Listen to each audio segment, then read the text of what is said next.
I cannot recall po who is the signatory of the final proposal. Pero ma'am, siya nag-approve ng budget, so siya rin yun.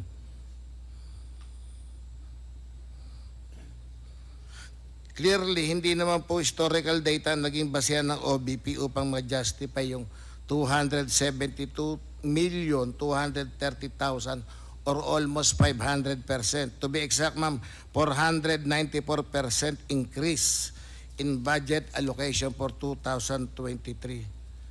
Kasi kung historical data ang magiging basehan, sobrang laki ng difference between the amount actually spent by the OBP in supplies and material expenses in 2022 from the amount allocated po ng OBP to the same line item in 2023. Ano kaya yung dahilan, ma'am? Ba't ganong kalaki yung allocation ng 2023? Meron kayong idea? Your Honor, based on the new projects of the Vice President as well as for the creation of the 10 satellite offices. Because of the new projects, New projects to be implemented under the administration of VP Duterte as well as the creation of the 10 satellite offices. mga satellite offices. Tama po.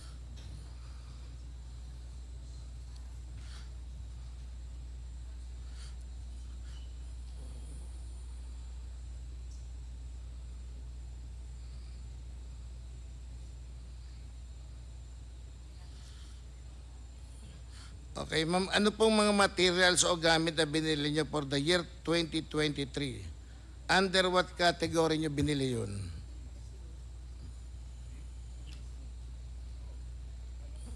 Your Honor, under supplies and materials, Your Honor. Yes.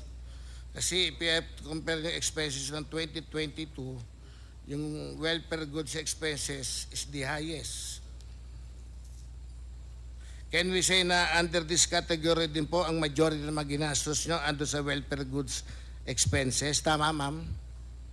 Again, Your Honor. Yung halos majority ng ginastos nyo nando sa welfare goods expenses. Tama po, Your Honor.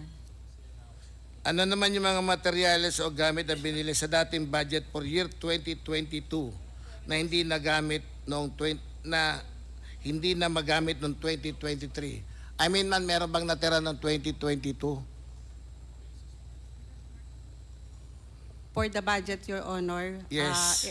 Remaining budget of 2022 ay naging continuing appropriation to be added sa 2023 GAA. I mean, ma'am, wala bang natira yung mga medicine, medical, dental, and laboratory supply expenses 2022 going to 2023? Siguro naman kahit kaunti, ma'am, merong mga ginastos na makikerry over from 2022 to 2023. Tama po? Yes. Most of the 2022, Your Honor, medical, dental, and laboratory supplies are utilized for COVID operation under BP. So, walang Again, ulit, ma'am? Most of the medical, dental, and laboratory supplies expenses disbursed in 2022 are utilized for COVID operation, Your Honor. So, walang carry over, wala pong napunta ng 2023. Ubos. Hindi po ako sure, Your Honor, pero wala na rin po kaming, nag-stop na rin ang COVID operation at the time of the new administration, Your Honor. Sige po. Nasabi nyo kanina, ma'am, kaya 494% yung increase kasi sa project na bago. So, substantially different ba yung mga initiative and programa ninyo sa OBP noong 2023 kesa sa 2022 na kinailangan yung bumili ng bagong materyales? Kasi bigla po nag-jump ng 494% yung budget eh. Gaano ba kaganda yung programa na yan, ma'am? Sir, since 2022 po is pandemic pa, so wala pang movement, wala pang masyadong mga projects na pwedeng i-implement.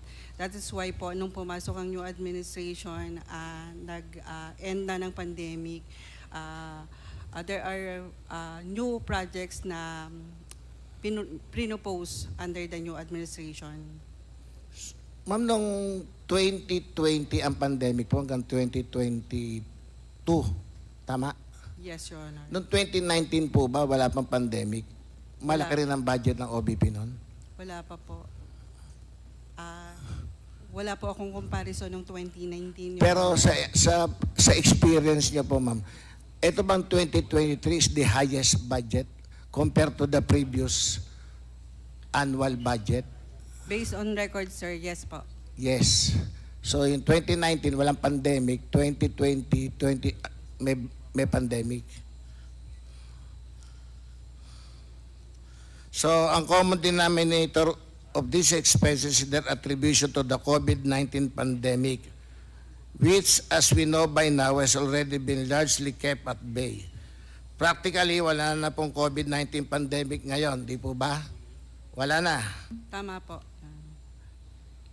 Required pa ba tayo mag-mask strictly, social distancing, in person naman? Wala na po, ano?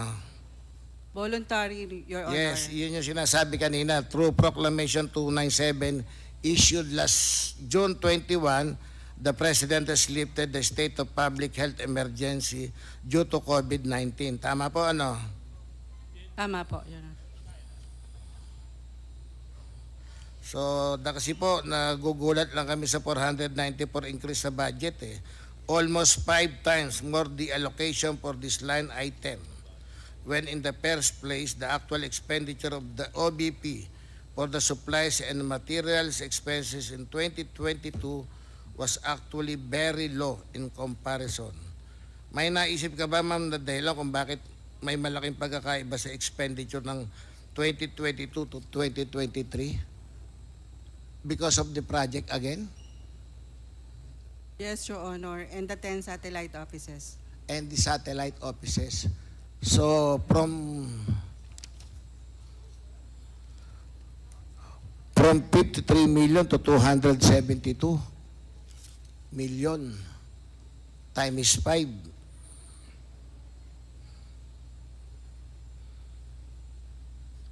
Ma'am, what are the different materials that year 2023 needed to procure from the materials procured from by the year 2022 budget? Was there a significant price difference between then and now? Sir, Your Honor, may I refer your questions to our Director for Admin and Finance? Mr. Chair. Attorney Sanchez, Thank you, Mr. Chair. you are recognized.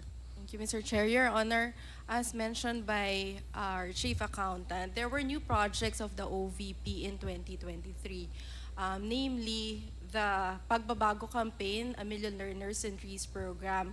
For the Pagbabago Campaign, Your Honor, Slowly, ma'am. Ano yung bagong project po? Pagbabago Campaign, Your Honor. Pagbabago, Campaign, A Million Learners and Trees Program, Your Honor. a million Learners and Trees. and it costs 150 million. For the Pagbabago Campaign, Your Honor, around 90 million. I'll just confirm, Your Honor, from the Ma'am, ano exact tong amount. pagbabago campaign? Ano po ito? Sir, for the Pagbabago Campaign, the OVP has a target of giving school bags with school supplies and dental kits to school children. For at least, the target is 1 million school children for the entire term of the Vice President, Sara Duterte, Your Honor. So Ma'am, for- we are talking of 2023 budget yes. lang. So for 2023, Your Honor, the target was set at 200,000, Your Honor.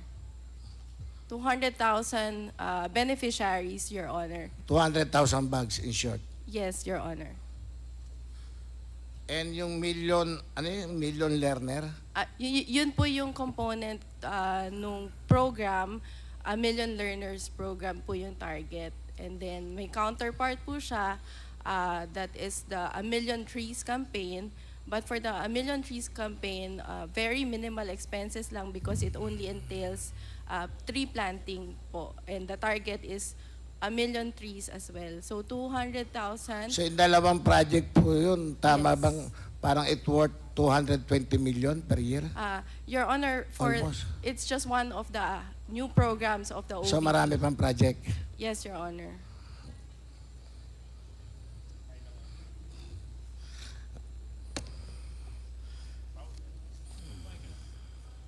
Mr. Chair, this increase in supplies and materials expenses is extremely alarming.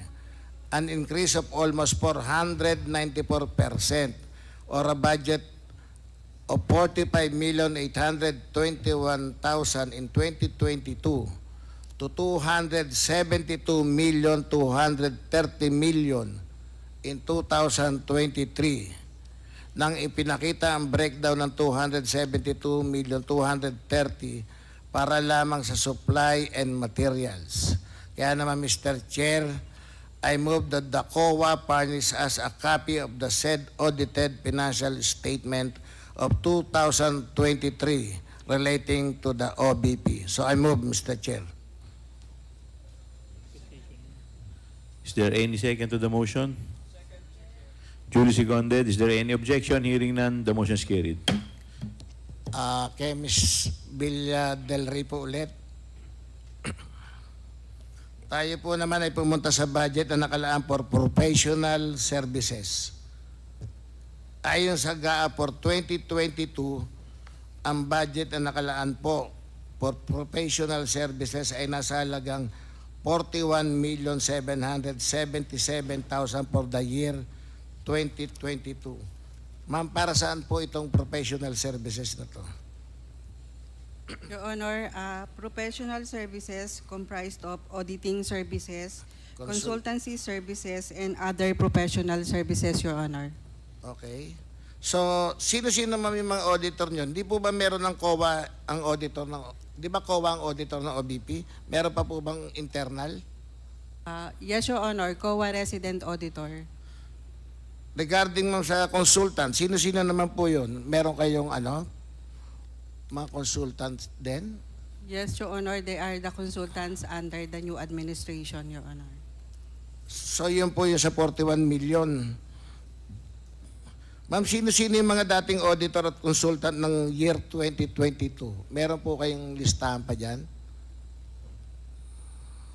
For the resident auditor, Your Honor, as detailed by COA is Sir Joshua Palitic and I think ATL po is Joshua Palitic for 2022. Okay, so gaano kadalas nag-audit at nag-hire ng consultant ang OBP, ma'am? Ilang beses? Same number of time ba as of year 2022 tsaka 20? Gaano kadalas po sila pumupunta ron? For auditing services, sir, they are resident in the OBP. They have office in the OBP. So for the auditing services, these are the expenses incurred by the auditing services like communication, fuel. Nakalam po ito under one account, auditing services. Comsec, meron pang slide dyan regarding professional services. Pakita lang po sa monitor.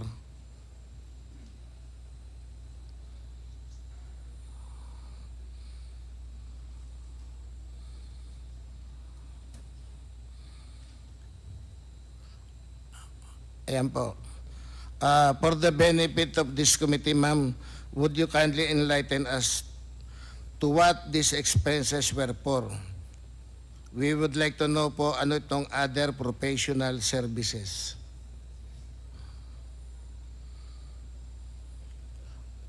Madam Villa Del Rey. Yes. Your Honor, for a total of 56,140,892.26, this is pertaining to 2022 expenses of the Office of the Vice President for professional services. For the 74,990,000, Your Honor, it is not the amount indicated in our audit report.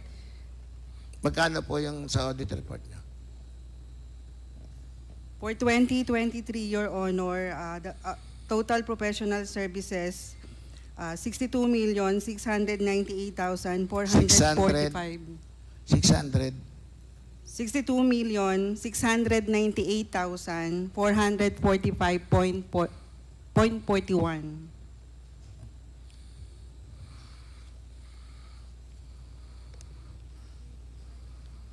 Sige ma'am, ano po yung ibig sabihin ng other professional services?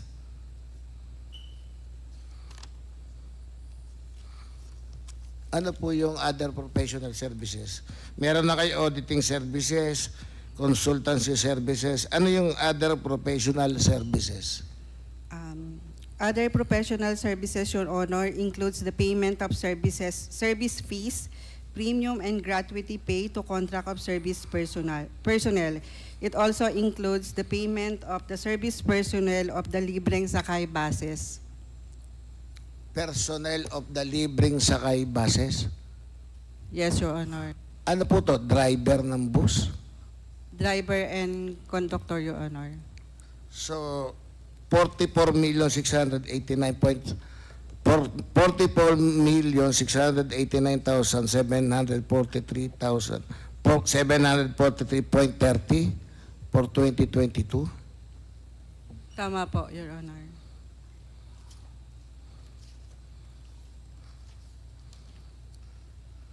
Okay.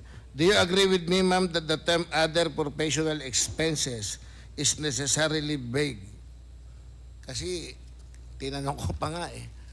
Professional expenses, ma'am. Other professional services.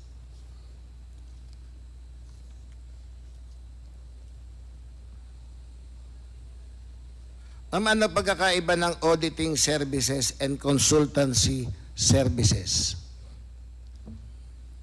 Auditing services, sir, pertaining to our resident auditor from COA. And consultancy services are the consultants under the Office of the Vice President. Technical consultants, sir. Again, auditing services pertaining to Pertaining to COA resident auditor detailed in the Office of the Vice President. And consultancy services pertaining to technical consultants hired in the Office of the Vice President. So yun po yung consultancy services hired by the Vice President. 11,312,866.89. Tama po? Tama po, for 2022, Your Honor. For 2023, tama po ni amount na yun, 23 million plus. For 2023, Your Honor, auditing services, 216,368,000. 216,368, and for consultancy services, a total of 3,447,502 pesos and 19 centavos, Your Honor. Mr. Chair, I would like to manifest that it appears here that the OBP engaged other professional services, which contains the biggest expenditure out of the line item under professional services for 2022, amounting to 44,689,743.30. Nakakapagtaka, Mr. Chair, kung saan pinaggastosan ang professional services maliban sa auditing services and consultancy services. Ayon din po sa notes to financial statement, the total expenditure for professional services for the year 2022 was in the amount of 56,140,892 pesos and 96 centavos, which is higher than the allotted budget for the same year. Ibig sabihin, lagpas ang OBP sa budget. Tama po, Ms. Villa del Rey?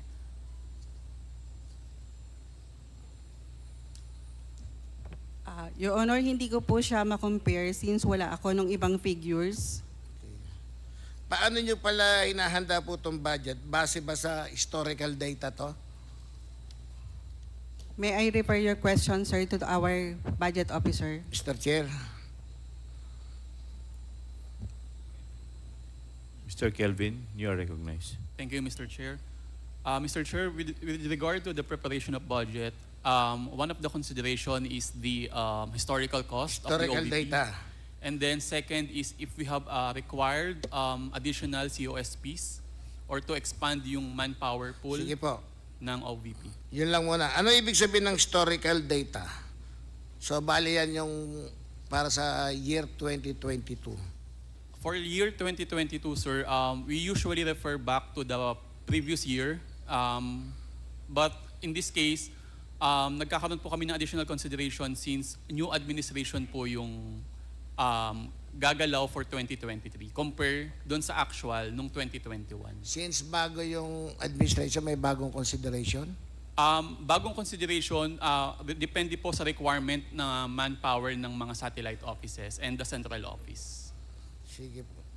Ayon sa GAA for 2023, ang budget na nakalaan sa professional services ay nasa halaga ng 193,950,000, which is a 365% increase from the budget allocated to professional services in 2022. Halos 4 times na increase po ito. Bakit po tumaas ng sobra ang budget for professional services in 2023? Ms. Villa del Rey, please give us an explanation po dito. 365% ang tinaas. Your Honor, our budget for 2023 is based on, as mentioned by Sir Kelvin Tanido, is based on the requirements Of the Vice President. of the Vice President with the implementation of new projects and creation of 10 satellite offices. Ma'am, what is the difference between year 2022 and year 2023 with respect to the need for professional services? Ba't kinakailangan pong 365% yung increase ng budget?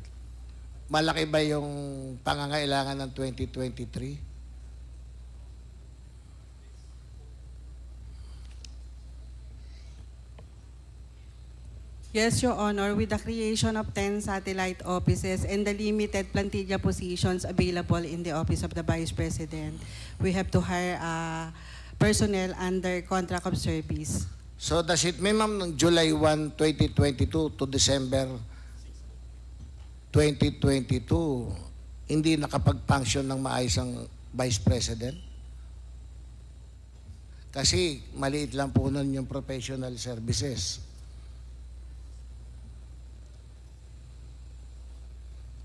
I'm sorry, Your Honor, hindi ko po kayang sagutin. Wala akong mga available figures for comparison, Your Honor. 56,140,892.96 po ang COA report ng 2022, while in GAA 2023, 193,950,000, which is 364%. So I mean, nung July 1 po 2022, bagong administration na yon.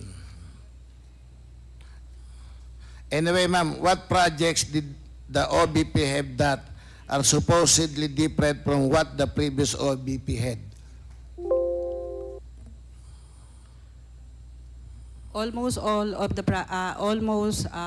projects of the under the new administration is new, Your Honor, because under previous administration, the focus of projects is COVID operations.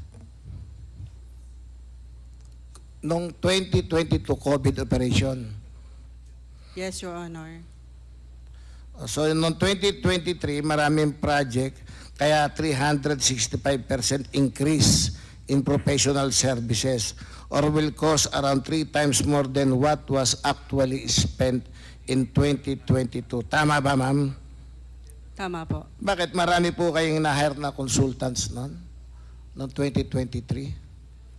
2023, sir, is few consultants only, more on contract of service personnel, Your Honor. Again? For consultants, For consultancy, Your Honor, only few consultants were hired. Most charges under the professional services are from personnel under contract of service. Contract of service. Tapos, bakit po kayo nag-hire ng auditor kung mayroon namang COA? Ano pang ino-audit po ron? No sir, hindi po kami nag-hire ng auditor. Ang auditing services po na nandito is for the expenses incurred ng COA resident auditor sa OBP. Okay. Mr. Chair, habang umuusad ang ating discussion tungkol sa pagwaldas ng OBP ng pera ng taong bayan, dumarami ang mga katanungan at ni isang sagot o paliwanag ang hindi natin nakukuha. Kagaya nito, gumastos ng mahigit 44 million ng OBP sa other professional services na hindi man lang pinangalanan ng OBP. As far as I am concerned, and I believe the Filipino people agree, is that aside from auditing and consultancy services, there is no other professional services needed by the OBP. If indeed such professional services were not tainted with fraud or malice, then the OBP should have at least provided an item describing such. Mr. Chair, nakakaduda ito.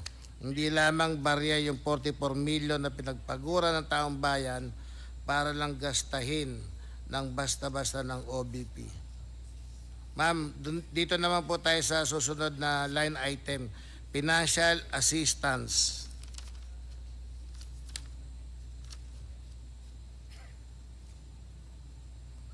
Sa 2022 GA, ang nakalaan na budget para dito ay halagang 357,600,000.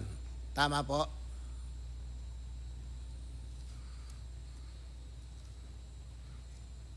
Your Honor, under the assistance subsidy GA 20. account, Financial assistance subsidy. Apo. GA 2022. yours, 357,600,000. for 2022, Your Honor, our records is 378,820,757 pesos and 65 centavos, Your Honor. Yan po yung na-consume. Yes po, Your Honor. Pero yung nasa GA 2022, 357,600,000. Tama po, Your Honor. So, Comsec, ano yung slide? Para makita rin po ni Miss Villa Del Rey.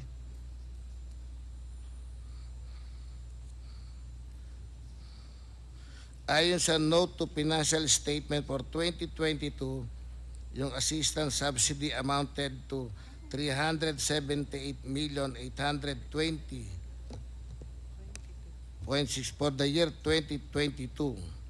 The assistance subsidy was broken down as follows. Ayan, ma'am. On the other hand, under note 18.18 of the notes to financial statement, subsidies other consisted of the following. Comsec, merong, ayan. 2021. Medical, burial assistance, ayan ma'am, tuloy-tuloy na yan.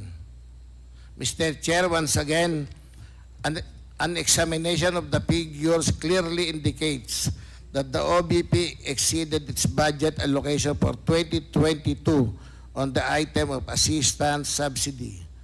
While OBP extended assistance and provided subsidies in the form of financial, medical, burial, educational, and livelihood assistance, it cannot go unnoticed that the OBP must be limited to the budget allocated for this specific purpose. The sole discretion on the part of the OBP cannot be misconstrued to be an act of liberality or generosity, as it cannot decide whimsically on how to spend the people's money, especially considering that it is beyond what is allocated. Again, it appears that the OBP exceeded its budget allocation for for year 2022. Tama po ba, ma'am? Mr. Chair, may I be recognized? 357,600,000 yung nasa GAA, ang nagamit 378,820,757. What is the pleasure of Attorney Sanchez? Mr. Chair, may I be recognized to respond to the question, Your Sige Honor? po. Oh, sige, you are recognized. Yes, thank you, Mr. Chair. Mr. Chair, for 2022, we receive a supplemental budget from the DBM covering financial assistance and subsidy, Your Honor. In addition, Mr. Chair, under the GAA, the government agency has the authority to modify a certain amount of up to a certain extent its budget, provided that we stay within the PAP of the account, Your Honor. Hindi, ma'am, wala naman pong problem doon. Sinasabi ko lang po, nung GAA 2022, ang original budget is 357,600,000. Ang na-consume is 378. May supplemental, pero kinulang talaga yung 357. Tama po? Yes, Your Honor. Ano ulit yung proseso sa paghahanda ng budget allocations? Ma'am, si Miss Villa del Rey ulit. Ma'am, ano ang proseso sa paghahanda ng budget allocation? Miss Villa del Rey. Your Honor, based on historical data, Based on historical data. Sino-sino yung mga taong involved sa decision making o sa approval? CBP. Your Honor, Sino-sino pa yung mga taong involved sa decision making o sa pag-approve ng budget? for the project proposal, Your Honor, It's the it Vice is President. not only the Vice President, we have the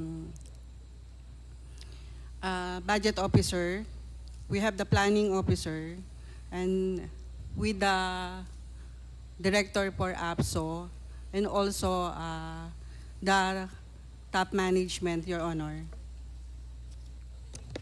For the year 2023, the budget allocated to financial assistance subsidy ay tumaas sa halagang 920,800,000. This is almost 157% increase o halos 2 times na increase po ito. Tama, ma'am?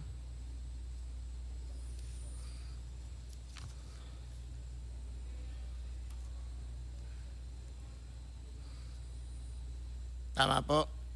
More or less, Your Honor.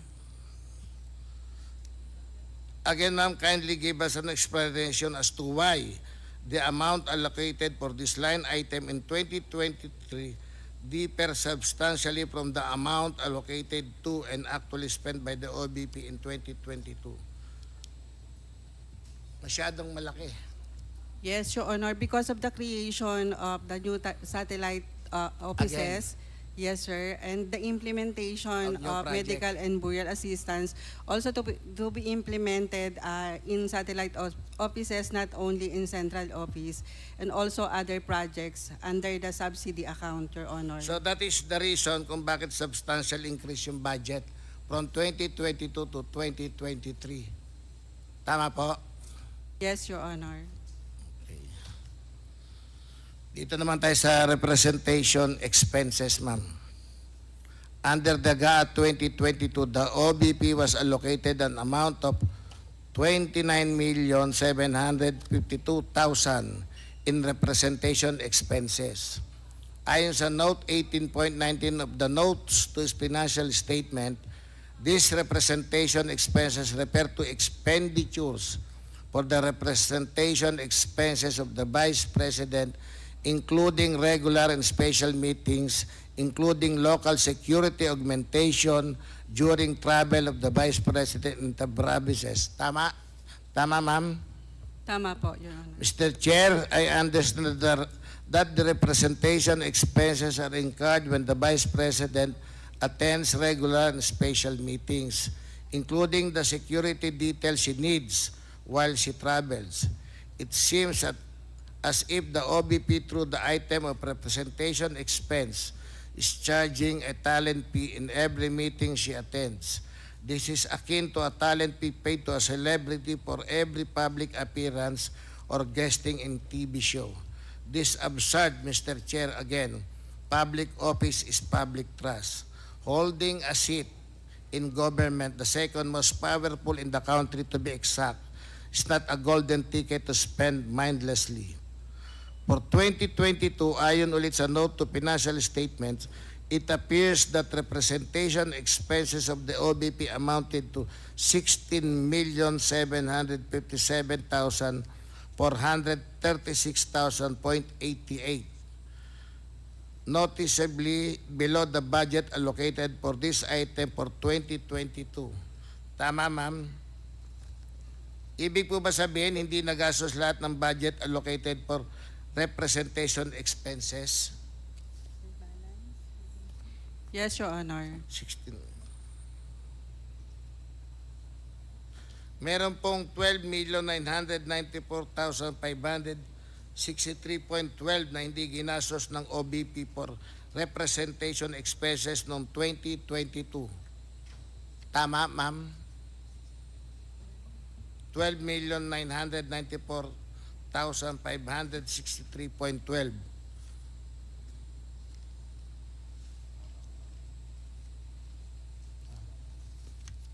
Tama po, Your Honor. Nevertheless, despite the fact that OBP did not spend what it anticipated to spend in 2022, sa GAA 2023, ang nakalaad na budget for representation expenses became 79,310,000 or an increase of approximately 168% from last year's budget. Ano po yung basihan nyo rito?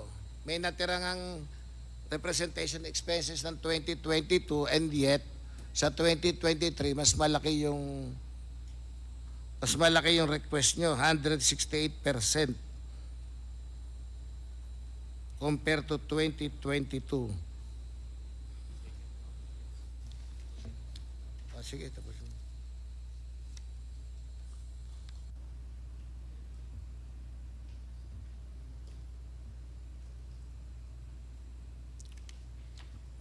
Yes, Your Honor. The significant increase is based on the expansion of the office with the 10 satellite offices and 2 extension offices in addition to the central office, Your Honor, for the representation expenses of the Vice President. Pero ma'am, 2022, natirang kayo ng budget sa representation expenses. Siya na rin po ang Vice President nung kalahating taon. Yes, Your Honor, it was added to the 2023 GAA as continuing appropriation. Sige, siguro Mr. Chair, tuloy ko na lang for second round. Medyo mahaba na yung tanong ko. Thank you, Mr. Chair. Thank you, Madam. Thank you, Congressman Valeriano. The next interpellator is Congresswoman Jinky Luistro. Ma'am, but before I recognize you, ma'am, may tatanong lang ako, few lang. Ma'am Juliet, I do not know if my question should be answered by Miss Julieta or Attorney Sanchez. Ma'am, ilan po ba yung satellite office nyo? Would you know? Yes, Mr. Chair.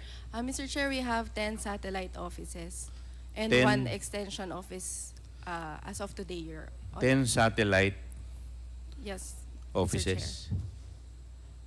Okay. So would you know kung saan po yung mga satellite offices nyo? Yes, Mr. Chair.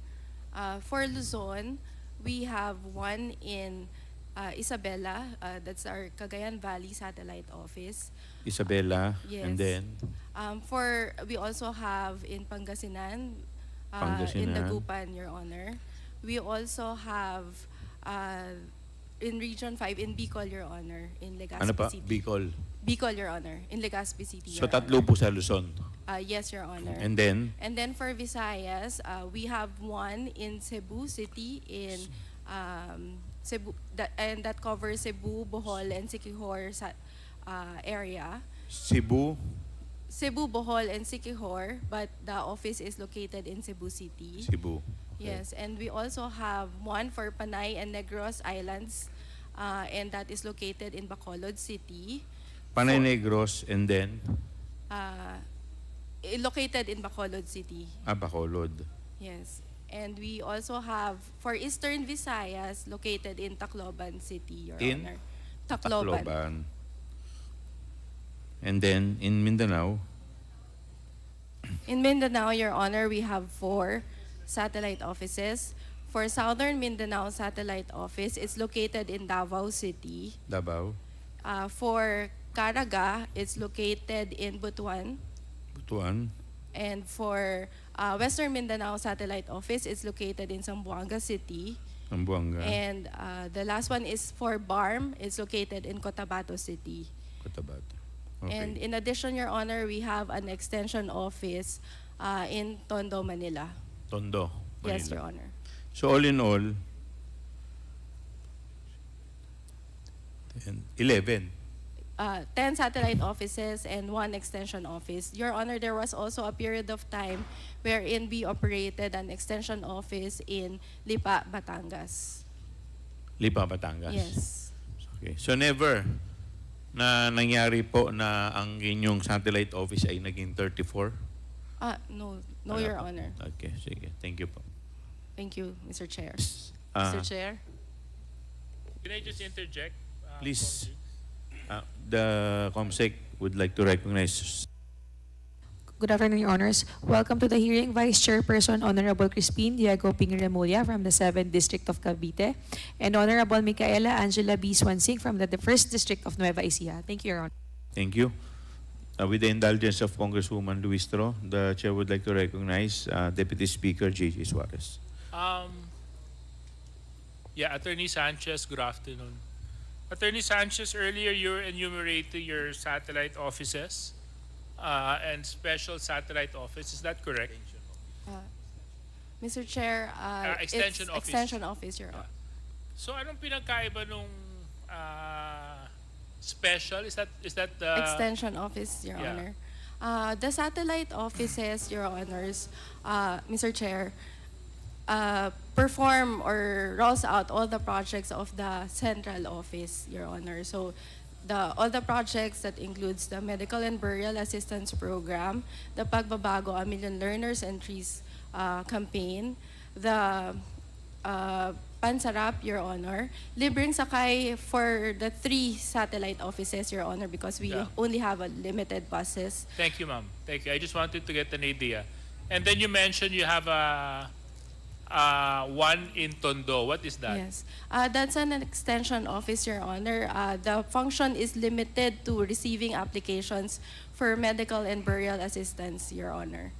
And I'm sure that all these satellite offices, given the funds that have been allocated to the Office of the Vice President, are properly manned, operated, maintained, Yes, Your Honor. complete with staff and security guards. Your Honor, the security guards, we just started in 2023, Your Honor. But we only started assigning security guards in 2023, Your Honor. But yes, Your Honor, you are correct. So up to present, nandun pa yon. Yes, Your Honor. Okay. Pati yung mga satellite offices nyo sa Tondo, ganun. Yes, Your Honor.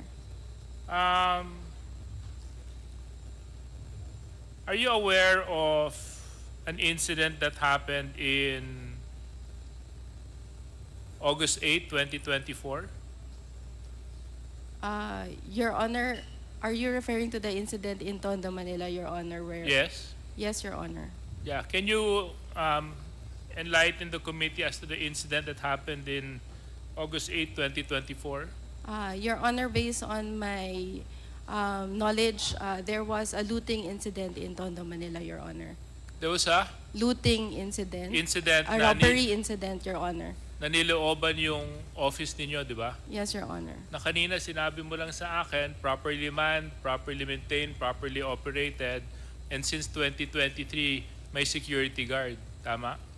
Your Honor, I stand corrected, Your Honor. For the Tondo Satellite Office, initially we did not assign a security guard because, as I mentioned, the No, but operations wait, of wait. the satellite Earlier, I extension asked you. office. Earlier, I asked you, and you confirmed.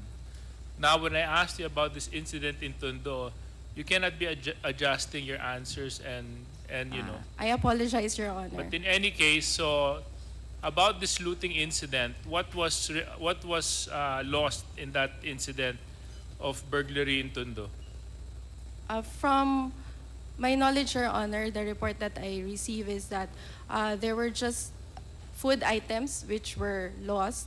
Initially, the CCTV was stolen, but as far as I know, Your Honor, it was already recovered. So yun yung isang pinagtataka ko, Mr. Chair, kasi nabanggit po ni Attorney Sanchez, no, na maintained, operated, well-funded yung kanilang mga opisina, extension offices.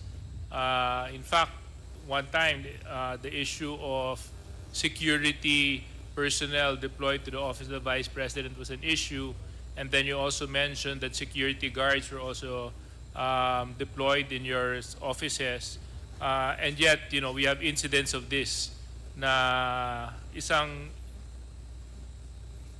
alam na tanggapan ng pangalawang pinakamataas na opisyal sa ating bansa ay nalooban at napagnakawan pa.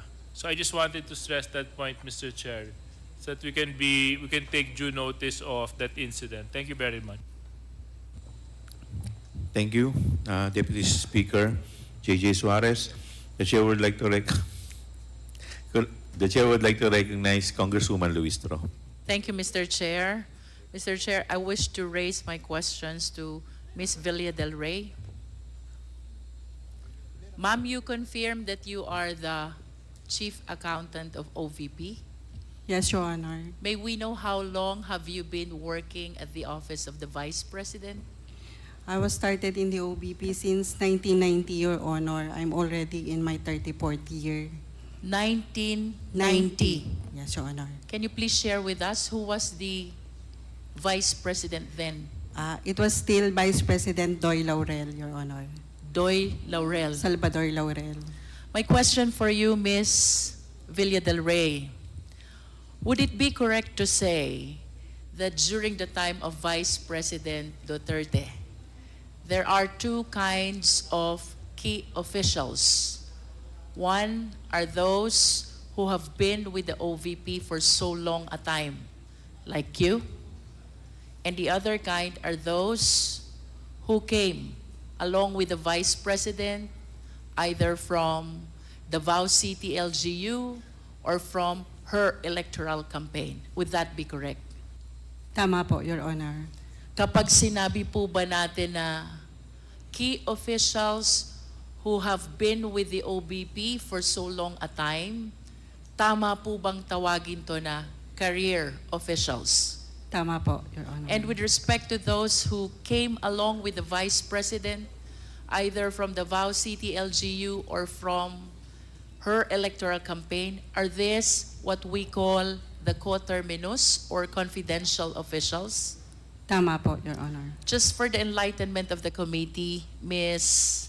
Villa Del Rey, can you please cite at least some names of the key officials of OVP who are career officials? From SG24 Division Head, Your Honor, down to rank and file, Your Honor, all other officials are coterminous or appointed officials. You said SG24 down to rank and file are career officials.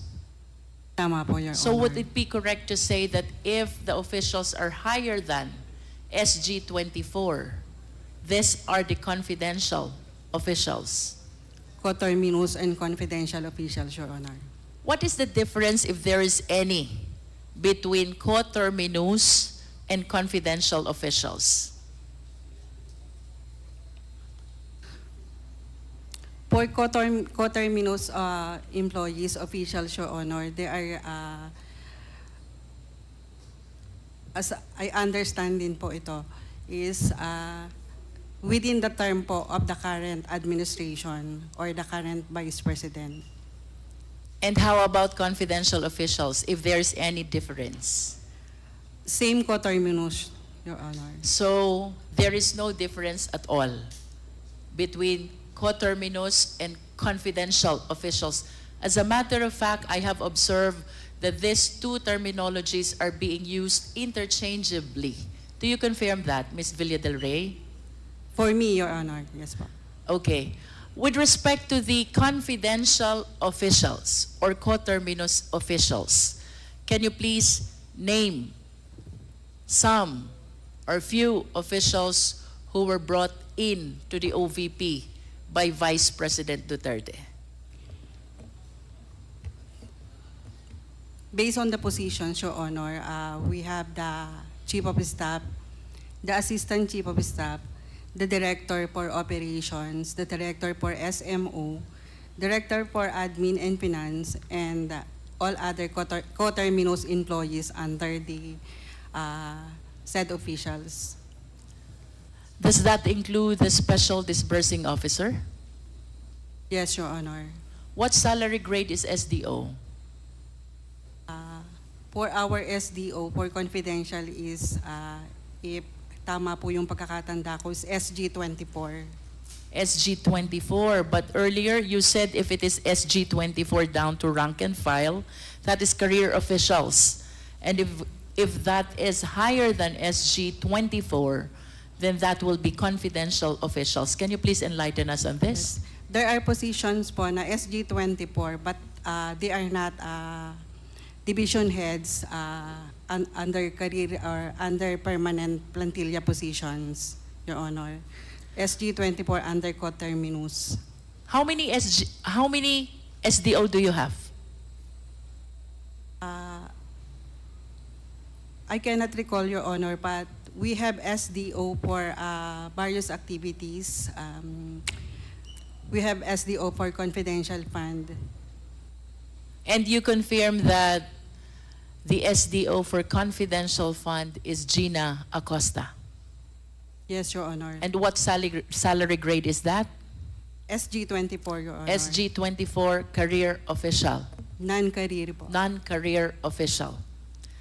Ms. Villa del Rey, I understand that in August 2022, the Office of the Vice President requested for augmentation fund, which includes confidential fund. Do you confirm this? Your Honor, may I refer your question to our budget officer? Yes, please. Mr. Kelvin, you are recognized. Thank you, Mr. Chair. Mr. Chair, I confirm that there was a request to DBM for the augmentation of fund of OVP in August FY 2022. May we know, sir, how long have you been connected to the OVP? I have been with OVP since 2014, since former Vice President Binay, ma'am.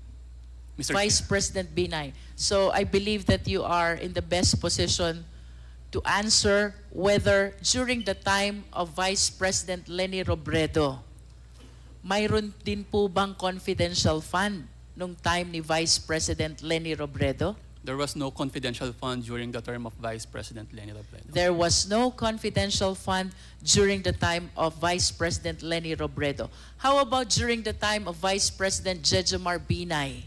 I am not a budget officer during that time, ma'am, so I have no knowledge. But per records, I think earlier years of his term, meron pong confidential fund.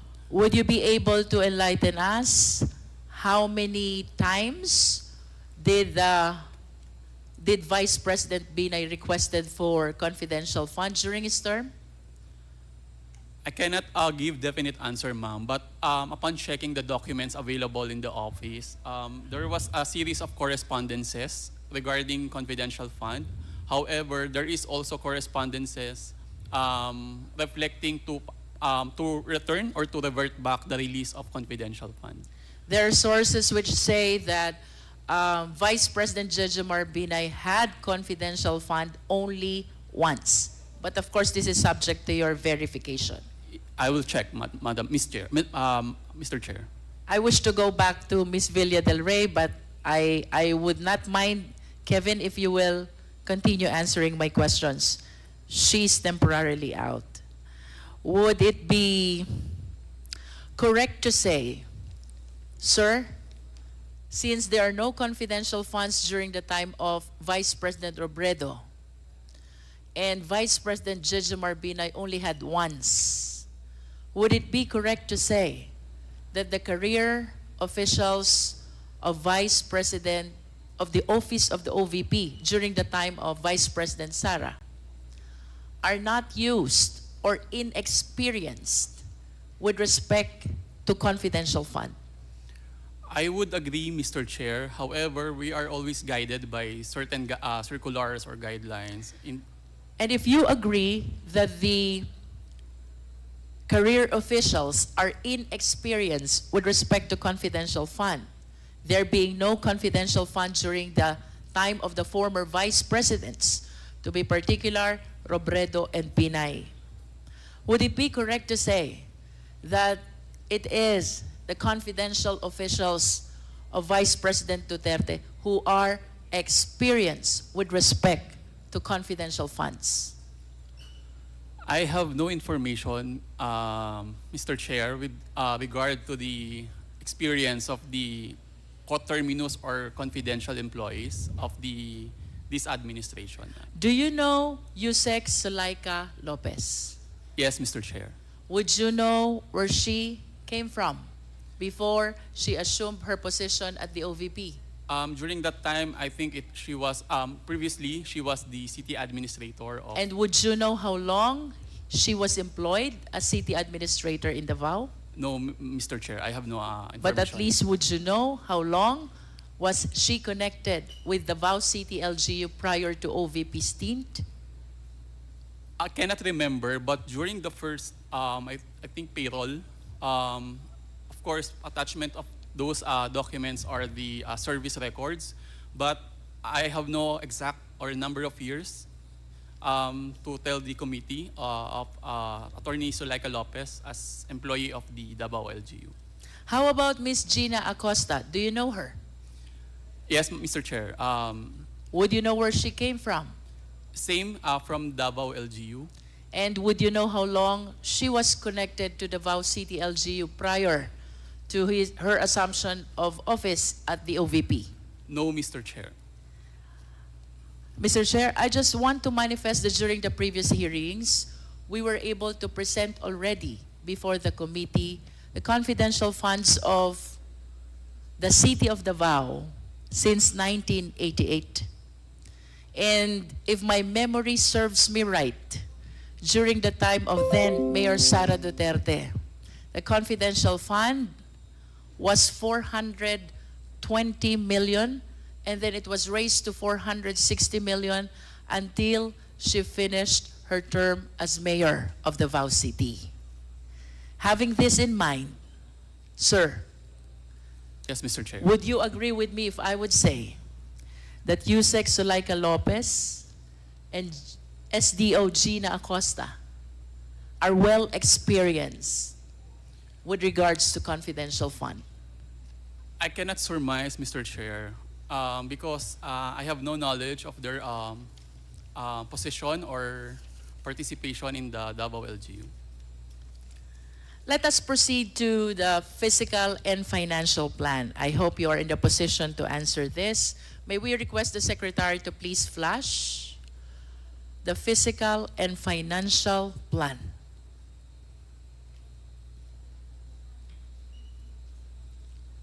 Based on this document, sir, the OVP requested for 250 million confidential funds. This is for the fourth quarter of 2022. Kaka-assume lang po ng opisina ng ating Vice Presidente. And this is for the implementation of the Good Governance Program. Do you confirm this? I confirm the document, Mr. Chair. And according to this document, the amount of 250 million confidential funds is supposed to be spent for a period of 3 months, equivalent to 90 days, representing the fourth quarter of 2022. Tama po ba? I confirm, Mr. Chair. And to be specific, that would mean October, November, and December of 2022. I agree, You Mr. confirm? Chair. And of course, you are aware also that the entire amount of 250 million was not approved. Am I correct? Yes, Mr. Chair. And what was approved by the DBM only was 125 million. Tama po? That's correct, Mr. Chair. Considering that the program that was presented to the DBM for that 250 million is 3 months, equivalent to 90 days, representing the last 3 months of the year 2022. Tama po bang sabihin that with regards to the approved 125 million confidential fund, this is supposed to be spent for a period of 1.5 months, equivalent to 45 days, part of the last quarter of 2022. I cannot tell that the amount of 125 million must be spent for 1.5 months, ma'am. But at least, sir, if we will be basing it on the fiscal and financial plan, which presented the 250 million as expenses to be incurred for the last quarter of 2022, which is equivalent to 3 months or 90 days, if the DBM approved only 1/2, then it is reasonable to assume that 125 million representing 1/2 is supposed to be spent in 1/2 number of days of the supposed 90 days. And that is 45 days. Is that a reasonable interpretation? Yes, Mr. Chair. I think It that is a reasonable interpretation. Of course, we wish to manifest to the committee 250 million po ang request na confidential fund under the Good Governance Program. This is supposed to be spent during the last quarter of 2022. That is 3 months, equivalent to 90 days, and to be specific, the month of October, November, and December of the year 2022. Considering, Mr. Chair, that what was approved was only 1/2 of the requested amount, that is 125 million, I wish to believe that this is supposed to be spent in 1/2 of the presented period, that is 45 days or 1.5 months of the last quarter of 2022. Nonetheless, Mr. Chair, during our previous hearings, it was established already, and I wish to confirm this from our resource speaker, that that 125 million confidential fund of the OVP was spent only within the period of 11 days. If we will base it on the date of check, I think it is equivalent to 11 days, ma'am, Mr. Chair. Yes, and can we please flash the next slide? There. The utilization of confidential fund, 125 million, December 21 to December 31, 2022, and that is equivalent to 11 days. Do you confirm this, sir? I confirm, Mr. Chair. Now, let us look back to the 16 million portion of the 125 million confidential fund, which was used in the maintenance or rental of safe houses. This was liquidated by the use of 34 acknowledgement receipts. Do you confirm this? I cannot confirm, Mr. Chair, because I have no participation or knowledge with regard to the disbursement or the liquidation of the I confidential understand. funds. Can we go back to Ms. Villa del Rey? Ma'am, can we confirm that the 16 million portion of the 125 million confidential funds was liquidated by way of acknowledgement receipts, 34 acknowledgement receipts representing rental of safe houses? I cannot confirm, Your Honor, since I have no personal knowledge on the disbursement and utilization of confidential fund. Do we have a resource speaker who have knowledge about this acknowledgement receipt? There is none. Nevertheless, Mr. Chair, let this representation manifest that the records show that the 125 million confidential fund was approved for the last quarter of 2022, and 16 million out of the same amount was liquidated by way of 34 acknowledgement receipts representing rental of safe houses. And I wish to further manifest, Mr. Chair, that the lowest amount among the 34 acknowledgement receipt is 250,000, which was spent for 11 days, representing the rental of 22,000 per day for the said safe house. The highest amount of acknowledgement receipt, Mr. Chair, is 1 million. And if we divide this into 11 days, that would mean that the rental per day for the safe house is 90,000, way higher than the luxury hotels as previously presented and established in our hearings, Mr. Chair. Mr. Chair, I wish to go back to Ms. Villa del Rey. Ma'am, doon po sa letter to the DVM for the request for augmentation fund, the purpose that was cited, safe implementation of various projects and activities under the Good Governance Program. Do you confirm this? I don't have knowledge of the request, Your Honor. I only have copy of the letter. Can we please flash again the physical and financial plan? At least Ms. Villa del Rey, please confirm it from the document from the office of the OVP. It says safe implementation of OVP. I cannot read anymore. Would you know, Ms. Villa del Rey, if during the time of Vice President Robredo, there is good governance program also? Yes, Your Honor. And under Vice President Robredo's good governance program, may kasama po ba doon na maintenance of safe houses? Wala po, Your Honor. Then can you please enlighten us?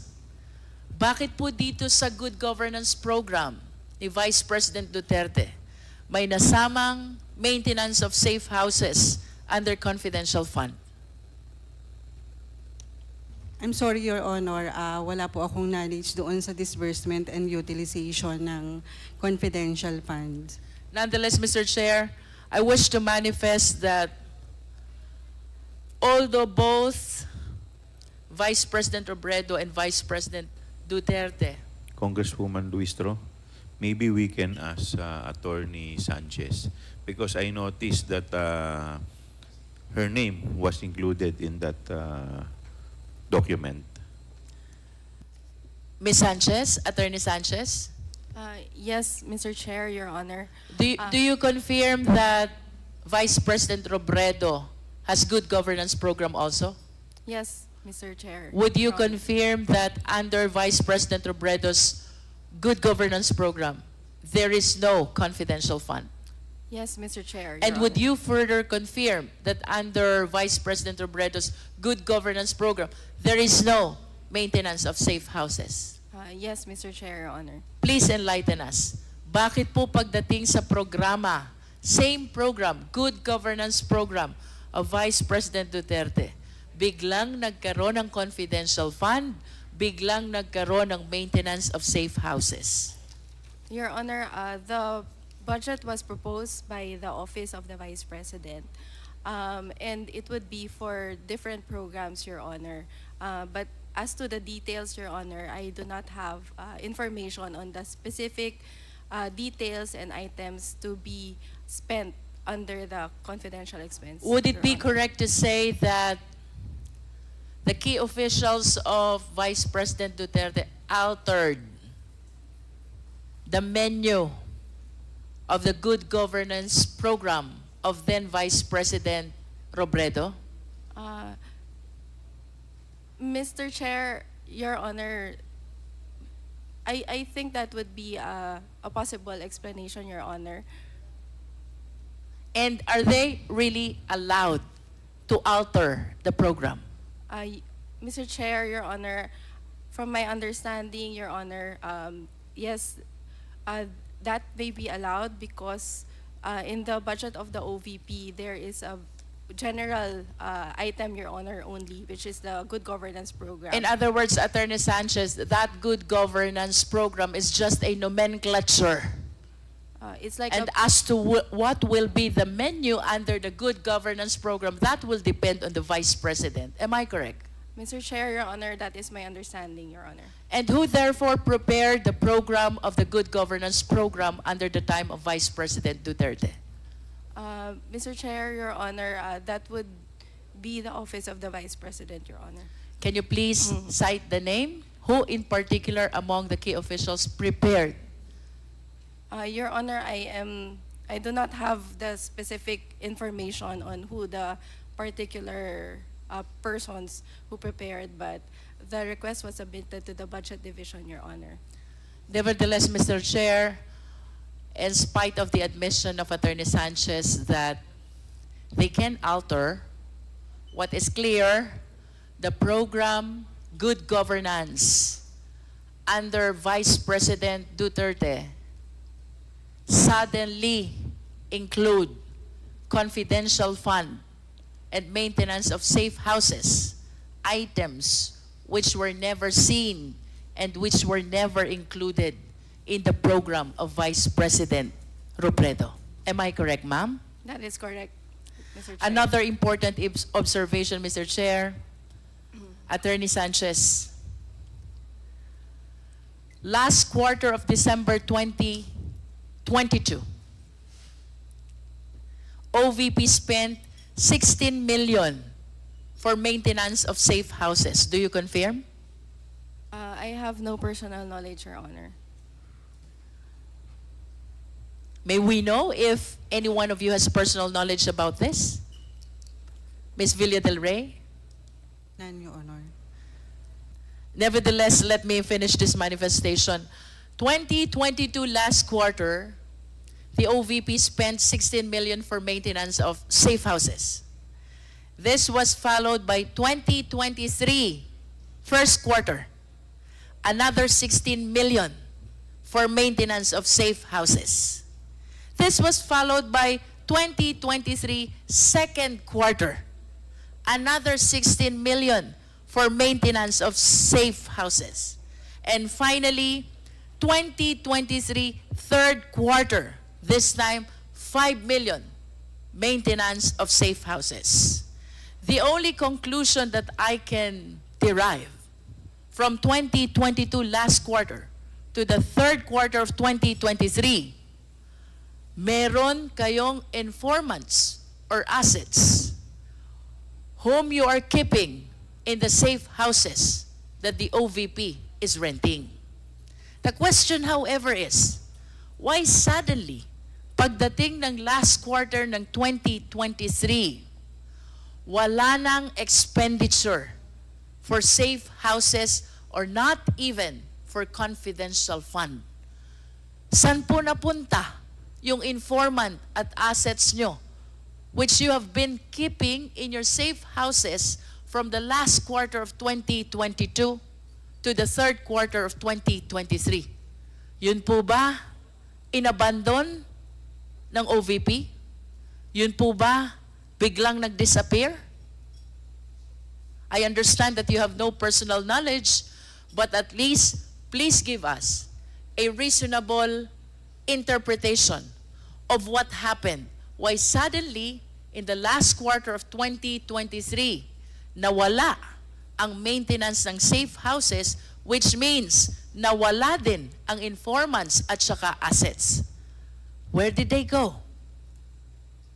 Ms. Villa del Rey? I'm sorry, Your Honor, I cannot answer the question since I don't have really knowledge of the utilization of the confidential fund. Attorney Sanchez? Your Honor, I also apologize, same as the answer of Ms. Villa Del Rey, Your Honor. Mr. Kevin? Same, Mr. Chair, I have no knowledge or participation in the utilization of the confidential funds. Ms. Rabago? Same, Mr. Chair. I don't have a personal knowledge on the utilization of the confidential Ms. funds. Villa Del Rey, can you at least tell us who has the personal knowledge over these matters? Based on the JC and based on the issuance of cash advance, it is the Special Disbursing Officer Who as is? the accountable officer. Can you please cite the name of the special disbursing officer? As shown in the check, Your Honor, it is Ms. Gina Acosta.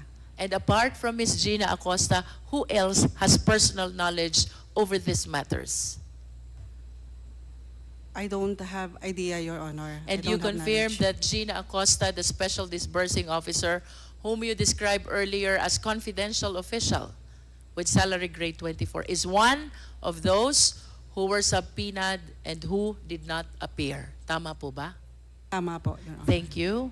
I have nothing further, Mr. Chair. Thank you, Congresswoman Luistro. Mr. Yes, Chair, Deputy Speaker I just J.D. wanted Suarez. to ask a question. Attorney Sanchez, yung binanggit po ni Congressman Luistro na Special Disbursement Officer, ano pong pangalan niya? Gina Acosta. Yeah. She was the one cited in contempt, correct? Yeah. Along with Fajarda. Okay. Okay. I just wanted to get that clear. Thank you very much.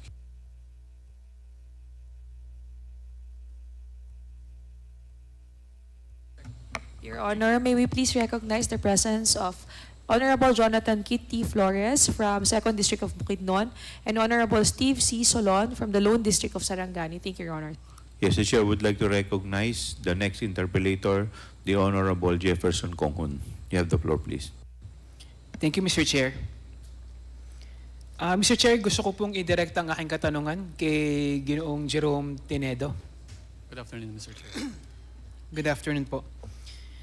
Bilang eksperto po no, sa budget and planning, budget preparation, familiar po kayo sa estimation at forecasting ng mga budget.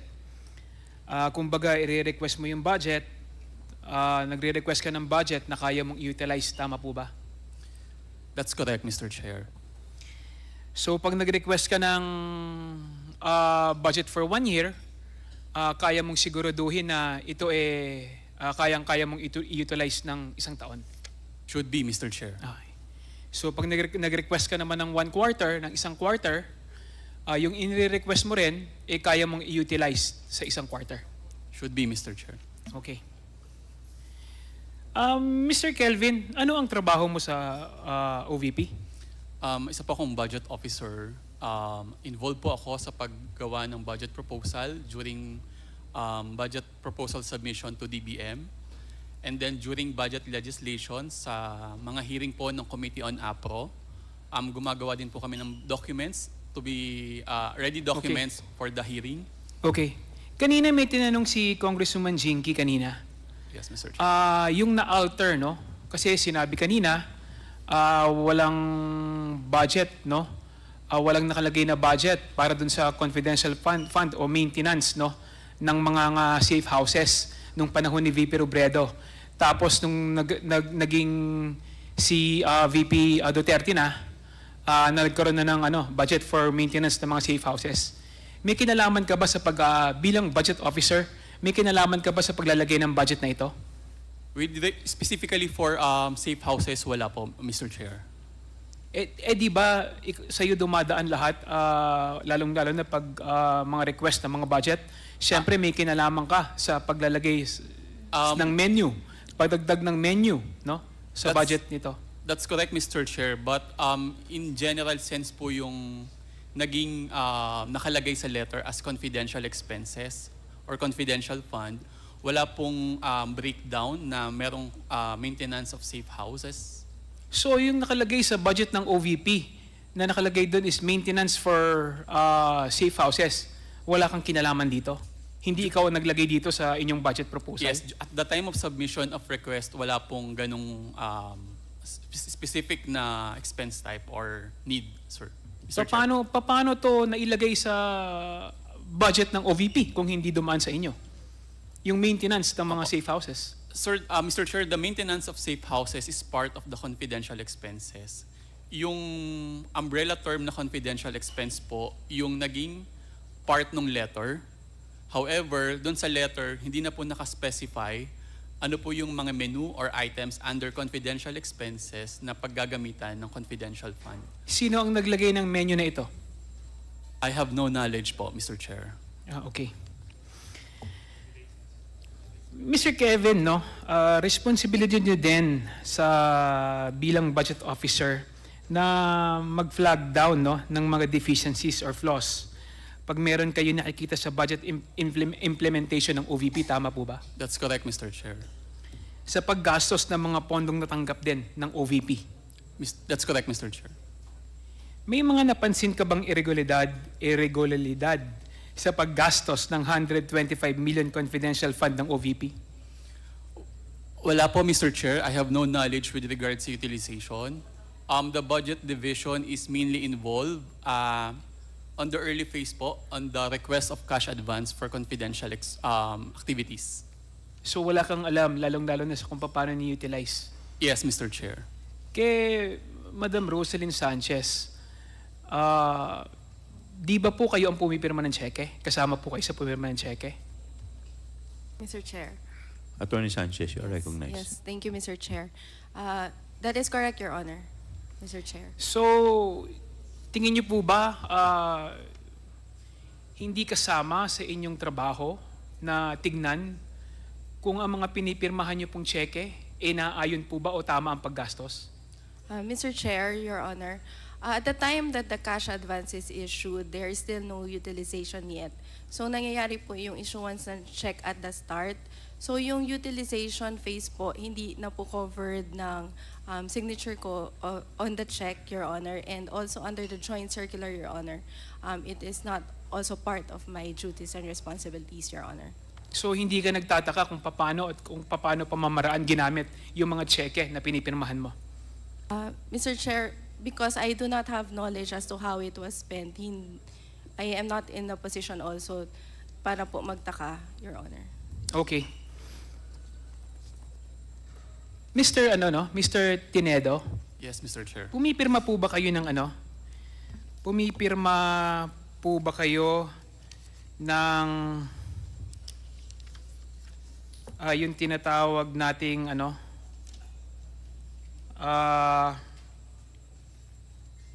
FAR o yung FAR? Yes, Mr. Chair, the Financial Accountability Report. Yes, Financial Accountability Report. Pumipirma po ba kayo nun? Yes, Mr. Chair. Meron po ba kayong pinipirmahan nun pagdating sa confidential fund? Part po ng FAR, sir, is yung line item na or expense type na confidential expenses, sir. Mr. Chair. So, nagsicertify ka, tama? It's a certified correct po na may pondong nilaan sa OVP para sa confidential expenses at may pondo rin po na inobligate for the cash advance ng confidential activities. So, wala rin itong kinalaman sa paggastos? Yes, Mr. Chair. Kung tama ang paggastos? Correct, Mr. Chair. Okay, thank you.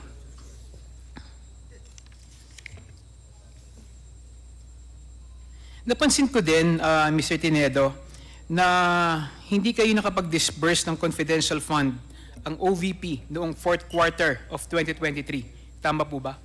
Tama po, Mr. Chair. Dahil dito ay may remaining balance o undisbursed balance ang OVP na 125 million. That's correct, Mr. Chair. Mr. Tinedo, kung tama ang budget planning at forecasting na isinasagawa ninyo para sa 2023 budget ng OVP, meron kayong inalat na 500 million na confidential fund for the entire year or 125 million each quarter.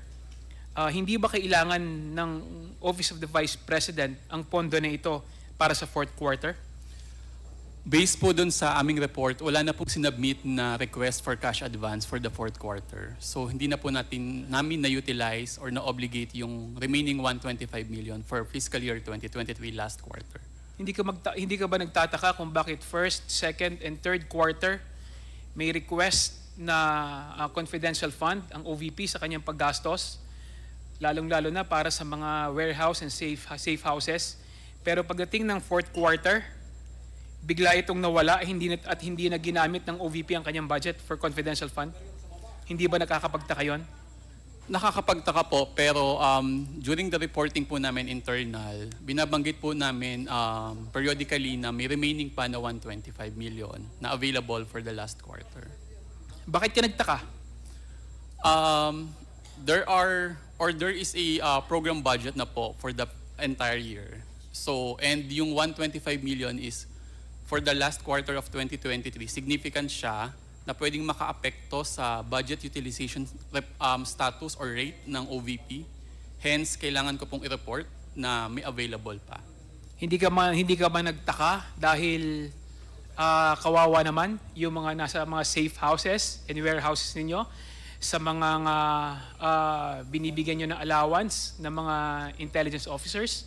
At Hindi ka ba nagtaka para doon?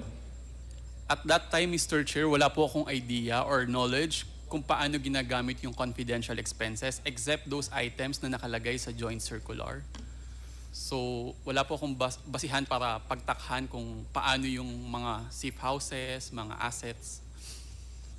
Tingin ko, may alam ka rin ba kung ano na nangyari sa mga rewards and supplies for the informants? Kung ano nangyari sa kanila? So, I guess, wala ka rin alam dito. Yes, Mr. Chair, wala po akong knowledge. Alam mo, Mr. Tiniedo, tingin ko, isa lang ibig sabihin nito, no? Dahil hindi dire-diretso yung pag-utilize ng pondo ng OVP ng kanyang confidential fund. Ang isa lang na ibig sabihin nito ay walang totoong programa na pinaglalaanan itong confidential fund. Kung kaya walang sinusundan na logic or forecasting ang budget para dito. At wala ring epekto sa ahensya na hindi nila nagamit yung kanilang confidential fund. Tingin mo po pwede ko bang i-ano yun? Isipin yun? Sir, as part of OVP, may mga activities naman po yung OVP sa mga projects and programs. However, insofar as confidential activities is concerned, wala pong knowledge yung budget division. Lahat po kami doon.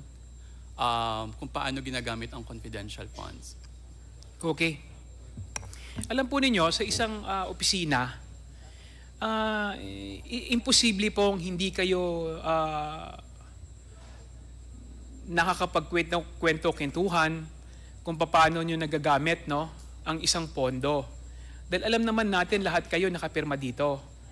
At obligasyon ninyo na siguraduhin na yung confidential fund ay nagagamit sa tamang pamamaraan. So, parang hindi ka paniwala na talagang wala kayong idea kung paano ito na-utilize. No? Kasi syempre, lahat yan, you affix your signatures. At kahit paano, responsable kayo sa kung saan paano ito nagagamit. Lalong-lalo na, ikaw, Madam Rosalyn Sanchez, yung iyong pirma ay nasa cheque. Ikaw, Madam Villa del Rey, kayo po ang accountant, no, ng Office of the Vice President, na kahit papano, inaalam nyo rin, sigurado ako, kung paano na-utilize at nagagamit yung mga pondo na ipinagkakatiwala sa Office of the Vice President. Maaaring sinasabi ninyo na wala kayong direktang information o walang nagpupuntang mga papeles na dumadaan sa inyong opisina. Pero kahit papano alam ko na dumadaan sa inyo yung impormasyon kung paano ito nagagamit. Mr. Tiniedo, sa tingin ko, ikaw ang least guilty kung sakasakaling nangyaring irregularidad dito sa paggamit ng confidential fund ng Office of the Vice President. At sana, no, kung may nalalaman ka, mas maganda, sabihin mo na. Kasi hindi naman titigil ang committee na ito na para mag-imbestiga, lalong-lalo na kung paano at ginamit, kung saan ginamit ang confidential fund ng Office of the Vice President.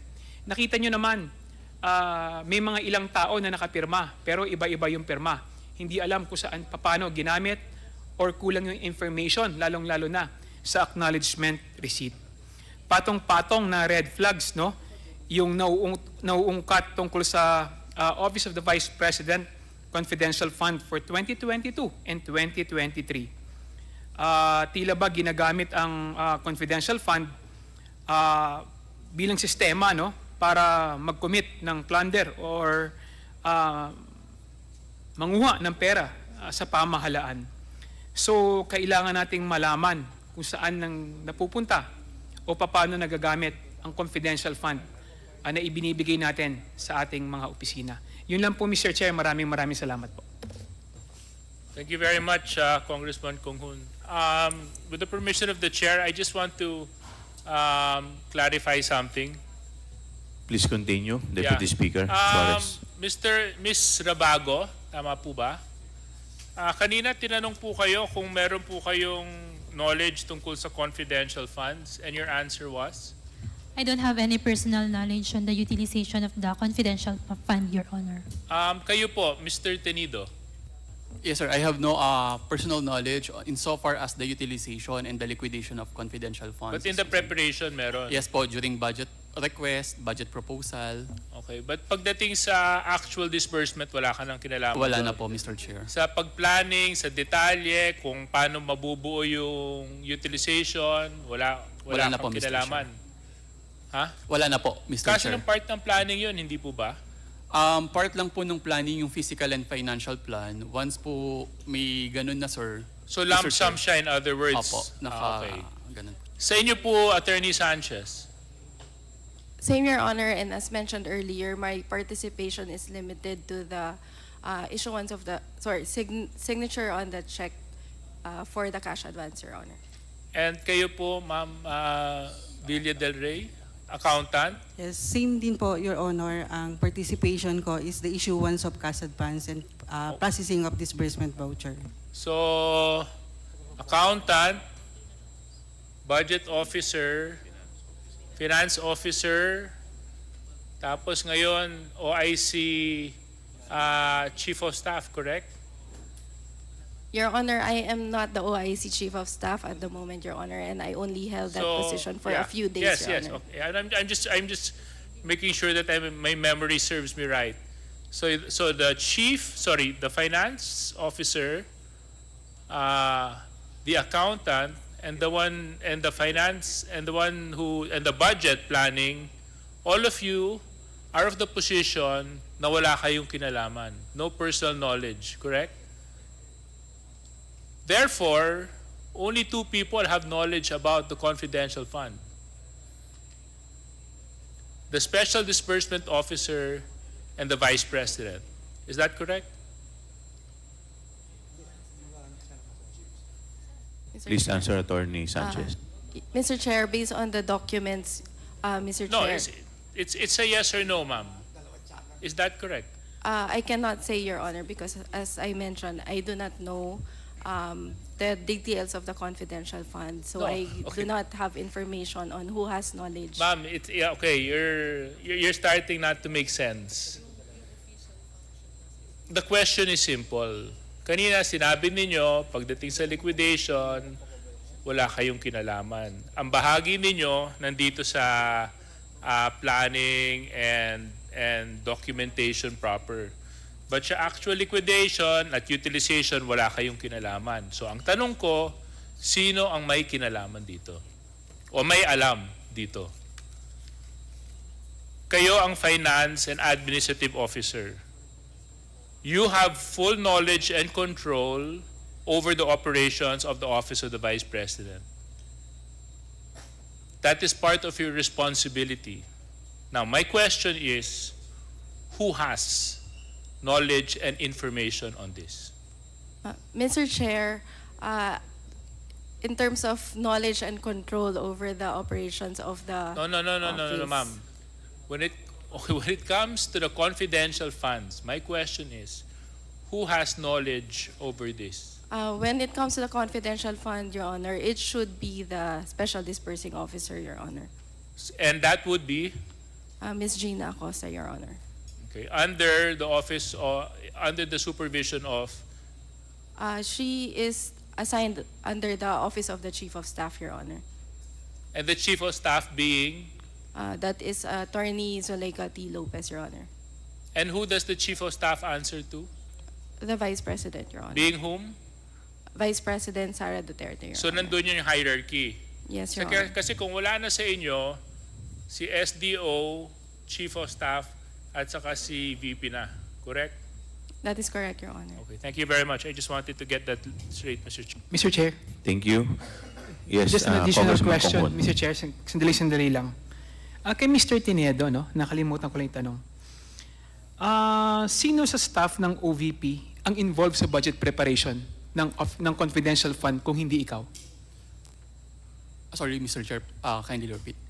Yung sa Office of the Vice President Confidential Fund, kung hindi ikaw yung nag-prepare ng menu, sino yung nag-prepare ng menu for the confidential fund? During the budget request, sir, wala pong menu. Just Yes. that a confidential expense, then the amount. But based on the, if we are going to discuss na po the utilization, the disbursement, that is the SDO, sir. Siya rin ang may kinalaman, Yes, sir, being the accountable officer. which is si Gina Acosta. Yes, Mr. Chair. May alam ka ba tungkol sa kanyang mga projection? Tungkol Wala. sa budget utilization Wala.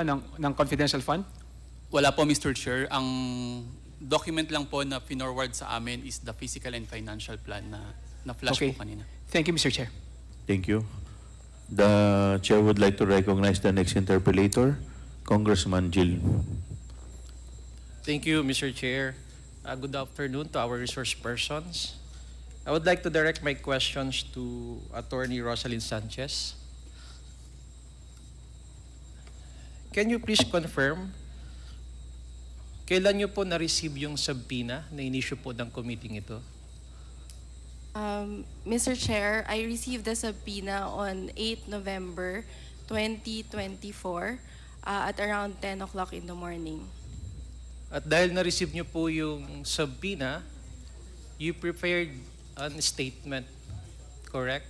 Yes, Mr. Chair. Sino po yung gumawa nitong statement po ninyo? Ikaw po ba or may abogado po na gumawa ng statement I niyo? personally prepared my statement, Mr. You Chair. personally prepared this statement, correct? Yes, Mr. Chair. And that statement that you are referring to was notarized on November 9. Mr. Would Chair, that be correct? I am not aware, Your Honor. You are not aware. But you are aware of the content of your statement. Yes, Mr. Chair. There appears a signature over and above the name of Attorney Rosalyn L. Sanchez. Is that your signature? Well, I signed the statement, Your Honor. Do you confirm and affirm the statements mentioned in this statement? Mr. Chair, may I be allowed to read the statement, Your Honor? We already have the copy. We read this already. I'm just asking if, can you confirm and affirm the statements you have mentioned in a notarized statement dated November 9, 2024? Your Honor, since I did not personally send the statement because I sent it through our No, kanina sabi mo office. ikaw yung personal na naggawa mismo nitong statement.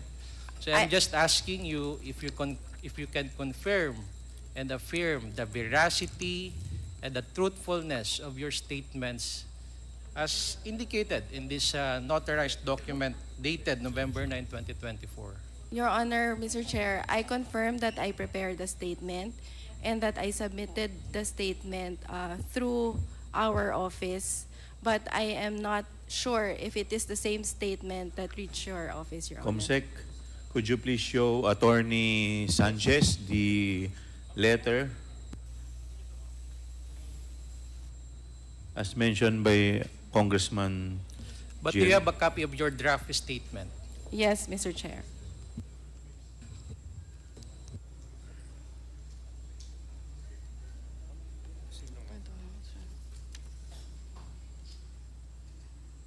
Parang lumiit.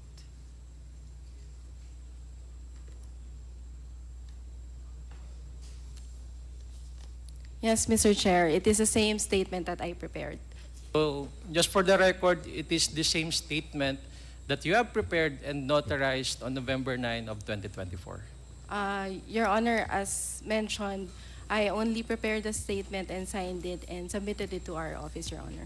Anyway, Mr. Chair, I will not belabor anymore on the statement. I would just like to ask the committee secretary to flash on the screen the organizational chart of the Office of the Vice President.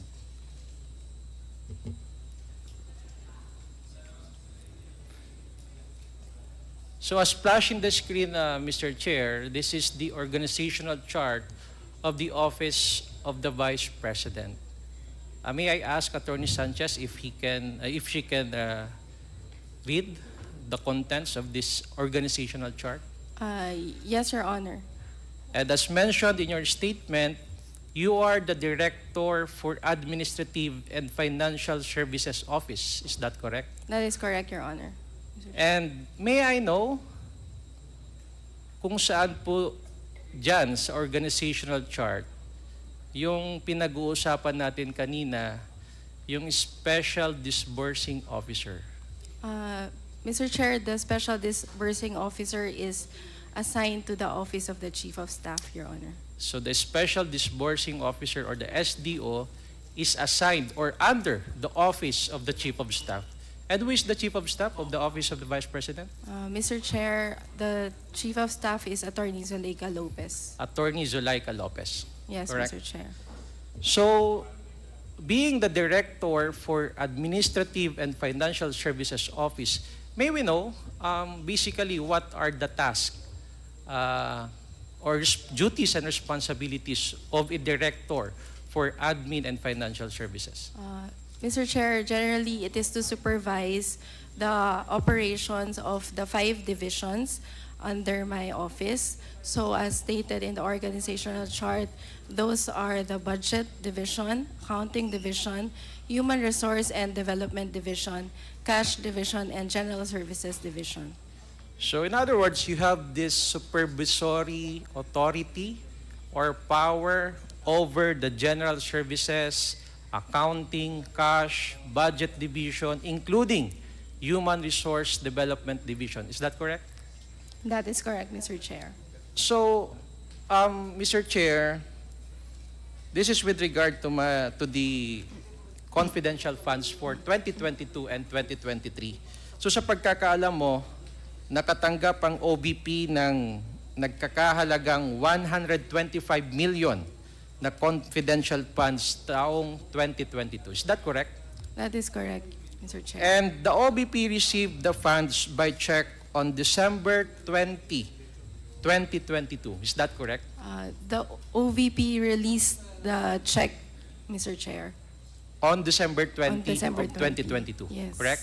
Yes, Mr. Chair. Comsec, may I request to flash on the screen the copy of the check?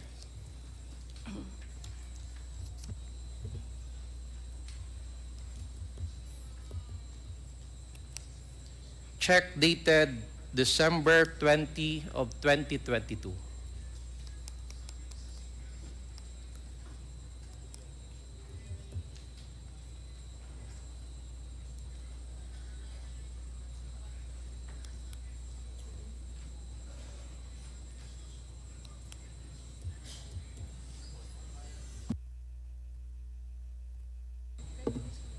Sure. Your Honor, we're having technical difficulties, but may I please recognize Senior Deputy Speaker Honorable Aurelio Dong D. Gonzales Jr. from the 3rd District of Pampanga and Vice Chairperson Honorable Janet L. Garin from the 1st District of Iloilo. Thank you, Your Honor.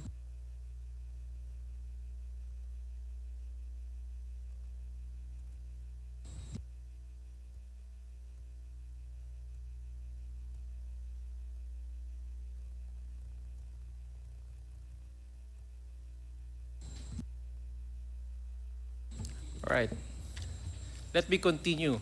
Mr. Chair, as flashed in the screen is the check, land bank check dated December 20 of 2022. And it appears in that check 2 names, namely Rosalyn Sanchez and Lemuel Ortonio. Is that correct? That is correct, Mr. Chair. And there's a signature over and above the name of Rosalyn L. Sanchez. Is that your signature, Madam? Yes, that is my signature, Mr. Chair. And on the other hand, or the right portion, signature appears over and above the name of Lemuel Ortonio, correct? Yes, Mr. Chair. May we know who is Lemuel Ortonio for the record? Mr. Chair, Lemuel Ortonio is our Assistant Chief of Staff. Mr. Chair. Assistant Chief of Staff. Yes, Mr. Chair. So basically, based on the diagram or the organizational chart that we have shown a while ago, you are under the Assistant Secretary or the Assistant Chief of Staff in the person of Lemuel Ortonio, correct? Yes, that is correct, Mr. Chair. And you and Lemuel Ortonio are both from OBP, correct? Yes, Mr. Chair. So other than this check, nakatanggap din ng OVP ng cheque na nagkakahalagang 125 million na confidential funds noong first quarter ng taong 2023. Yes, Mr. Chair. And can we also show on the screen the check dated January 31, 2023 for reference? So that is the check. Can you confirm that that was the check that you are referring to? Yes, Mr. Chair. And in the same manner, your name appeared in that check and your signature appeared in that check, correct? Yes, Mr. Chair. Likewise, Mr. Chair, a check dated March 18 of 2024 amounting to 125 million, which refers to the confidential fund of the Office of the Vice President. Again, the names of Rosalyn Sanchez and Lemuel Ortonio appeared and they signed it. Would that be correct? That is correct, Mr. Chair. Also, a check dated July 13, 2024, bearing the same amount, 125 million, with the names of Rosalyn L. Sanchez and Lemuel Ortonio appeared in that check, correct? That is correct, Mr. Chair. In all of those checks, sino po yung payee doon sa mga checking yon? The Special Disbursing Officer, Your Honor. Sino po?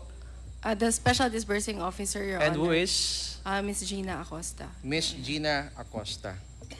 And a while ago, you confirmed that those are your signatures, correct? Yes, Mr. Chair. May I know what is the relevance of your signature appearing in those checks?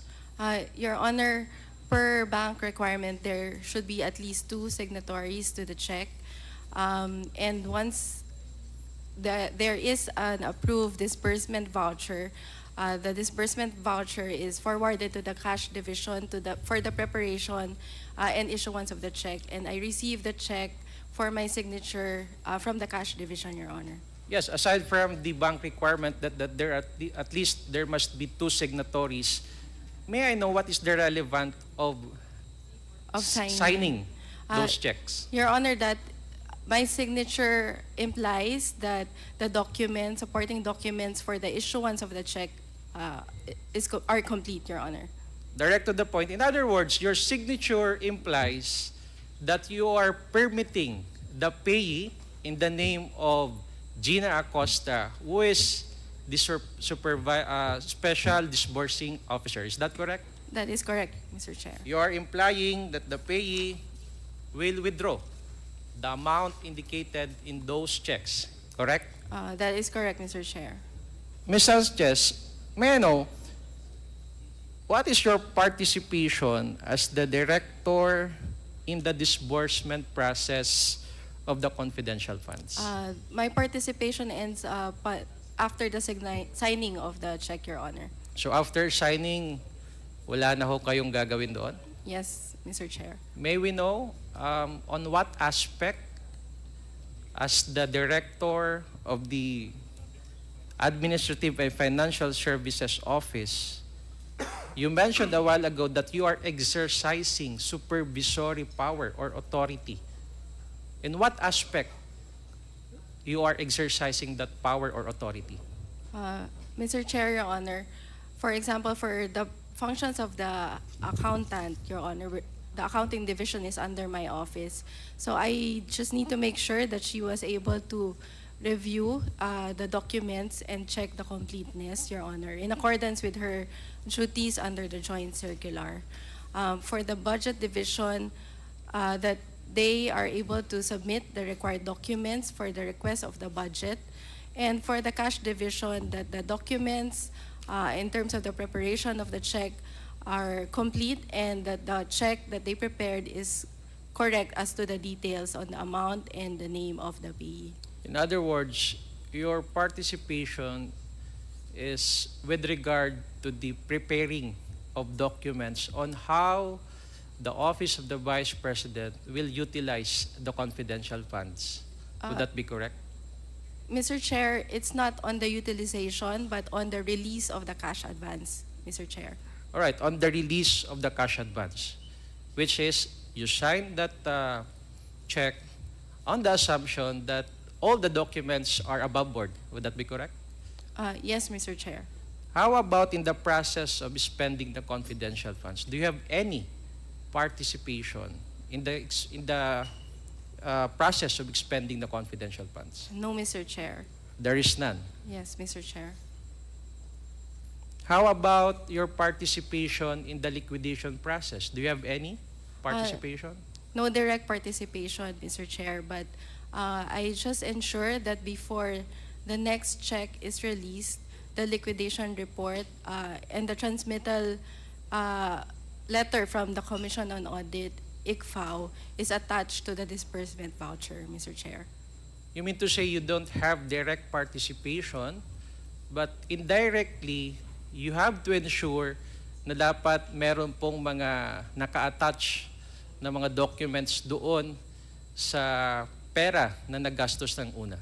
Yes, Mr. Chair. And as the Director of the Administrative and Financial Services Office, you have the duty and responsibility to ensure that everything is in order, correct? The documents are in order, yes, Mr. Documents Chair. are in order. All the necessary documents are attached before you proceed with the payment of the cash advance, correct? That is correct, Mr. Chair. I assume that you are familiar with the first audit observation memorandum for the fourth quarter of year 2022, which I refer to the AOM number 2023-211, issued by the Commission on Audit to the Office of the Vice President on September 14, 2023, correct? Yes, Mr. Chair. I have seen the audit observation memorandum. You have seen that AOM. Yes, Mr. Chair. You have read and understood the contents of that AOM, correct? I have read the AOM, Mr. Chair. Do you agree with me that in AOM number 2023-211 of the COA, which states, the accomplishment report reflected only the lumped amount for surveillance/monitoring activity undertaken in 132 areas without a specific detail of the corresponding expenditures by object or the confidential expenses incurred. At sinasabi pa po sa AOM nito, without the specific details on the confidential activities undertaken and confidential expenses incurred in the accomplishment report, it cannot be determined that the utilization of the confidential fund for the period December 21 to 31 of 2022 is warranted, considering that in the PFP, the allocated amount is good for 3 months. As such, the management shall submit documentary evidence of payment. Can you confirm that statement as contained in the AOM number 2023-211? Mr. Chair, I do not have a copy of the AOM, but I recall that there is something to that effect, Your Honor, Mr. Chair.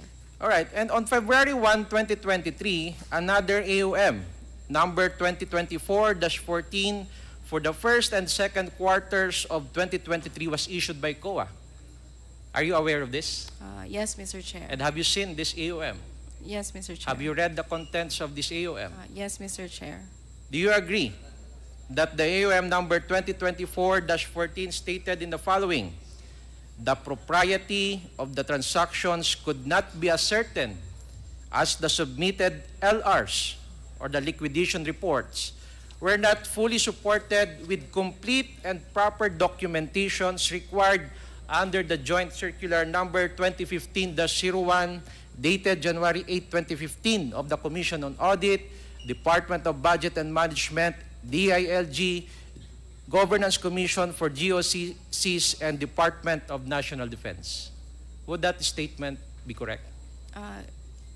Again, Mr. Chair, I do not have a copy of the AOM, but I recall that there is something to that effect, Mr. Chair. You recall that there is something to this effect? Yes, Mr. Chair. And this is what is stated in the, as mentioned, AOM.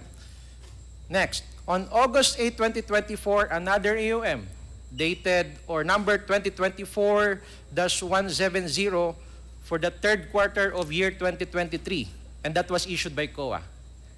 Have you seen Yes. the contents of this AOM? Yes, Mr. Chair. Have you read and understood the contents of this AOM? I have read the contents here. Do you agree with me that in the said AOM, it stated also the propriety of the transactions could not be ascertained as the submitted liquidation reports were not fully supported with complete and proper documentations as mentioned or required under the joint circular? Would that be correct? Yes, Mr. Chair. Therefore, Mr. Chair, given that these AOMs were issued by COA to the Office of the Vice President, it necessarily means, according to the joint circular, there were deficiencies noted in the audit of the confidential funds requiring comments and or submission of documentary requirements. Would that be correct? Yes, Mr. Chair. Therefore, there is no other conclusion than the fact that the manner in which the confidential funds were spent are not properly and not sufficiently substantiated. Is that correct? Based on the audit observation, Your Honor, that is what is indicated, Your Honor. And would that be correct? I have no personal information, Your Honor, because I do not have knowledge on the actual transactions out of the confidential fund, Your Honor. Do you agree with the contents of that AOMs? That it was not properly documented and sufficiently substantiated? Your Honor, I apologize, but I am not in a position to give my opinion on that matter because I But do not because have of the issuance of transaction. the AOMs, the OBP was required to submit additional documentary proof. Would that be correct? That is correct, Your Based Honor. on your understanding of the AOM issued by COA? Yes, that is correct, Your Honor. And pursuant to the AOMs, the OBP submitted documents evidencing payment or the DEPs. Correct? As far as I know, there was a submission, Your Honor, and compliance to the AOM. So in compliance of the AOM, the Office of the Vice President submitted documentary evidencing payments or DEPs, correct? Based on my information, Your Honor, based on my knowledge, there appears to be a submission, Your Honor. And these DEPs consist of several acknowledgement receipts or ARs, correct? I am not aware, Your Honor, How come that you are not aware? because I was not the one that submitted the reply to the AOM, Your But have you Honor. seen the acknowledgement receipts? No, Your Honor. Actually, I have seen some of the acknowledgement receipts when it was presented before this committee, Your Honor. So it was only during that time that you have seen those acknowledgement receipts. Yes, that is Correct? correct, Your Honor. And as discussed last hearing, and as you have mentioned, yun lang yung panahon na nakita mo yung mga sinasabing DEPs or the acknowledgement receipts. There were several irregularities identified in the DEPs that were submitted by the Office of the Vice President. Aware ho kayo doon? Based on what was presented during the committee hearing, based on the last committee hearing, Your Honor, And that was the one of the subject matters of the previously conducted hearing, correct? Yes, Your Honor. And ang sinasabi ko pong mga irregularities dito, as presented and found out during that committee hearing, yung mga DEPs or yung mga acknowledgement receipts or ARs ay walang petsa. Or kung may petsa man, hindi po nakalagay ng maayos o kaya merong discrepancy doon sa petsa na nakalagay. Pangatlo, hindi mabasa ang mga pangalan. Pang-apat, kung hindi naman yung mabasa yung iba paulit-ulit ang pangalan, and it appeared repeatedly in those ARs. Panglima, may mga pangalan na nakalagay, readable, pero walang pirma. At pang-anim, on the reverse, may pirma, pero walang nakalagay na pangalan. Are you aware of that? No, Your Honor. But that was the outcome of the committee hearing conducted previously, correct? I apologize, Your Honor. I was not able to watch the entire hearing, Your Honor. Doon mo sa mga ARs, only a signature is affixed with no indicated name of the signatory. The opposite occurs, wherein a name is written but a signature is lacking. So yun po yung naging resulta nung naging committee hearing nung nakaraang linggo. Anyway, last question, ma'am. Paano po nangyari itong mga ARs which is considered as fictitious and fabricated? Do you have any knowledge on how they could come up with this kind of documents appearing in these acknowledgement receipts and presented before the COA and found out that these very dubious documents? Mr. Chair, Your Honor, respectfully, I apologize, but I cannot answer because I do not have personal knowledge on that matter.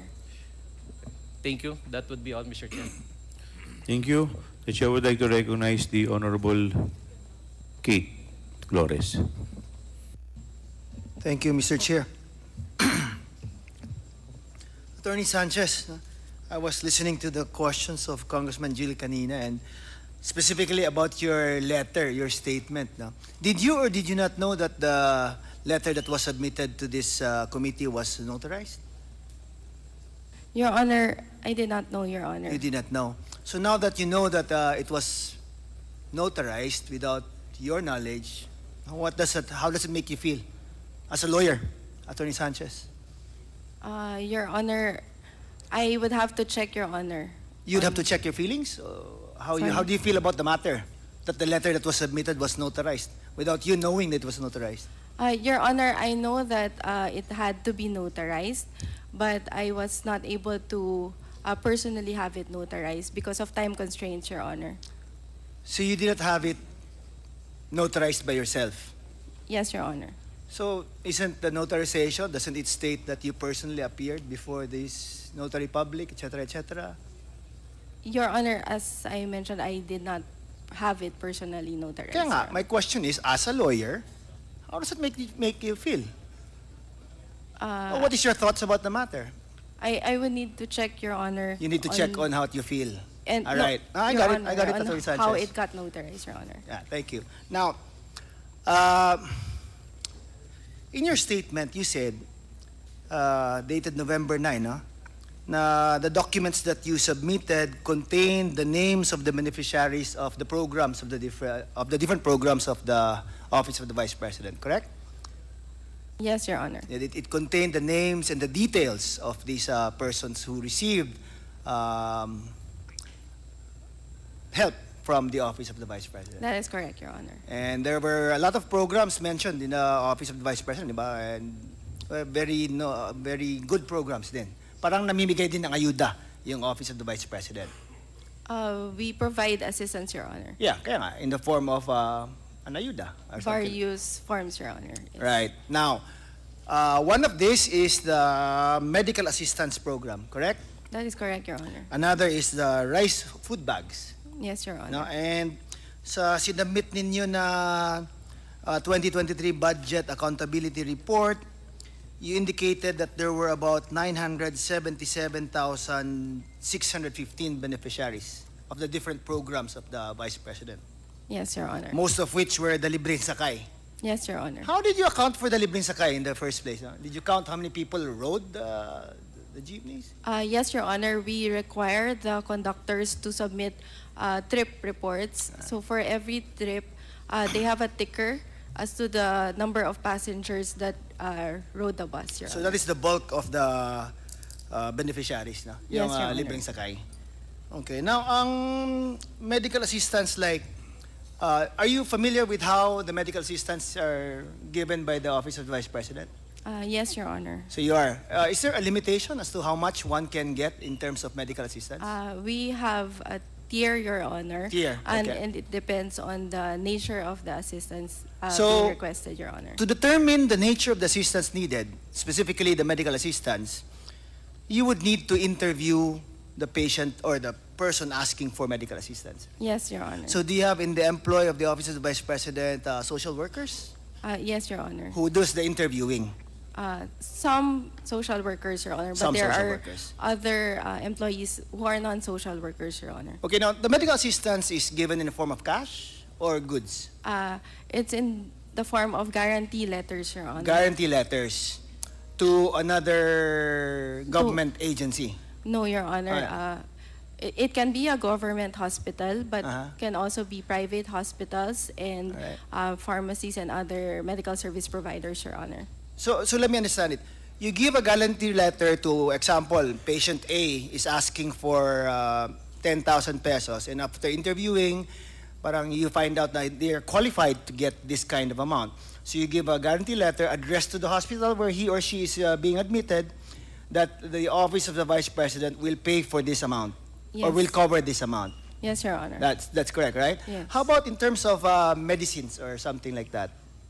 We also give, for 2023, Your Honor, we provide the medicines, Your Honor. But So for- actual medicines na. yes, Your Honor. So they give you parang prescriptions, and then ang ibabalik nyo sa kanila are actual medicines that they need.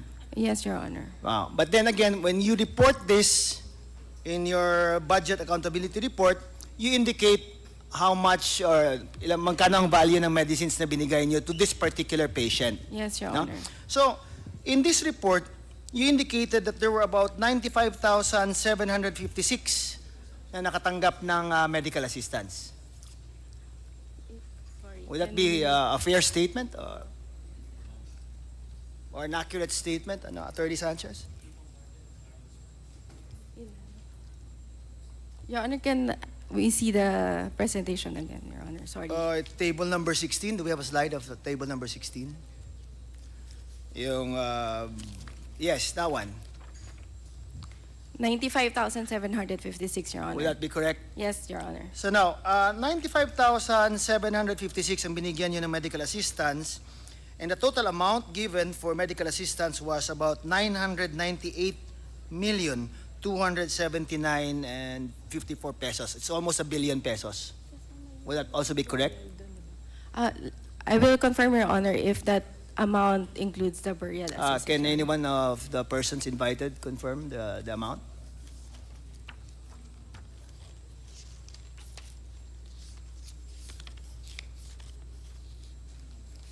$956 million.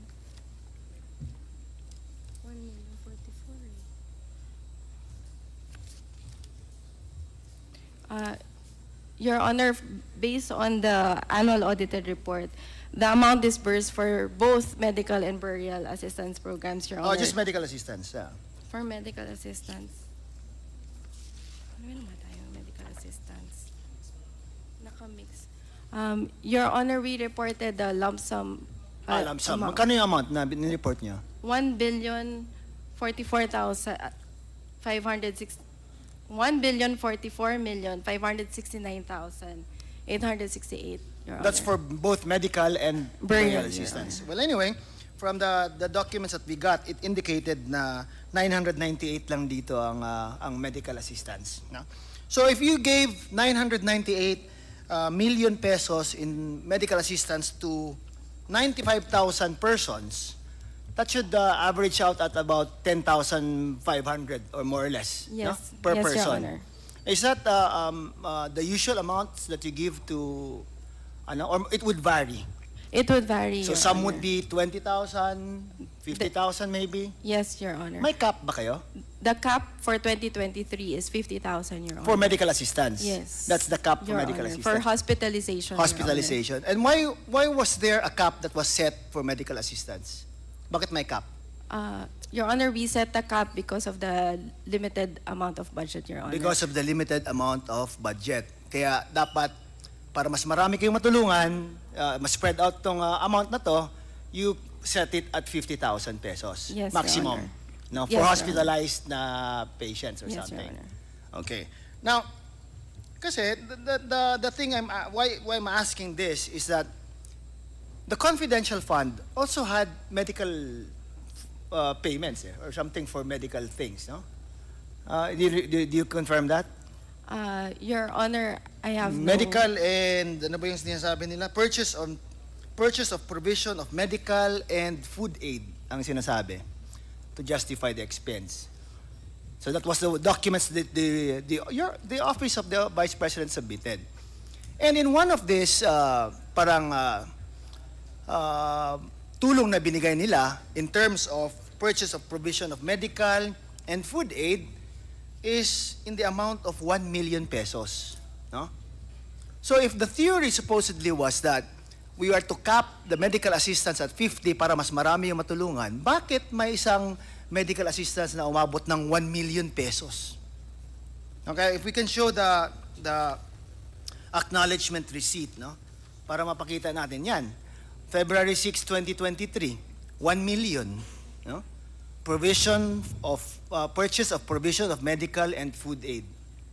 So di ba it defeats the purpose na so akala ko nga kinakap nyo at 50,000 para mas marami yung matulungan nyo. Bakit dito 1 million isang tao lang?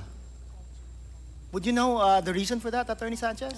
I'm sorry, Your Honor, but I do not have information on that. Okay, now in the regular program din na ito, rice food bags. How much is given to each beneficiary sa rice food bags? Mr. Chair, Your Honor, the average amount of the package is around 500 pesos, Your Honor. 500 pesos. So, kung 50,000 na medical assistance plus rice na 500 pesos, that should just be 50,500, di ba? Hindi pwede itong 1 million na ginamitan ng confidential fund. Kasi sobra-sobra na siya, di ba? If you go through the normal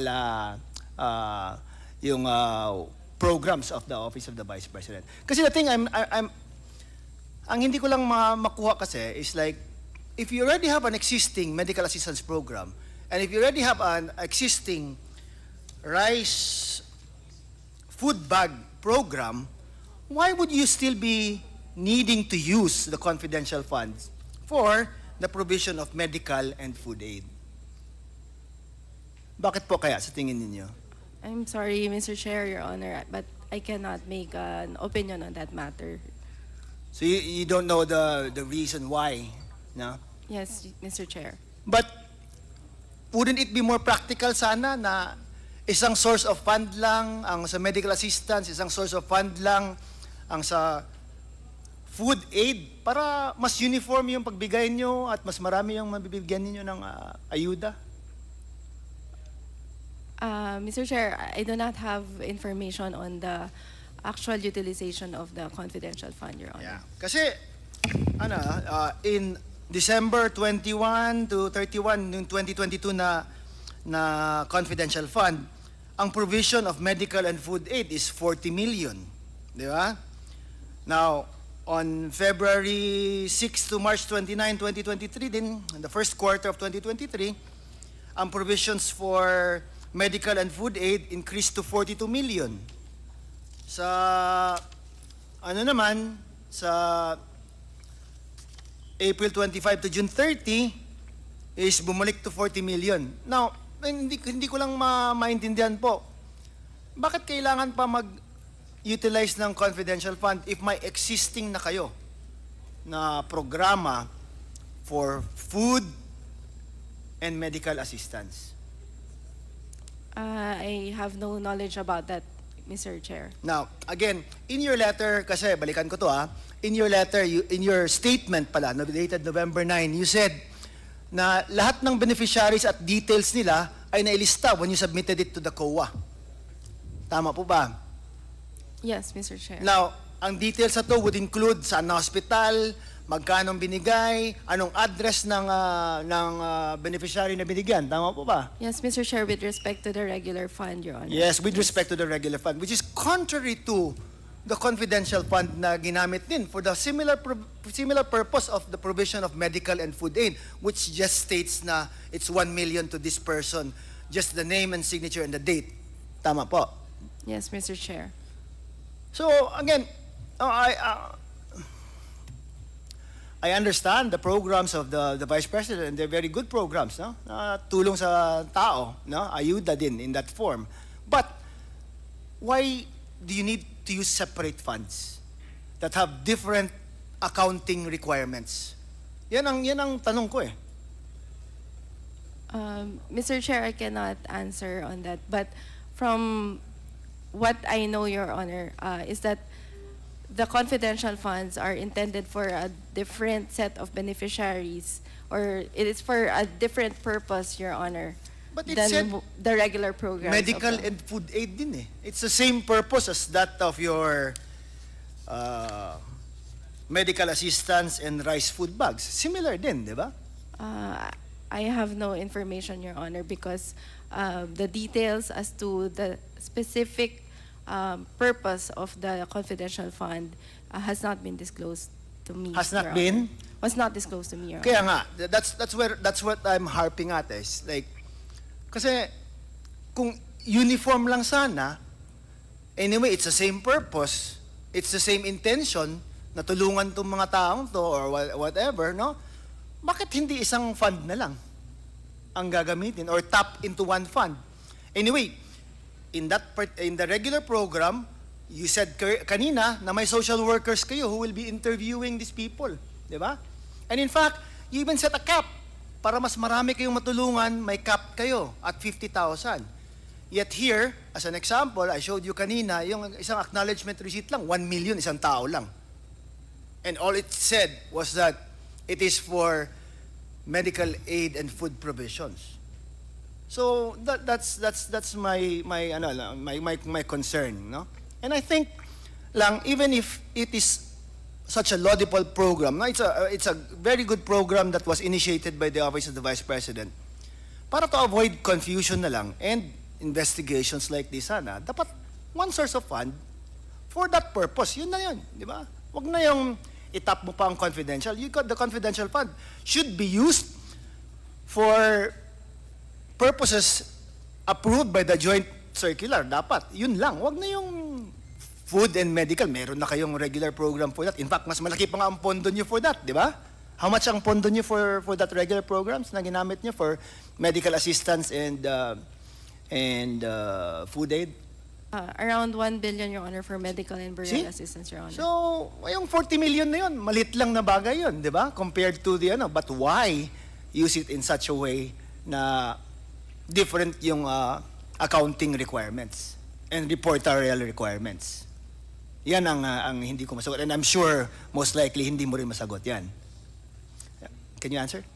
No, Your Honor. Yes. And sino sa tingin mo ang pwedeng magsagot, who could answer, no? Who could give us answers to these questions? Sino po? Your Honor, as to the actual disbursements of the fund, that would be the special disbursing officer, Your Honor. How about as to the reason as to why two separate funds were used? Who should have answered this? Bakit confidential ang isa? Bakit regular fund ang isa?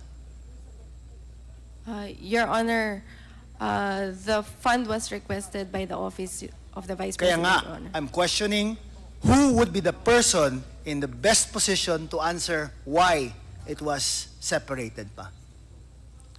Your Honor, the head of the agency, Your Honor. And who is that head of agency? Vice President Sara Duterte, Your Honor. Thank you, Attorney Sanchez. Thank you, Mr. Chair. Thank you, Congressman Flores. The chair would like to recognize Congresswoman Mika Swansing. Thank you very much, Mr. Chair. Mr. Chair, I would like to direct my first set of questions to Attorney Sanchez. Attorney Sanchez, I would just like to reiterate some of the questions my colleagues asked a while ago. Nakalagay po, you signified that the signature on the statement is yours and it was duly authorized. But you had no knowledge that it was notarized. Is that correct, Attorney Sanchez? Yes, Your Honor. Opo. Siguro on this po, I will not belabor the point, but I would just like to second what Kong Raj spoke about earlier. Kasi pati po dito makikita natin ang nag-notarize po noong inyong statement ay si Attorney Rochelle Abella. Which to me is very interesting, Mr. Chair, because one, she's already operating outside of her area of jurisdiction, which actually kind of renders the notarization invalid. But second po, apart from like official OVP DepEd documents, it seems like she's also handling personal notarizations, like notarizations of personal documents for all of the employees of OVP and DepEd without the employee's knowledge. So mukha pong, Mr. Chair, I would leave it, I would defer it to the judgment of the committee as to whether we should also call on Attorney Rochelle Abella to answer some of the questions, because it seems like she's certifying and notarizing a lot of the documents that are being covered in this committee, Mr. Chair. But I would just like, Mr. Chair, I will defer that to the committee as to whether we want to invite Attorney Rochelle Abella. Just an interjection, Mr. Chair. In line with the statements of Congresswoman Mika, Mr. Chair, can I move that we invite Attorney Abella? There's a motion to invite Second, Mr. Attorney Abella, duly seconded. Is there any objection? Hearing none, the motion is carried. Thank you very much. Mr. Chair, interjection. Yes, Congressman Jill. Attorney Sanchez, you mentioned that you have no knowledge that the statement was notarized, correct? Mr. Chair, I submitted my signed statement to the office, to the OVP, Your Honor, but I was not part of the notarization, Your Honor. But you are aware that that document will be notarized because you received a phone call asking for your ID, correct? I was aware that it would be notarized, but I was not aware if it was actually notarized, Your Honor. For Miss Julieta Villa del Rey, who prepared your statement? Ako po, Your Honor. Ikaw po, hindi po yung lawyer na nag-notarize. Okay, thank you. Yeah, Mr. Chair, just along that line, Attorney Sanchez, with regards to the statement, you mentioned that you were not aware that it was notarized. Is that correct? We intended to have it notarized, Your Honor, but as to the actual notarization, due to the short period of time from the time that I received the subpoena and the time that I made my statement, hindi ko na po So, napanotarize. who had it notarized? I will, again, Your Honor, I will check po with our office, Your Honor. Hindi. Kasi ikaw ang acting chief of staff. So, you would know to whom you would entrust notarizing that document. Your Honor, just to correct Your Honor, I am not the acting chief of staff. You are... I am the director for administrative and financial services office. Now, it's insofar as it's Yes. a document that has your signature affixed to it. Yes. Yes, Your Honor. So to whom did you entrust the responsibility of having that document notarized? I just left the document, Your Honor, to the head of our legal affairs division, Your Honor. And that would be Attorney Torrentira, Your Honor. yung nandito kanina. Yes, Your Honor. So, meaning, iniwan mo yung dokumento na pinirmahan mo na ikaw din ang gumawa sa kanya. Tapos siya na po ang nagpa-notaryo. Tama po ba? I am not sure, Your Honor. No, but you entrusted it to her, correct? Yes, Your Honor. Okay. I So just you- requested her, Your Honor, to send the document to So you COMSEC. did not know whether or not she had the document notarized. Yes, Your Honor. But you're a lawyer. Yes, Your Honor. Okay, thank you very much. Mr. Chair? I'm sorry, Congresswoman Swansea. Thank you very much, Mr. Chair. Mr. Chair, I would also, maybe one question that's also playing in my mind is given that they all seem to be centralizing the submission of all of these documents, baka meron pong filter, baka meron pong nagre-review ng lahat ng mga statements nila as to whether it's allowable, if I may use that term, na pwede pong i-release. So yun lang, Mr. Chair. I don't know as well why the officials of the OVP are barred from sending directly to the committee, because that's also an avenue that they have. They're given the contact details, the email address of the committee as well, so they could have easily sent it directly, Mr. Chair. But just wanted to highlight that, Mr. Chair, before I move on to my questions. Attorney Sanchez, given that you've manifested to the committee that you've drafted your statement word per word, I would like to ask specific questions on some of the statements that you made. The first point that I would like to quote was your statement saying, for the years 2022 and 2023, the OVP has received unmodified or unqualified opinions in COA's annual audit reports. An unmodified or unqualified opinion is considered as the best rating given by COA. So, ang tanong ko po siguro, Attorney Sanchez, what is your understanding of what it means when COA issues an unmodified or unqualified opinion? Your Honor, Mr. Chair, my understanding is that the unmodified or unqualified opinion means that the audited financial statements present fairly in all material respects the financial position of the agency. My next question is, what is your basis for saying that, quote, this is considered as the best rating given by the COA? Your Honor, because there are three audit opinions which are usually issued by the Commission on Audit. The first is the unmodified opinion, the next is the qualified opinion, and the last is the adverse opinion. Thank you, Attorney Sanchez. May I, maybe rebut some of the points that you noted, may I request the COMSEC to please flash the statement released by COA themselves. Essentially, a statement saying that the highest COA rating or COA audit rating is not an unmodified opinion. So let me read specific answers or clarifications issued by COA. I would like to first highlight the third paragraph, which is their definition of what an unmodified opinion is, or an unqualified opinion, which is issued when the auditor concludes that the financial statements are prepared in all material respects in accordance with applicable financial reporting framework. The next that I would like to highlight is in the first paragraph, an audit opinion should not be viewed as a rating, score, or grade with ranking of lowest to highest. I would like to move to my next slide, if the COMSEC may please show that. It has the different types of audits. It has your financial audit, your performance audit, and the compliance audit. So I would just like to create a delineation among the three different audits that COA does.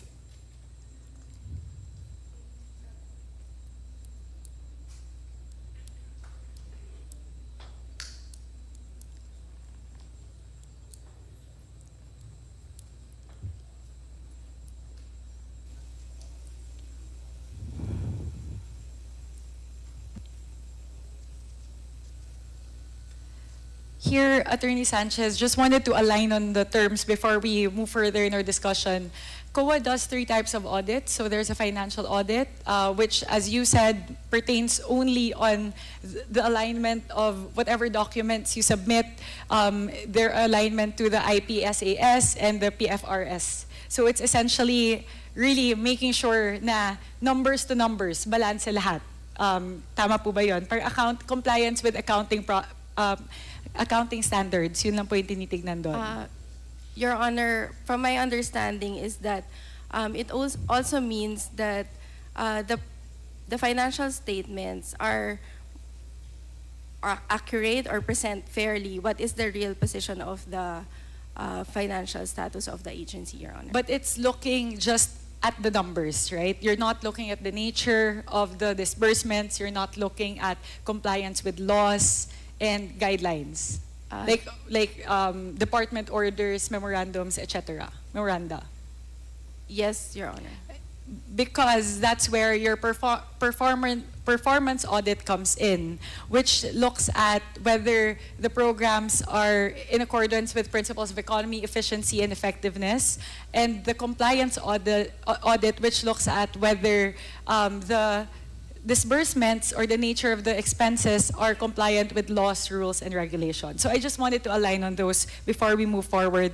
So may I come back to that COA statement, please, COMSEC?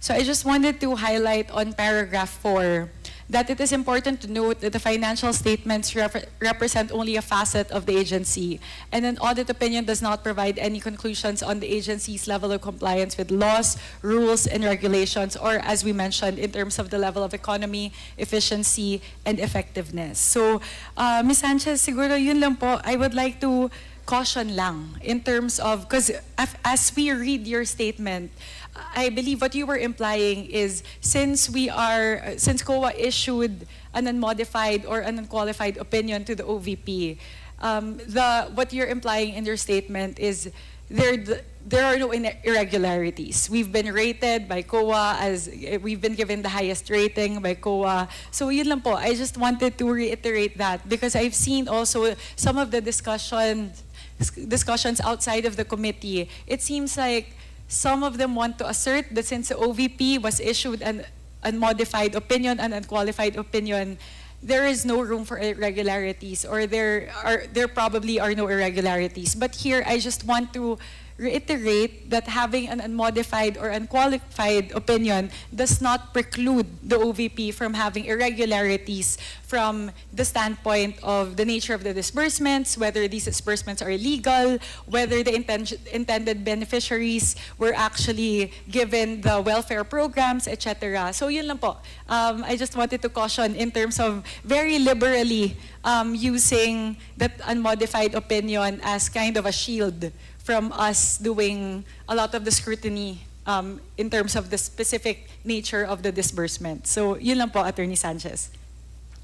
Okay. Mr. Chair, I would like to move to the next part of the statement which I would like to ask Attorney Sanchez on. Quote, in addition, since July 2022, the OVP has not received any notice of disallowance nor suspension on the transactions covering the reported beneficiaries and strategic partners. So I would just like to ask what you mean by this statement. Your Honor, if I may continue the statement. In addition, since July 2022, the OVP has not received any notice of disallowance nor suspension on the transactions covering the reported beneficiaries and strategic partners, which are the topics of privileged speech number 379.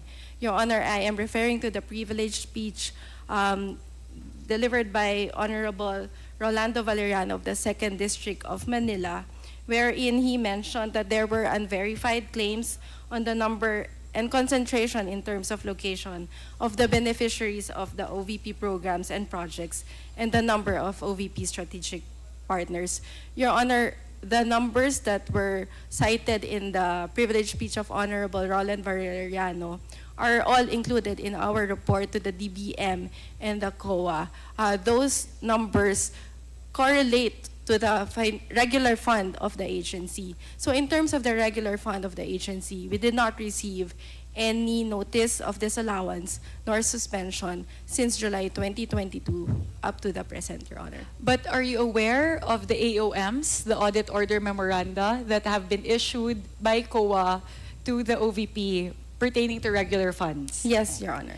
May you please let us know how many AOMs have been issued to the OVP, specifically pertaining to regular funds. Kasi alam naman po natin, with regard to confidential funds, there have already been 3 AOMs and 1 notice of disallowance for the confidential funds. But it was revealed to us by COA just during the previous hearing that there are also AOMs. And actually, some of the AOMs pertain to welfare programs. That's why I want to also highlight the statement of yours, Attorney Sanchez, because Mr. Tumawis in the previous hearing said there are like 170 million pesos in question under the AOM for the regular fund, pertaining to welfare programs in particular. Yes, Your Honor.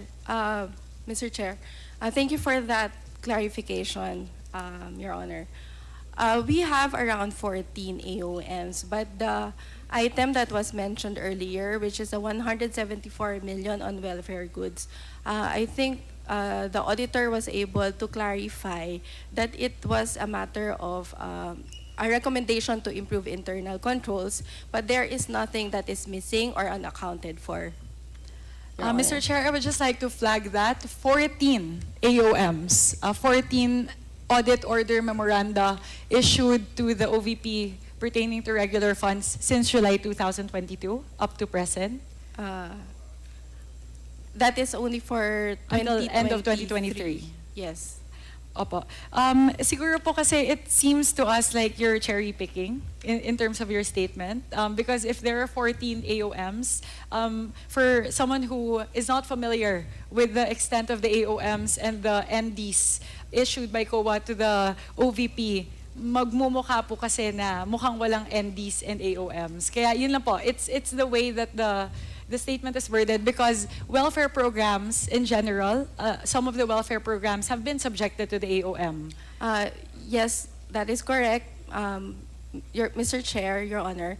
But as mentioned, there is no disallowance on the welfare goods, Your Honor, because nothing is missing. Because if the items are missing, then we would not be able to get an unmodified opinion, Your Honor. Actually po, Mr. Chair, medyo alarming po yung flinag ni Mr. Tumawis during our previous hearing that what was actually missing for some of the welfare programs were the distribution lists or the list of beneficiaries for some of the programs. He mentioned 2, disaster operations, I believe, and pagbabago program.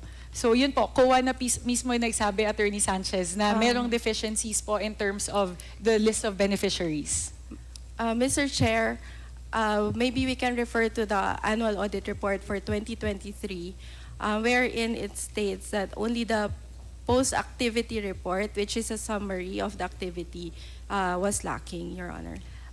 Mr. Chair, perhaps in the next hearing, maganda po kung mapaghaharap po natin si Attorney Sanchez at Mr. Tumawis, kasi po COA themselves were the ones who said that there were deficiencies in terms of the distribution lists because of the internal guidelines of the OVP. Sabi nila for some of the programs, the OVP did not require distribution lists to be created for some of the programs, and that's why there were no distribution lists submitted. So siguro po pagharapin na lang po namin kayo ng COA dahil COA na po mismo yung nagsabi that there are deficiencies in that area.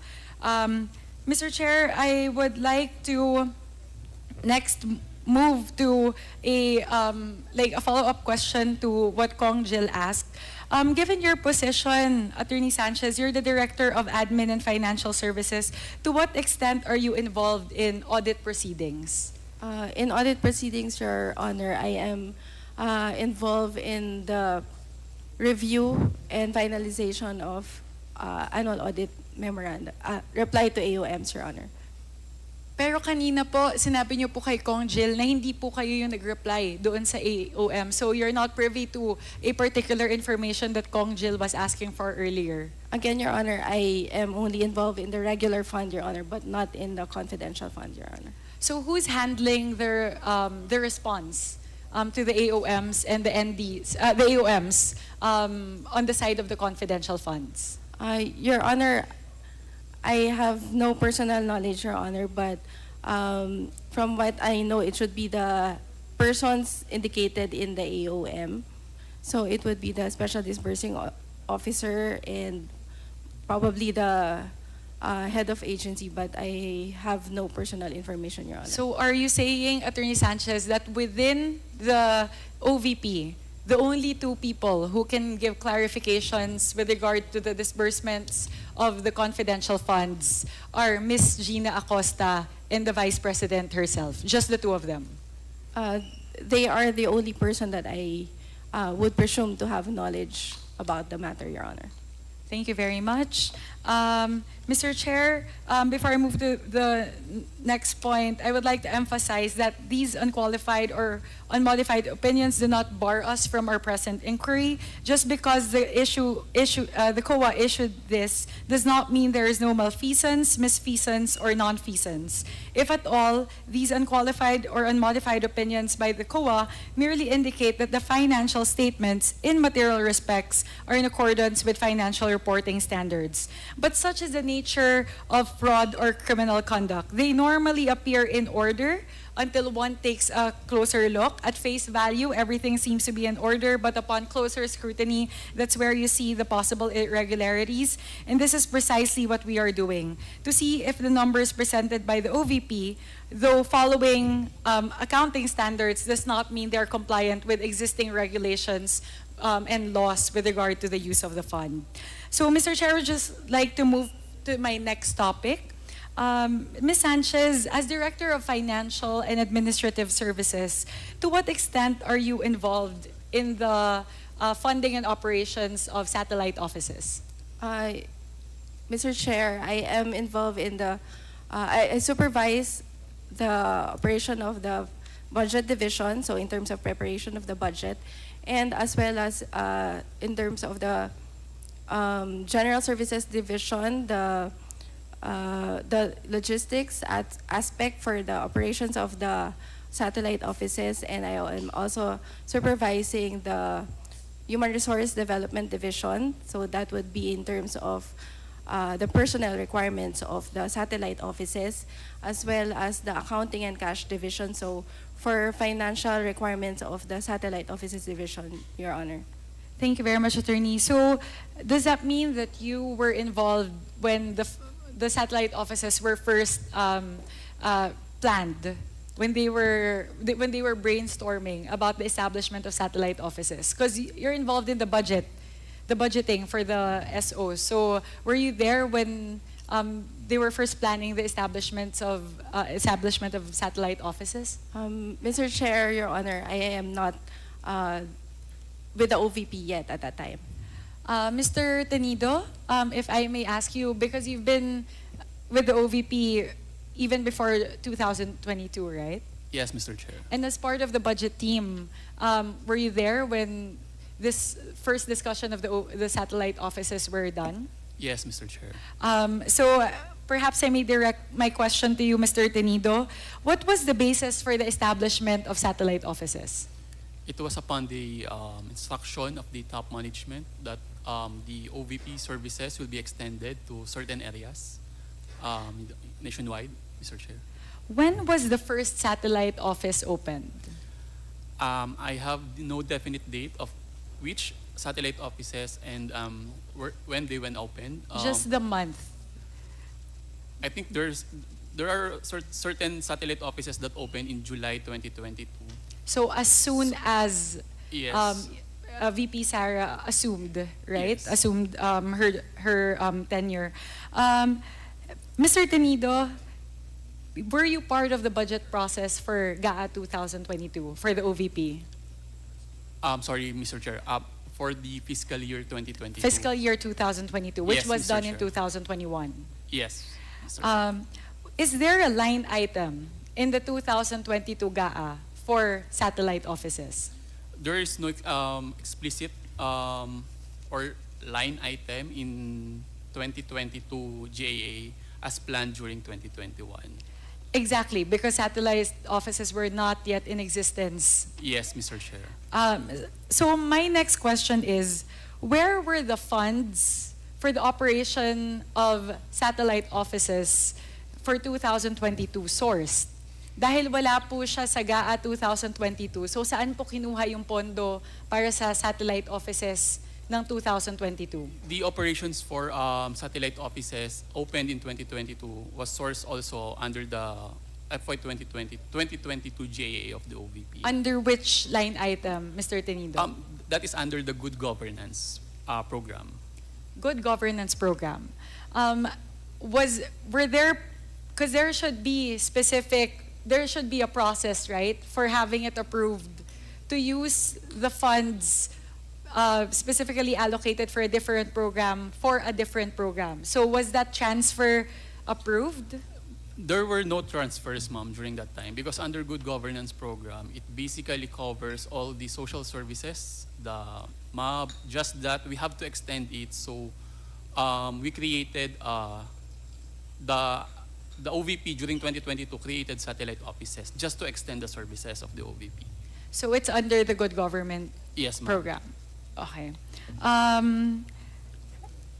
I could direct this question. I'm not sure who has the best knowledge of this, but probably Attorney Sanchez, since you're handling the budgeting and the funding for the satellite offices. Throughout the deliberations, we noticed that what COA kept on saying is that the substantial, actually sometimes the five-fold increase in some of the budget items can be attributed to the satellite offices, the establishment of satellite offices. COA was describing to us last time that the increase in travel expenses were due to the establishment of satellite offices. The additional 60 million in rentals were also attributed to the satellite offices. Even the increase in professional services were attributed to the establishment of satellite offices. So actually that made the committee very curious. How much are we spending in total across the different expense categories towards the satellite offices? So all in po, that includes the rent, the supplies, the travel, the personnel, because it seems to be eating up a huge chunk of the OVP budget. Please give that to us for years 2022, 2023, and 2024. Would you be able to share that information now? Your Honor, we have the information. May I refer to our budget analyst, Ms. Edeline? Ms. Rabago? Good afternoon, Mr. Chair. For 2023, actual utilization for the satellite offices would be 1.026 billion pesos.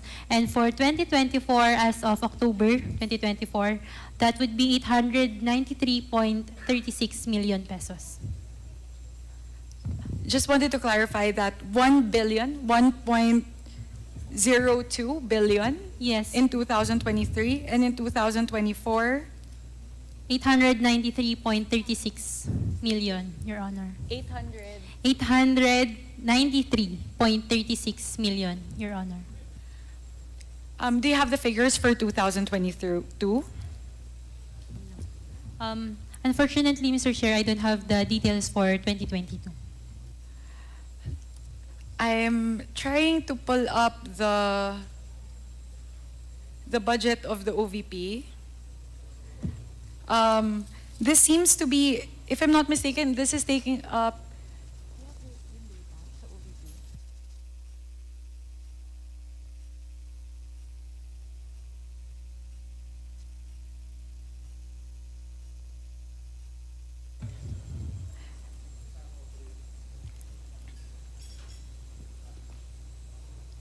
Mr. Chair, just looking at it, it seems to be occupying 60% of the OVP budget, but I just need to quickly check.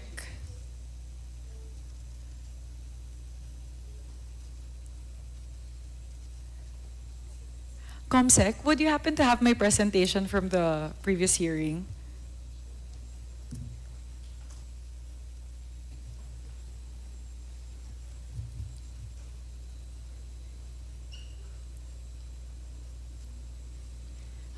I have it now. So, Mr. Chair, for the year 2023, the OVP budget, Mr.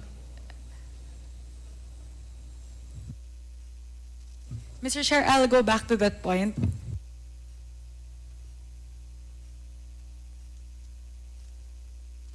Mr. Chair, I'll come back to that point. I'll just have to very quickly compute the percentage that the satellite offices are taking Yes, up. please. But But before yeah. you continue, may I recognize the Honorable Franz Castro? Please continue.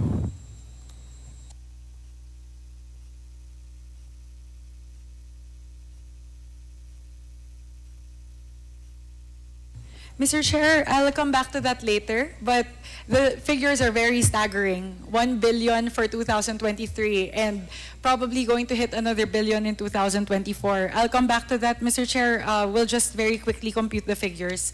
Let me move, Mr. Chair, to my next topic. I would just like to ask Attorney Sanchez again on a different topic. Attorney Sanchez, what is the largest check amount that you have signed off on during your tenure with the OVP? Mr. Chair, Your Honor, it would be the 125 million pesos for confidential fund, Your Honor. So 4 times. Yes, Your Honor. 4 checks worth 125 billion. Yes, Your If we may please show COMSEC the 4 checks. So this is the first check dated December 20, 2022. Is that correct? Yes, Your Honor. That's the first. The second check dated January 31, 2023. Yes, Your Honor. The third check, April 18, 2023. Yes, Your Honor. And the last check being July 13, 2023. Yes, Your Honor. Thank you, Attorney Sanchez. Attorney Sanchez, given the large amount and given that these are the highest you've ever signed in terms of the amount, did you hesitate at all to sign these checks? Your Honor, I did the usual process, which is to review the documents attached to the check, the supporting documents for payment, Your Honor.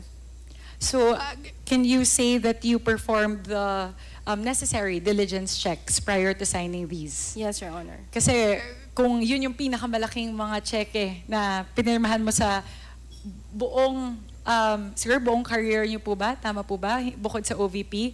Yes, siguro Your po mas magiging maingat po kayo. Opo. Kasi po, napansin ko lang po, kung titignan po natin, kung ibabangga po natin yung date ng cheque doon po sa disbursement voucher, parang napakabilis po kasi ng processing. So, yun po siguro, kaya doon ko po siguro tatanungin kung nagawa po talaga yung necessary diligence check. So, let me first go to the first disbursement voucher. If you may please show that, COMSEC.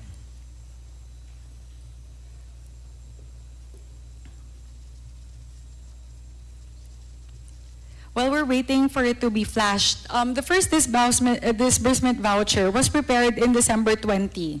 And by the end of the same day, the disbursement voucher was not only certified, verified, and approved, but in fact, the correspondent check amounting to 125 million was already issued and received by the special disbursement officer by the end of the day. So, siguro po, COMSEC, if we may please show the disbursement voucher.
Thank you very much, COMSEC.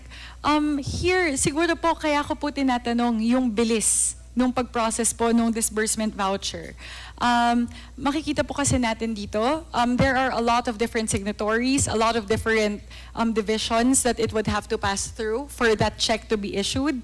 So as you can see here, it has to be signed by the Vice President, and then after that, it has to be certified by the Chief Accountant, and then it has to go to the approval of Mr. Ortonio. And then thereafter, at saka lang po pupunta sa cash division. And then after that, that's when you and Mr. Ortonio would have to sign it. So if you would count it, you have 4 departments that it would have to go through. If that's correct. So it's the Vice President, it's the Office of the Chief Accountant, it's the Office of Mr. Ortonio, it's the Cash Division Office before the two of you sign it. And then only then would the check be released and it would have to be received by the Special Disbursing Officer. So siguro po, given that more than 5 people have to sign off on this document, maybe that's why we call into question the speed by which the disbursement voucher was issued. It was issued on December 20. It went through at least 4 departments, at least 5 signatories, 5 to 6 signatories, and the check was created and signed and released and received all by the end of 1 day. So siguro po, given the staggering amount, this is 125 million pesos we're talking about, Mr. Chair, in check form. May you please explain why it was done so expeditiously? Why there seems to be a rush? Before you answer, Attorney Sanchez, let me go back and give the case in point for the second disbursement voucher. This one is dated January 31. Same thing.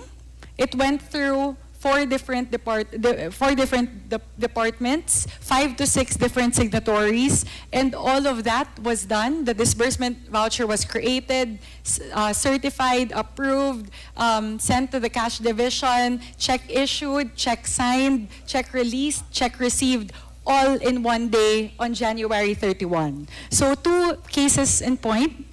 If I may pause here, Mr. Chair, and throw the question to Attorney Sanchez and Ms. Villa Del Rey, given that you are 2 of the signatories appearing in these 2 documents. Bakit po ang bilis? 125 million pesos po yung amount na pinag-uusapan natin, pero para pong nagmamadali na ma-issue yung cheque, magawa yung disbursement voucher, ma-issue yung cheque, ma-receive ng Special Disbursement Officer, lahat po sa iisang araw. Mr. Chair, may I be recognized? Mr. Chair. Yes, Attorney Sanchez. Thank you, Mr. Chair. Mr. Chair, it is actually a common process for the OVP to process cash advances within 1 day. We prioritize cash advances as generally, Mr. Chair. The way our office is organized, Mr. Chair, is that the accounting and cash divisions are close to each other. So it would not take several hours for the documents to reach the cash division. And my office is also just near the cash division and the accounting divisions, Your Honor, because they are under my office. So in terms of processing, there is nothing unusual for us to be able to process cash advances within 1 day. In fact, in our Citizens Charter, for internal services for cash advances, our usual turnaround time is 1 to 2 days, Your Honor.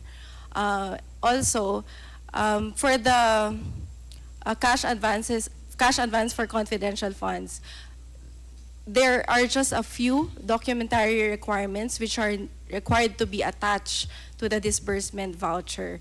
And so it's not very difficult to browse through the documentary requirements, Your Honor. Thank you, Attorney Sanchez. May we please pose the same question, Mr. Chair, to Ms. Villa Del Rey? Before you certified it Ms. po, Villa Del Rey, you are recognized. what diligence checks did you do? Upon receipt of the disbursement voucher for the issuance of confidential fund, Your Honor. We checked the required documents under the joint circular. If it is complete, if it is complete with all the documentary requirements, I certify the portion which is the Annex B of the DB. I'll check the cash availability and check the completion of the supporting documents. And then after that, we transfer it to the cash division. Mr. Chair, siguro yun po, given the amount in question, sinabi po ni Attorney Sanchez 1 to 2 days. Kaya po, bakit tinapos lahat ng 1 day? Tinitignan ko po yung the dates would be December 20, 2023. That's Thursday. Kaya po ba hinabol? Dahil, sorry, that's a Wednesday. Kaya po ba hinabol kasi gusto niyo po ma-encash by the end of the week? Ganun po ba yun? Mr. Chair, hindi naman po sa hinabol, but as a matter of course, kapag may cash advance po, we really generally prioritize, Mr. Chair. Okay, Mr. Chair. Thank you. If I may move, Mr. Chair, to the fourth disbursement voucher. If COMSEC may please show us. Siguro po here, apart from the speed by which it was issued, perhaps the most glaring, the fourth one po. Thank you, COMSEC. Perhaps the most glaring thing that I would like to note here is at the bottom left corner, you would see that there is no signature under the receipt of payment, meaning the special disbursing officer did not sign that and attest that she received the check. So siguro po, tatanungin ko po, Mr. Chair, ang OVP, paano po nangyari to? Isang 125 million pesos na cheque na hinayaan lang po natin na makalusot yung disbursement voucher nang hindi po pumipirma yung special disbursing officer na nagpapatunay na natanggap niya po yung cheque para sa 125 million pesos. Sino po ang nag-check ng mga disbursement vouchers natin? Ms. Villa del Rey, as the accountant, is that not under your purview to make sure that these documents are in order po? Your Honor, for the Annex E, which is the receipt of the check, it is the responsibility of the cash division for the issuance of the check to the SDO or to the payee of the disbursement voucher. Opo, Mr. Villadere, hindi po siya sa issuance of the check. It's the receipt. It's the attestation that the receipt that the check has been received by the SDO. Yes, Your Honor, the receipt of the check. Once receipt ng check po, the claimant or the payee of the DB should sign at the bottom part of the disbursement voucher. So it is the responsibility of the other division who handle the issuance of check. Ma'am, pakilapit niyo po, hindi po kayo marinig. Yes. Again, Your Honor, it is the responsibility of the division who issued the check to the claimant to have it signed. Wala pong nakapansin na hindi po na-receive ng SDO, hindi po din-receive ng SDO yung disbursement voucher? No, Yun lang po, Mr. Chair. Perhaps the correct person to ask is not here with us today. So maybe what I would like to highlight here is there may be some lapses in the internal controls of the Office of the Vice President. If the release of the checks, in terms of looking at the disbursement vouchers and the checks, are not scrutinized thoroughly by the OVP. Ganito po kalaki, as described by Attorney Sanchez, this is the biggest check she has ever signed off on. Pero may problema po sa internal controls dahil po nakakalusot yung mga ganitong lapses na hindi po na a-attest ng SDO na nare-release po yung funds. Last question po, before I move on, may I ask po, sorry, cash division. Naisip ko lang po, hindi po ba under niyo po yon yung cash division, Attorney Sanchez? So actually, you're here to be able to answer that question. That Attorney should be Sanchez. your responsibility to check po. Yes, Mr. Chair. Mr. Chair, when I checked, there are 3 copies of the disbursement vouchers, and only 1 copy is required to be signed by the SDO. The copy that was signed by the SDO was actually retained by the accounting division, and it may not be the same copy that was forwarded to the resident auditor. Nonetheless, we have a copy that was actually signed by the special disbursing officer. In addition, Mr. Chair, as to the matter of internal controls, in addition to the disbursement voucher, there is an additional control in place that requires the special disbursing officer to sign the warrant of checks. There is a logbook of the checks that is released by the cash division. And as far as I am aware, Your Honor, she was able to sign that warrant of checks. Given that that's the copy that was furnished to COA, may please furnish this committee with that copy that you're talking about that's signed by, is that Ms. Acosta who signed it? Yes, Mr. Chair. Please furnish a copy to this committee. We will do, Mr. Chair. And Mr. Chair, since Ms. Acosta is not here, I would like to ask our resource persons present here, would anyone know whether the SDO has a bond, meaning Ms. Acosta has a bond, and if yes, how much? Ms. Villa del Rey, as the Chief Accountant, would you know? Yes. Your Honor, for the band of Ms. Acosta,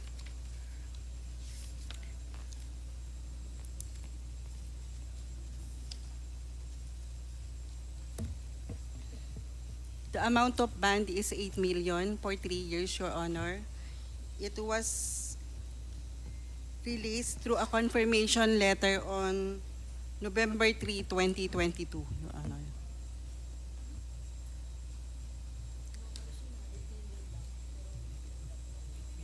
8 million lang po yung bond niya? That is the amount of band for a maximum amount of accountability, 500 million, Your Honor.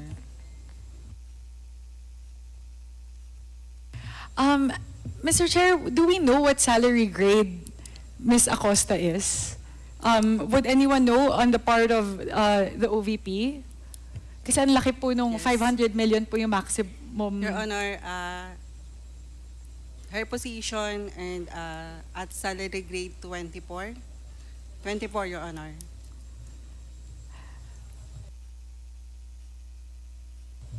Mr. Chair, for someone who is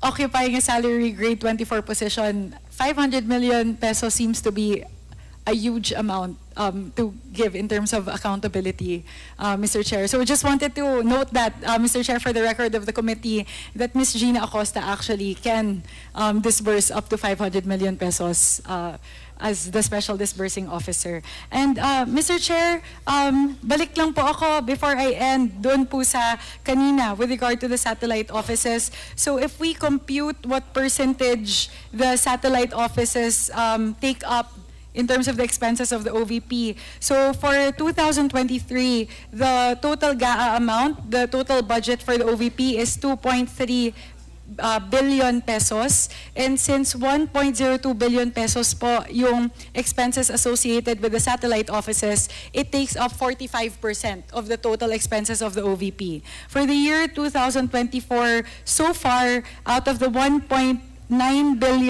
billion pesos funds of the OVP, the 893 million expenses for the OVP translates to 48% of the total budget of the OVP, Mr. Chair. So napakalaki po talaga, halos kalahati ng OVP, the OVP budget, yung tinitake up na satellite offices. So we really need to do a close scrutiny as to whether these satellite offices are necessary and whether they actually contribute to the OVP in terms of fulfilling its mandate, Mr. Chair. So, Mr. Chair, those are my questions po.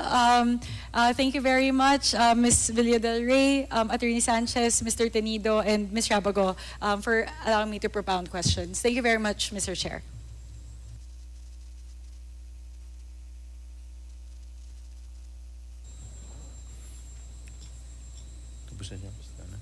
Yes, the next interpellator is Congressman Asidre. You're recognized. Magandang hapon po, Mr. Chair. Nais ko pong magtanong kay Attorney Rosaline Sanchez. Good afternoon, ma'am. Yes, Attorney Sanchez, ikaw po ay isa sa mga approving officers ng Fidelity bonds, tama po ba? yes, Mr. Chair. Kailan po kayo naging approving officer ng mga Fidelity bonds? Mr. Chair, from my assumption to office, Mr. Chair, Kailan po ito? July 19, 2022, Mr. Chair. 2022. Attorney Sanchez, siguro pamilyar naman kayo sa purpose ng Fidelity bonds, no? Ito ay to ensure against losses, shortages, defalcation by officers or employees accountable for public funds. Tama po ba? Yes, Mr. Chair. In other words, ito ay to ensure na gagamitin sa tama at sa mga specified purposes lamang yung public funds na inassign sa kanila. Tama po ba? Yes, Mr. Chair. So, Attorney Sanchez, can you walk us through the process of the Fidelity bonds? Who determines po ba the value of the Fidelity bond to be posted by the concerned government employee? That would be based, Your Honor, on the amount of the liability, the cash advance that would be issued to the Special Disbursing Officer, Your Honor. So, wala pong guidelines, formula na, meron pong guidelines, May formula na matrix sinusunod? po yung Bureau of Treasury, Your Honor. And we provide them with a copy of the special order of the disbursing officer, Your Okay. Honor. So, kung may amount na ni-sinet for the Fidelity bond, ano pong sunod? Yung government employee concerned would post the bond? That would be the agency, Your Honor, through the accounting division. Pero manggagaling po yung pera sa The agency, Your Honor. agency? Yes, that's correct, Your Honor. hindi sa empleyado. Hindi po. So, paano po sila na po check or cash? Paano yun? As far as I recall, Your Honor, for the payments to the Bureau of Treasury, it is through DepEd, so fund transfer, Your Honor, to the Bureau of Treasury. Pero sino yung tumatanggap ng bond? Si Treasury? Yes, Your Honor. From you? Yes. In Your this Honor. case, for all the accountable officers, kayo yung nag-post ng bond? Yes, Your Honor. Kayo yung nag-transfer ng bond sa Treasury? Yes, Your Honor. So, pag natanggap ng Treasury yung bond, anong ginagawa dito? Pinapasok ba to sa isang account? At kaninong bank account? Separate ba to sa regular account ng agency or dun sa Treasury mismo? Sa Treasury yun mismo, Mr. Chair. In a separate account? I have no information, Your Honor, kung anong So how long will process the ng Bureau bond of be Treasury. held by the Treasury? Hanggang kailan hawak ng Treasury yung bond? The bond is for a certain period, Your Honor, and for Ms. Acosta, the bond was for a period of 3 years. Okay. So, paano po siya, anong mangyayari after 3 years na babalik sa agency? Wala na po, Your Honor. So, nawawala lang yung bond? Yes, the bond is in the nature of a premium payment para po siyang Okay. insurance, Your Honor. So, yun ay nasa Treasury na? Yes, Your Honor. So, hindi siya i-release balik sa agency na pinanggalingan? No, Your Honor. Okay. So, ang kanina na-mention na si Miss Gina Acosta, magkano nga po ang authority niya to release? 500 million, Your Honor. Pero magkano ang bond niya? 8 million, Your Honor. 8 million. Yung 8 million na yon, ang premium magkano? Your Honor, I will just confirm based on the documents, Your Honor.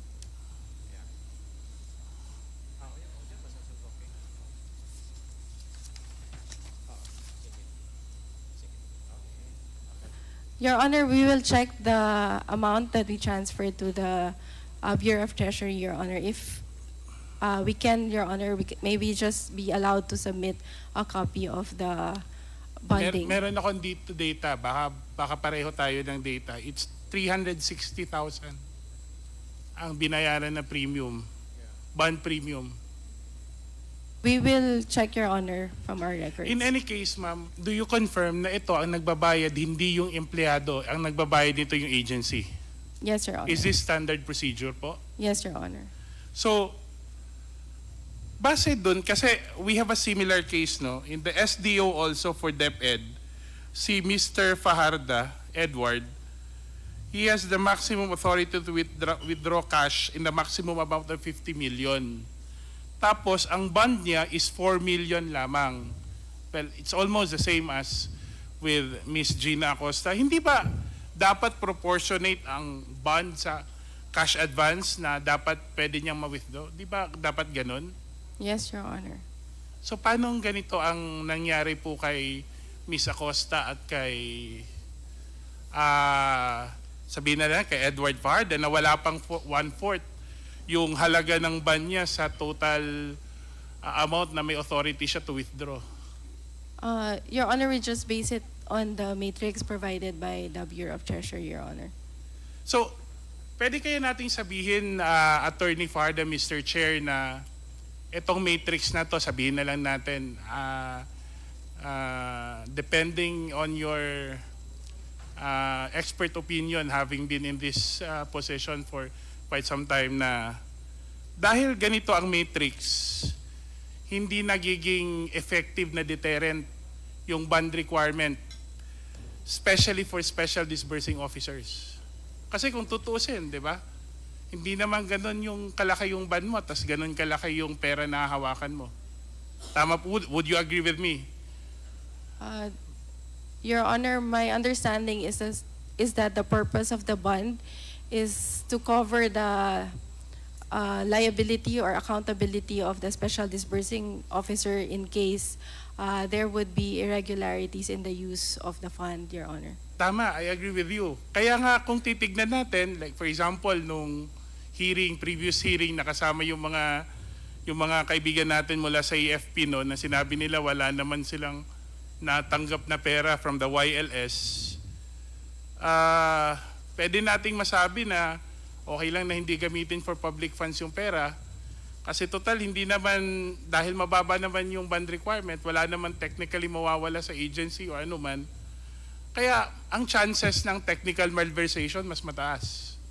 Kasi hindi nga effective deterrent yung bond requirement para isipin ng mga tao na, especially for accountable officers, na wag natin gawin to kasi this is the bond requirement involved. Kasi kung titignan mo, kahit nga sa kanina pa, siguro the same observation ni Congresswoman Swansing, no? Napakalaki ng authority na cash advance. Tapos ang bond requirement, 8 million lang.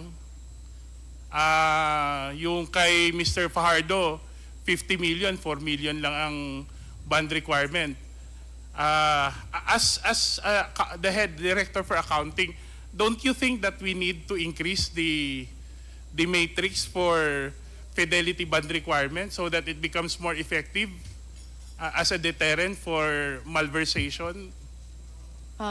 Your Honor, as to that matter, I would submit to the wisdom of the Bureau of Treasury, Your Honor. No, I mean, sa'yo, based on your experience, don't you think there's a need to increase this? So that, anyway, this is in aid of legislation, no? So we can also propose it to the Bureau of Treasury later on to review the matrix for setting Fidelity bonds, the Fidelity bond requirement. Would you agree with me na sobrang baba ng ating hinihingi for Fidelity bond requirement despite the amounts in consideration? I would agree, Your Honor. Thank you, Attorney. Attorney, babalikan ko lang yung statement mo kanina. Kasi medyo na-intriga ako sa statement mo. How long have you been with OVP? Since 2022? Correct? July 19, 2022, Your Honor. So, correct me if I'm wrong, yung COA report, you mentioned kasi dito for the years 2022 and 2023, the OVP has received unmodified or unqualified opinions in COA's annual audit reports. Correct me if I'm wrong, the 2022 COA report referred to expenditures incurred in 2021. Tama po ba? Your Honor, I was referring to the 2022 annual audit report for the year 2022, Your Honor. Okay. So hindi siya audit report for 2022. audit report siya for expenses in 2022. Yes, Your Honor. So ito siya, yung 2020, hindi siya 2021, hindi siya COA report for 2021. No, Your Honor. Merong isa dito na point na sinabi mo, the COA evidence-based reports on the financial the financial position of the OVP for the years 2022 and 2023 shows the OVP's commitment to transparency and accountability based on existing audit and accounting rules and regulations. Tanong ko po, bilang isang career official, don't you think that the ability of career officials to demonstrate or to realize their commitment would also depend on the willingness of the principal to enforce the same? Kasi Yeah. nakailang VP na po kayo. Your Honor, I only joined the OVP during the term of Vice President Sara Duterte. Si Ma'am Julieta po yung 7 VPs. Yes, Your Ma'am, Honor. don't you think for this, no, as career officers, don't you think that despite your willingness to submit to accounting rules and regulations, malaki pa rin ang role ng principal? It really depends on the principal. In the end, it depends on the willingness of the principal to enforce the same. Having been a part of the OVP for the longest time.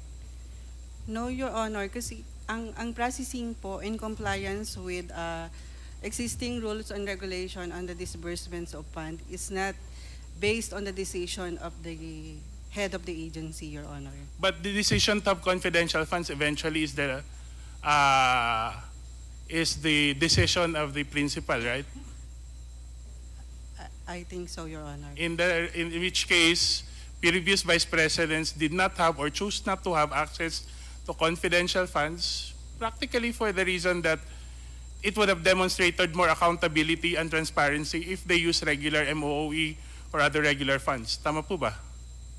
Tama po. Your Honor. And in this case, the decision of the vice president to use confidential funds for items that could be considered under MOOE casts a doubt on the willingness of the principal to enforce accountability in her office. Tama po ba? Hindi ko po siya masasagot, Your Honor. Pero sabihin na lang natin na kung gumamit na lang ng regular fund sources for items na klarong-klaro naman, pwedeng MOE ang ginamit at hindi confidential funds, mas madedemonstrate natin ang sinasabing commitment natin to transparency and accountability. Yes, Your Honor. Maraming salamat po. Thank you, Congressman Asidre. The next interpellator is Congresswoman Franz Castro. Thank you, Mr. Chair. Magandang hapon po sa ating mga resource person. Kanina kasi tinatanong ni Kong Asidre, Mr. Chair, about kay Attorney Sanchez. July 2022 ka napasok po sa OVP. Saan po kayo galing? I am from the Commission on Audit, Your Honor. Okay. So Commission on Audit. Thank you po. Yung first topic ko po, Mr. Chair, ay yung tungkol doon sa pagbabudget. So sa budget muna tayo, no? Noong 2022, involved ba kayo, Mr. Chair, sa ating dalawang sa budget, sa budgeting ng Office of the Vice President? Yes, Mr. Chair. Buong noong 2022. Kailan kayo napasok po sa OVP? I have been with the OVP since 2014. Okay. How about Ma'am Edeline? I have been with OVP since 2017, ma'am. Okay, so matagal na kayo, no, sa OVP. So na-involve kayo doon sa pagbabudget ng 2022 budget ng Office ng Vice President. Siyempre galing ito sa 2021 na budgeting, 'di ba? Yung 2022 budget ginawa yan ng 2021. Okay, so yung mga so ang ibig sabihin nun, Mr. Chair, doon sa budgeting na yan, wala pang confidential funds noon. Wala po. During preparation ng FY 2022 budget on FY 2021, wala pong confidential funds. Okay, thank you, Mr. Chair. And then, nung naging VP na si Vice President Duterte, Sara Duterte, noong July 1, at nag-request siya ng confidential funds for the Office of the Vice President, na-consult ba ang budget unit? Yes, ma'am. We were consulted insofar as the preparation of the request letter is concerned. What request letter? During that time, ma'am, Yung request letter to the Office of President? to Ganun the ba yun? DBM po, Mr. To the Chair. DBM. Okay. So,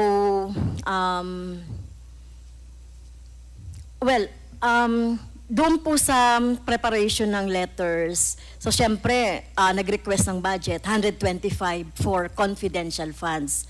Pero alam niyo po saan gagamitin itong confidential funds as far as budget unit is concerned. Doon lang po siya sa activity na safe implementation of OBP programs and projects and confidence building.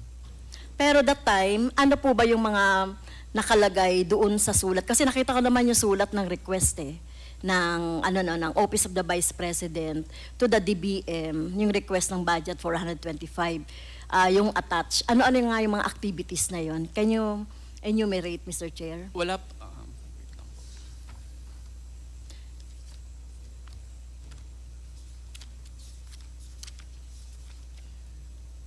Mr. Chair, doon po sa letter, can I just read the portion of the letter, ma'am? Yeah. Apo. Okay.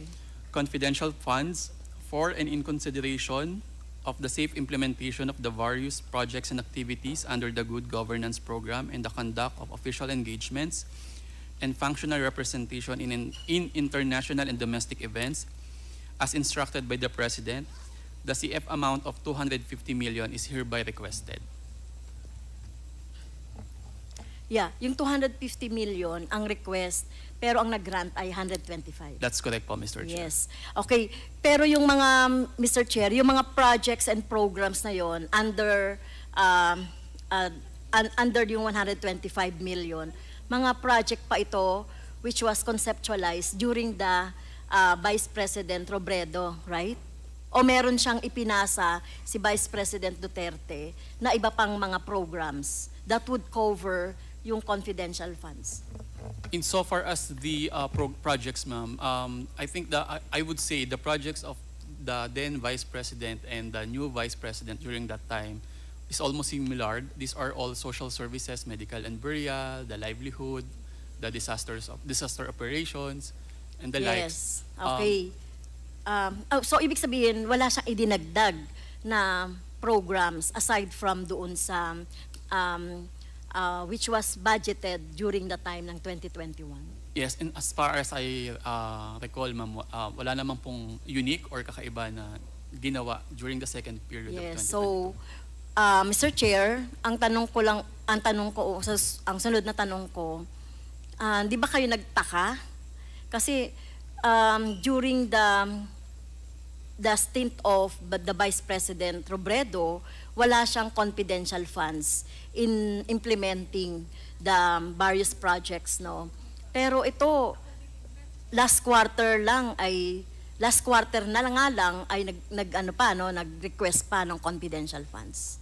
Did you not question it? No, ma'am. However, in every implementation of programs, part of the to ensure the successful implementation is the peace and order or security. That's my personal opinion, ma'am. Yes. As budget officer. Oo. Kung titignan natin yung security, peace and order security, magbigay ka nga ng example ng project noong panahon ni Vice President Robredo na sinasabi mo ay peace and order security. Kasi katulad nito, yung program ng Vice President ni VP Sara, kahit na yung sa libreng sakay or sa kasi dito sa Quezon City massive yung libreng sakay. Pero tingin ko naman, di naman yung ginamitan ng confidential fund ng LGU, no? Through Mayor Belmonte. Pero ito, magbigay ka nga ng example ng panahon ni Robredo, Mr. Chair, na sinasabi mo na kailangan ng peace and order, pero hindi naman nagkaroon ng amount ng confidential funds para to implement it successfully. Well, during the time of Vice President, I'm not saying po na may component ng security or peace and order, but heavily focused po sila talaga sa developmental works and partnership.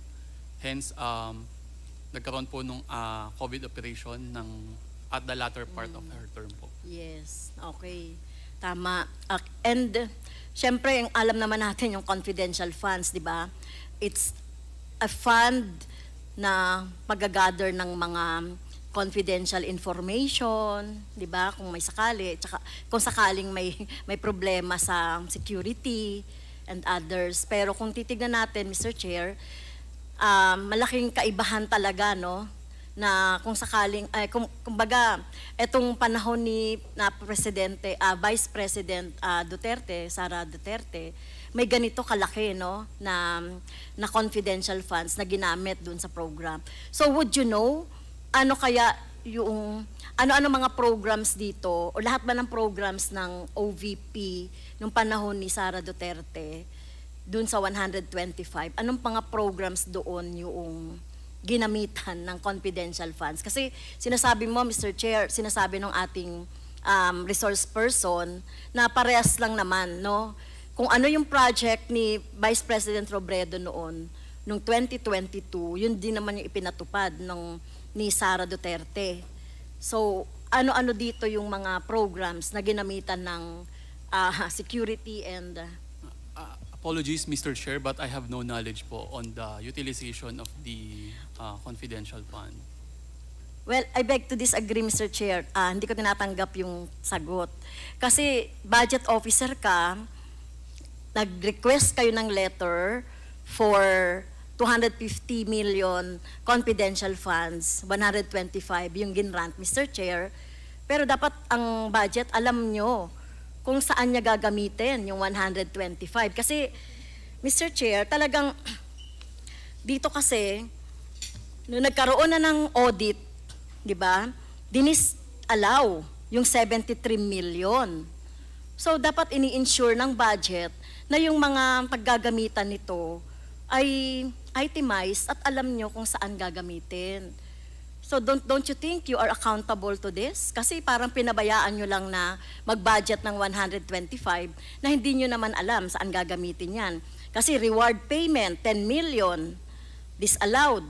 Payment for various goods, 34.8 million, disallowed.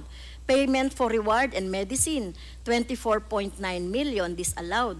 So, yung mga 3 million for tables, computers, and disallowed. So bakit pinayagan ng budget unit ng OBP na may ganito na wala man lang justification? Ma'am, if I may, Mr. Chair, yung participation po ng budget division, mahabang proseso po yung pag-request ng CF to paano nagkaroon ng cash advance hanggang mag-grant yung cash advance, hanggang ma-utilize po siya and hanggang ma-liquidate. Hindi, yes. Ang pinag-uusapan lang natin yung cover ng inyong responsibility as budget. Okay, ma'am. Kaya ang tanong ko sa budget unit ng Office of the Vice President, upon request, pag nag-request kayo, may mga justification kayo, di ba? Sa confidential fund. Ayan, nakalagay kasi sa Mr. Chair, sa JC, kung saan lang pwedeng gamitin yung confidential funds. At yan ay naka-itemize yan talaga. At strictly, doon lang talaga gagamitin. Kahit na sinasabing for reward, for, ano pa ba yun? For buying of information, for other supplies, etc. Dapat merong merong itemization. Ma'am, wala po siya, hindi po siya available at the time nung nag-request na po ng cash advance. Ang attachment na lang po nung request for the cash advance nung CF is the physical and financial plan which was also submitted to DBM during the time of request ng OVP to DBM. So don't you think it's anomalous or error or talagang sa umpisa pa lang ng concept ng pagre-request ninyo ng reward ay ng confidential funds. Sa tingin ninyo sa level niyo pa lang ay parang mali na. Kasi alam ko Mr. Chair wala si Mr. Chair. So, alam ko Mr. Chair, napakahigpit natin doon sa pagbabudget. Talagang binubusisi natin saan siya talaga gagamitin. Pero dito sa confidential funds, parang naging lenient ba tingin nyo ang unit ng budget? Ma'am, kasi yung physical and financial plan po signed by the accountable officer, noted by the finance service director, and then signed by the vice president. So we merely relied po doon sa content ng physical and financial. Ano ba nakalagay sa physical and financial plan? Ano-anong mga activities yon? Na bigla kayong na-convince na kailangan nito ng confidential funds. Kailangan nito na makapag-hire tayo ng mga informant. Mag-ano ng safe houses. Ma'am, yung under PAP po na good governance program, Mr. Chair, and then yung next column po niya, expected outcome is safe implementation of OVP initiatives and confidence building. And then yung portion Anong po, particular na yun? OVP, OVP. Anong particular na activity yon para mapatupad yung sinasabi niyong programs and projects? OVP initiatives pertains po dun sa mga projects na ini-implement po during that time, ma'am. Doon sa fourth quarter? Upon the assumption of the Vice President, ma'am. Hindi, kasi ito, fourth quarter itong pinag-uusapan natin eh.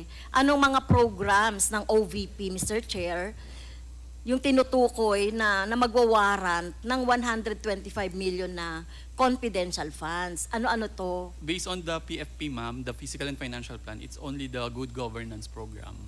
Under sa good governance program, ano-ano itong mga program? Wala na pong nakaspecify, ma'am, sa Physical and Financial Well, Plan. so Mr. Chair, doon pa lang talagang nakikita na natin, talagang very lenient. Hindi naka-specify. 125 yan, Mr. Chair.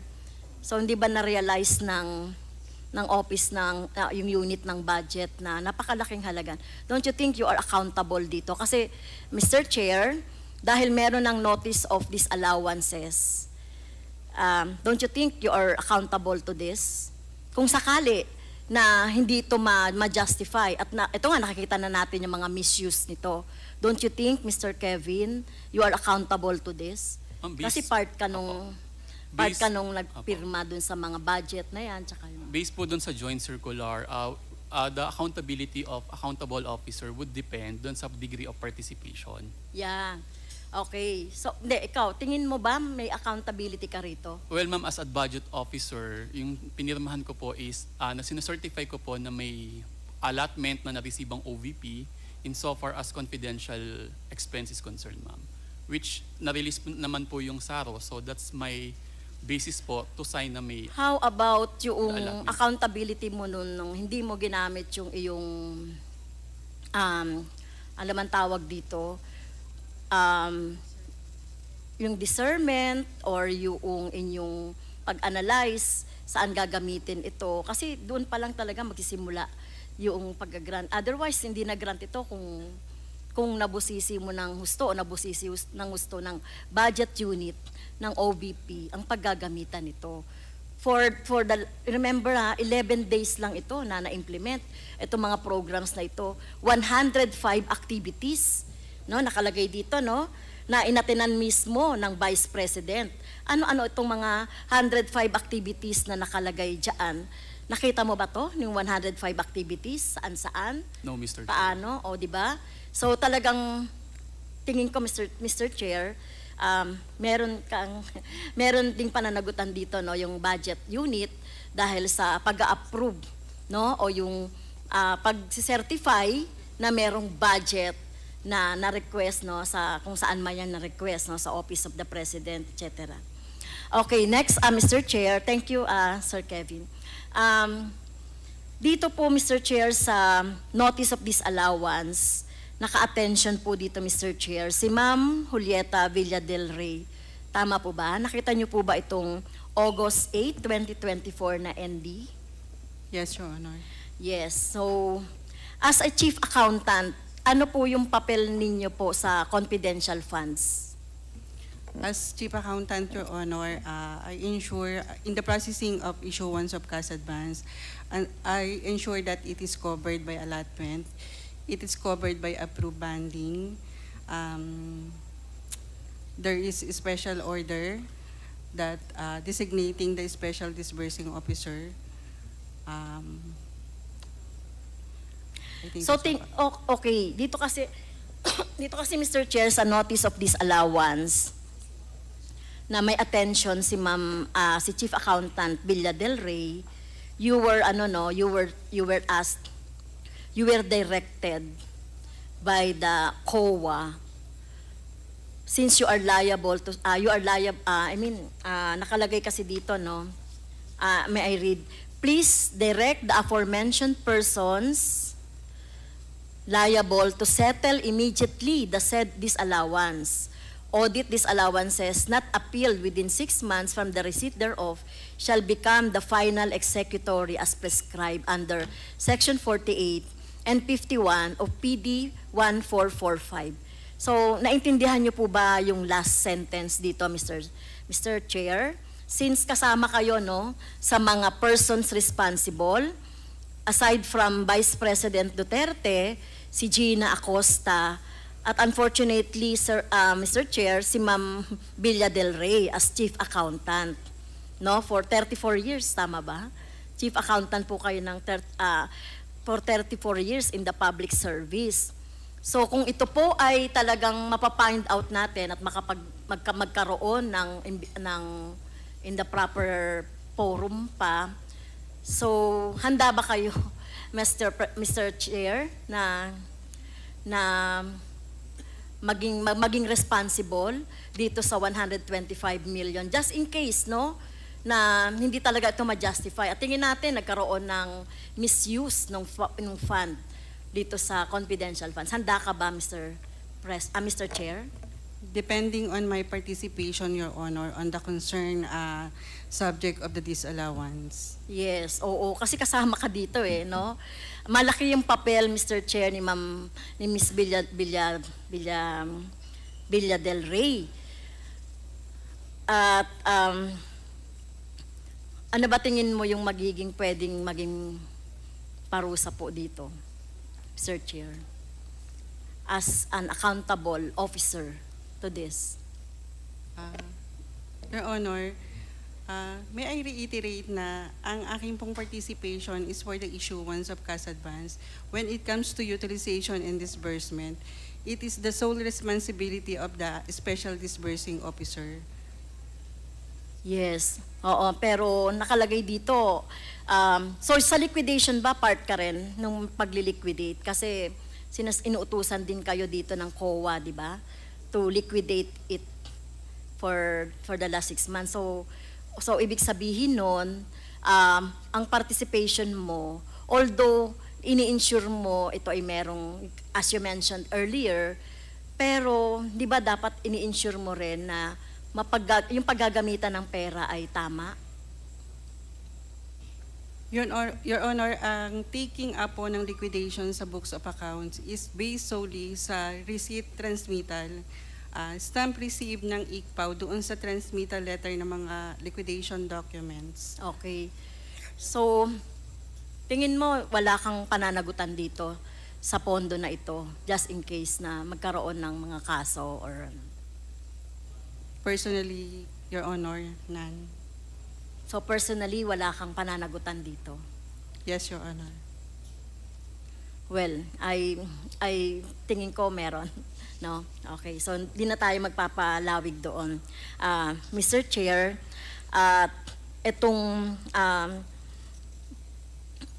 ano na po ang status ng liquidation nito? Kasi parang binibigyan kayo ng 6 months, no? From August 2024. So ano na po yung hindi. Ilan po bang yung araw na or months you were permitted to submit yung liquidation? 180. 180 days. Okay, ano na po yung status nito? I don't have knowledge po of the status of the appeal or the reply to the notice of disallowance, Your Honor. Pero nakapirma ka po dito eh. Nakapirma ka doon sa ano eh. At accountable officer kaya according to the COA, di ba? Yes, Your Honor, but as I read the notice of disallowance, the concern of the disallowance is on the disbursement and utilization of confidential fund. Okay. So, thank you, Ma'am Villa del Rey. Mr. Chair, thank you po, Mr. Chair. Thank you. The chair would like to recognize the Honorable Congresswoman Janet Garin as the next interpellator. Thank you, Mr. Chair. Magandang hapon po sa ating mga resource person. Just to clarify, Mr. Chair, I would like to pursue the line of questioning on the possibility that there seems to be a misunderstanding of how confidential funds are being utilized. No? Kasi sa pananaw ko po, ito po ay isang bagay na dapat matuldukan kung yung ating ba pong mga empleyado at kawani sa gobyerno ay naiintindihan ang purpose ng confidential and or intel funds para naman po hindi na maulit ang ganitong mga situation. So, Mr. Chair, earlier, if I may be allowed to take off from the line of questioning of our distinguished colleague, the Honorable Franz Castro. Narinig ko rin po kasi kanina nung sinabi ni Mr. Tenido, Sir, na they were preparing, you were involved, sir, in the preparation of the budgets, right? Yes, Yes. Can you enlighten this august body? Can you define confidential funds? Mr. Chair, if I may. Mr. Kelvin Tenido. Thank you, Mr. Chair. Based on the joint circular, ma'am, confidential funds is to be used for the confidential activities such as surveillance. This is available for civilian government office in relation to the performance of their mandate, ma'am, Mr. Chair. So confidential funds will be used for the surveillance activities of civilian government agencies to fulfill their mandate.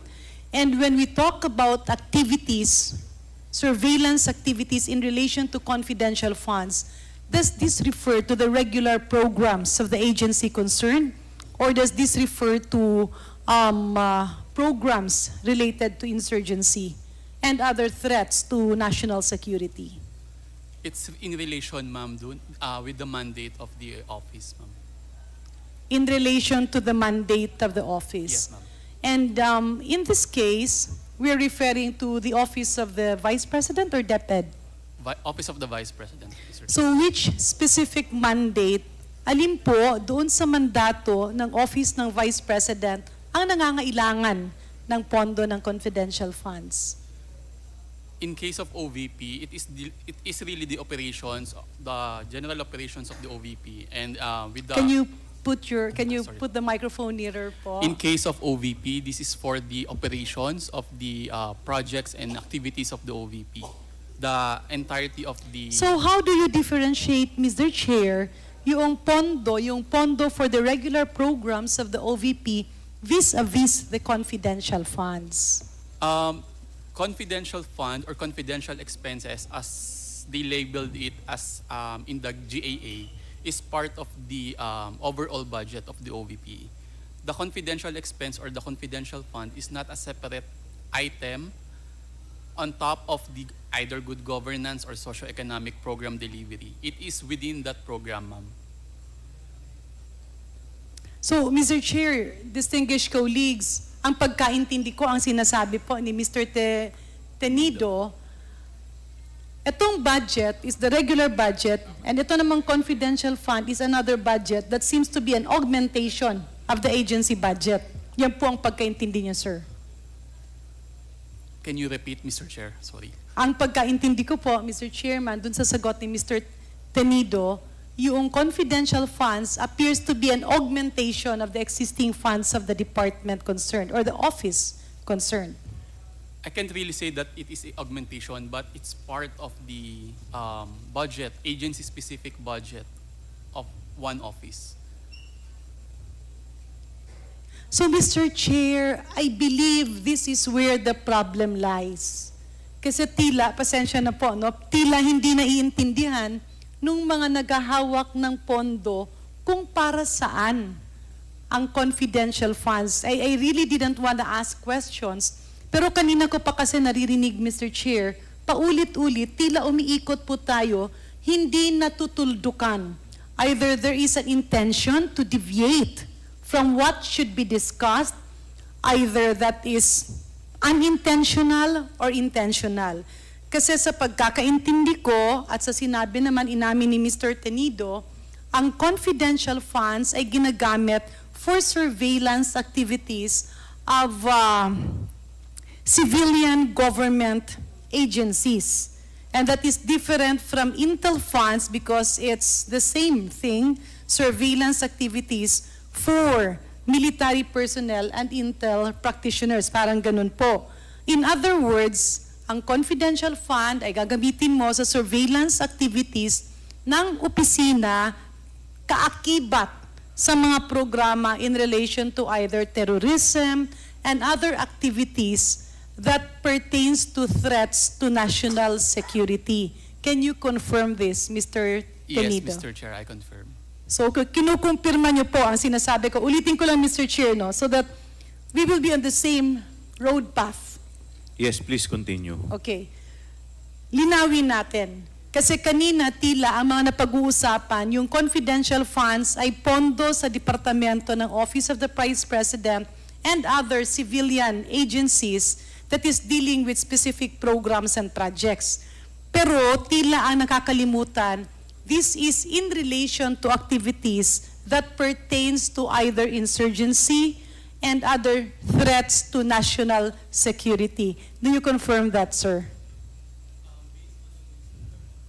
I Sorry. confirm, ma'am. I confirm, ma'am, based on the joint circular. So on the joint circular, merong purpose. So nasabi niyo rin po kanina na kayo po ang gumawa ng proposal or justification. If I may quote nga, you also mentioned, napakahaba ng proseso ng budget process at hindi madali ang inclusion ng confidential funds in an agency, either the OVP, DepEd, or other government agencies. Tama po ba, sir?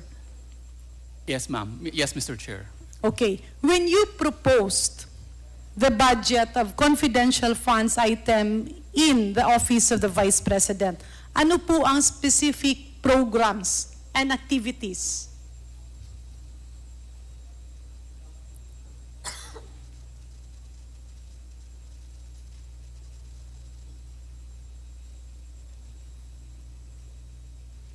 For fiscal year 2023, Mr. Chair, programs, activities, and projects, or PAPs, it's socio-economic program delivery, expected outcome, safe implementation of OVP initiatives and confidence building, and the indicators, success indicators for all the quarters of 2023. First is number of identified areas with surveillance conducted and monitored. Second, percentage of activities implemented without untoward security-related incidents. This is in reference to the fiscal and financial plan for fiscal year 2023 submitted to DBM. So, Mr. Chair, dun po sa sagot nyo, sir, ano po ang specific item doon that is related to national security threat? There is no express, ma'am, statement on the fiscal and financial plan, and we merely relied on how the fiscal and financial plan was drafted and approved. Pakiulit po nung sagot nyo, you relied on how? On how the fiscal and financial plan was prepared and approved, ma'am. Is it not that this is prepared by your office as part of the budget and No. admin office? No, ma'am, it is prepared by the project accountable officer based on the template attached to the joint circular. Tapos dumadaan ito sa inyo kasi ikaw ang magpropose sa DBM. Kukunin ko na lang po siya, ma'am, once for submission Okay? to DBM, and once we receive, approve na po ito ng head of agency. So kukunin mo siya at isasubmit mo sa DBM. Tama po ba? Yes, ma'am. Pag kinuha Yes, mo Mr. siya Chair. at sinubmit sa DBM, ano po, talagang parang clerical work lang, hindi mo na nire-review? Well, I'll just check the amount if consistent with the... How about the description? The Hindi descrip- po ba parte yan ng iyong trabaho? Yes, ma'am, but the plan is already approved by the head of agency. So what is your role then? Kasi salary grade ano po kayo, sir? Yes, ma'am. Salary grade 24, ma'am. So pag salary grade 24, nasa magkano po ang Now salary po, plus allowances sa ngayon po? with the latest salary table, nasa 95 po. So, Mr. Chair, we have heard a government official receiving approximately 95,000 per month.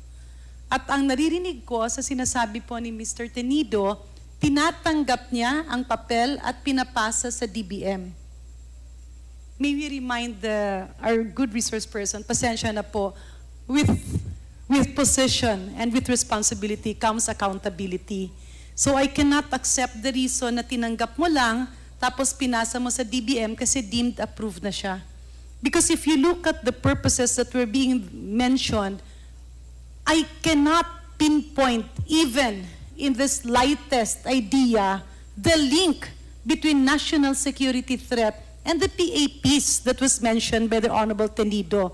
Tila po, Mr. Chair, yung justification is not for confidential funds. It was mere performance of the duties of the Office of the Vice President. At sa pagkakaintindi ko, this runs in contrast to the intention of the specific line item. Tama po ba ako, sir? I can agree, Mr. Chair. Okay. So may I ask also for Attorney Sanchez. So, ma'am, you came from COA before po kayo napunta sa Office of the Vice President. Let's pursue the same line of questioning.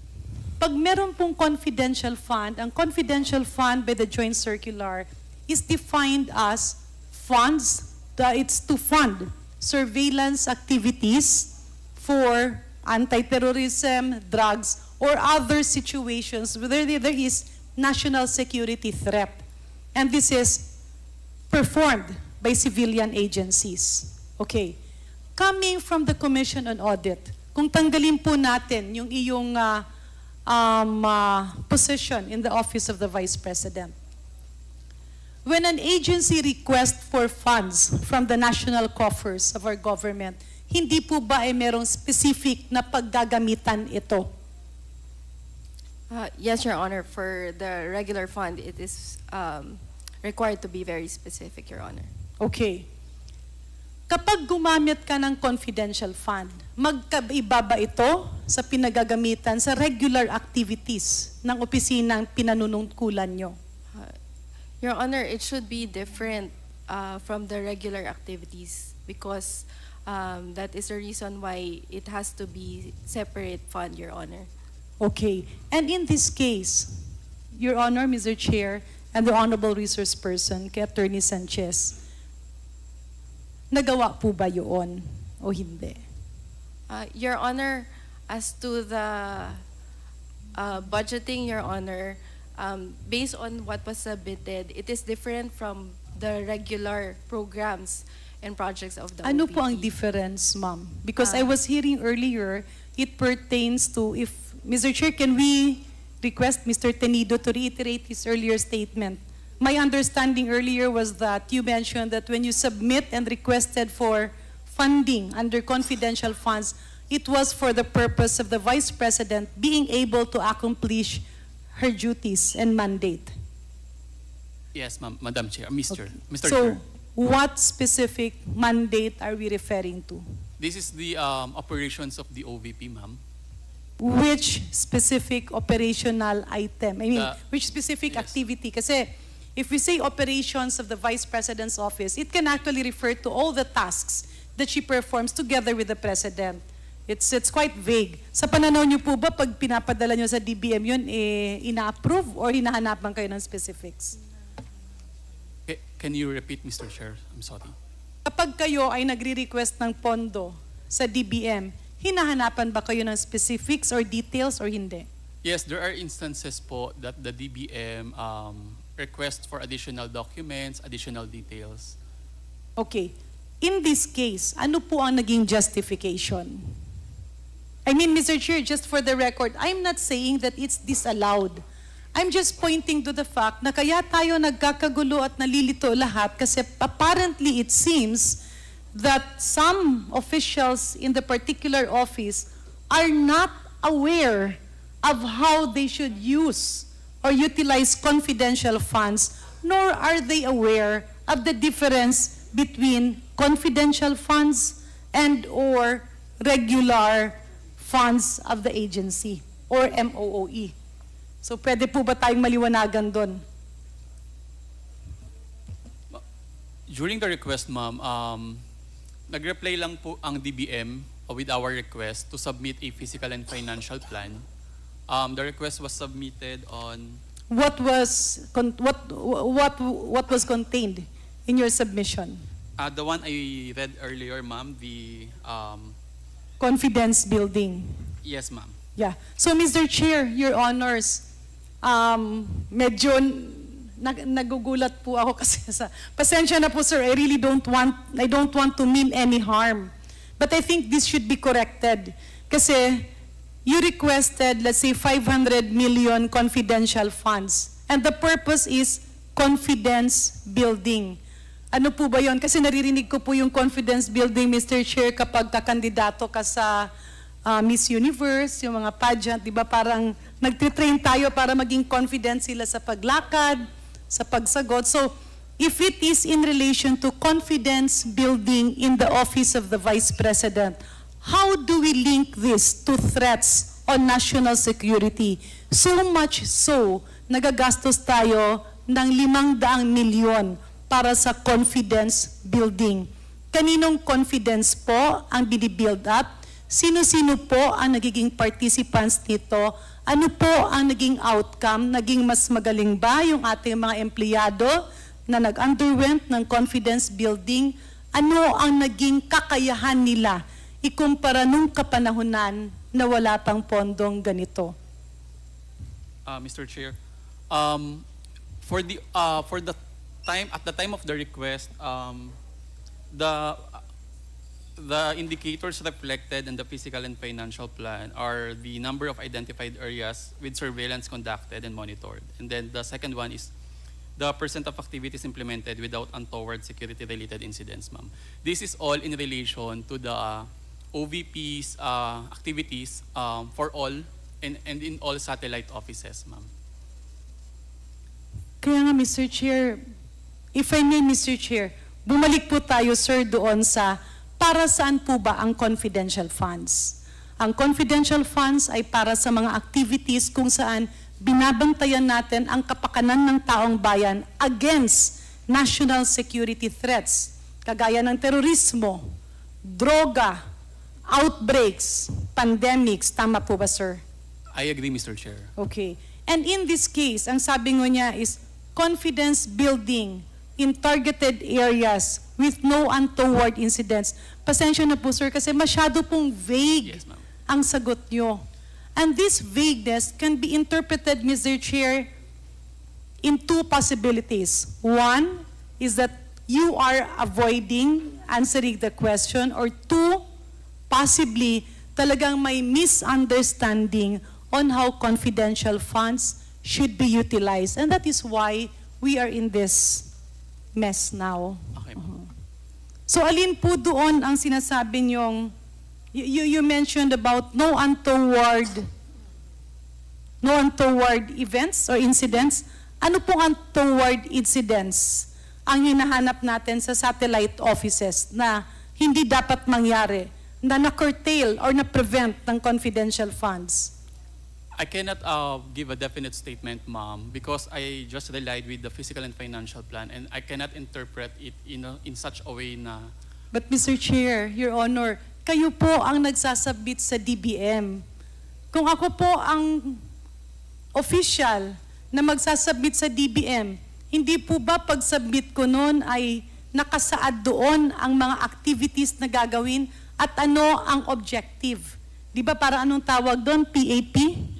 Yeah. What does PAP stands for, Mr. Chair? Programs, activities, and projects. So, programs, activities, and projects.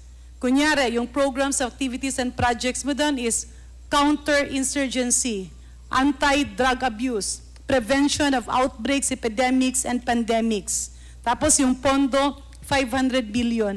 Di ba meron yung specific outcomes? So, ang specific outcomes mo, sasabihin mong, walang mga terroristic activities. Minimized yung drug use from this percentage to this percentage.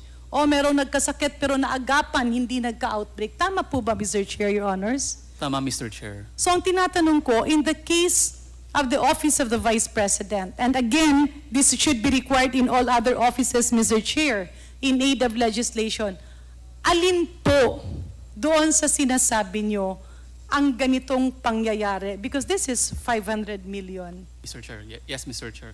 I cannot pinpoint which ang involve ang confidential activities, but based on the physical and financial plan, it is for the safe implementation of OVP initiatives and confidence building. So I would surmise that this applies to all the activities or the initiatives of the Office of the Vice President, Mr. Chair.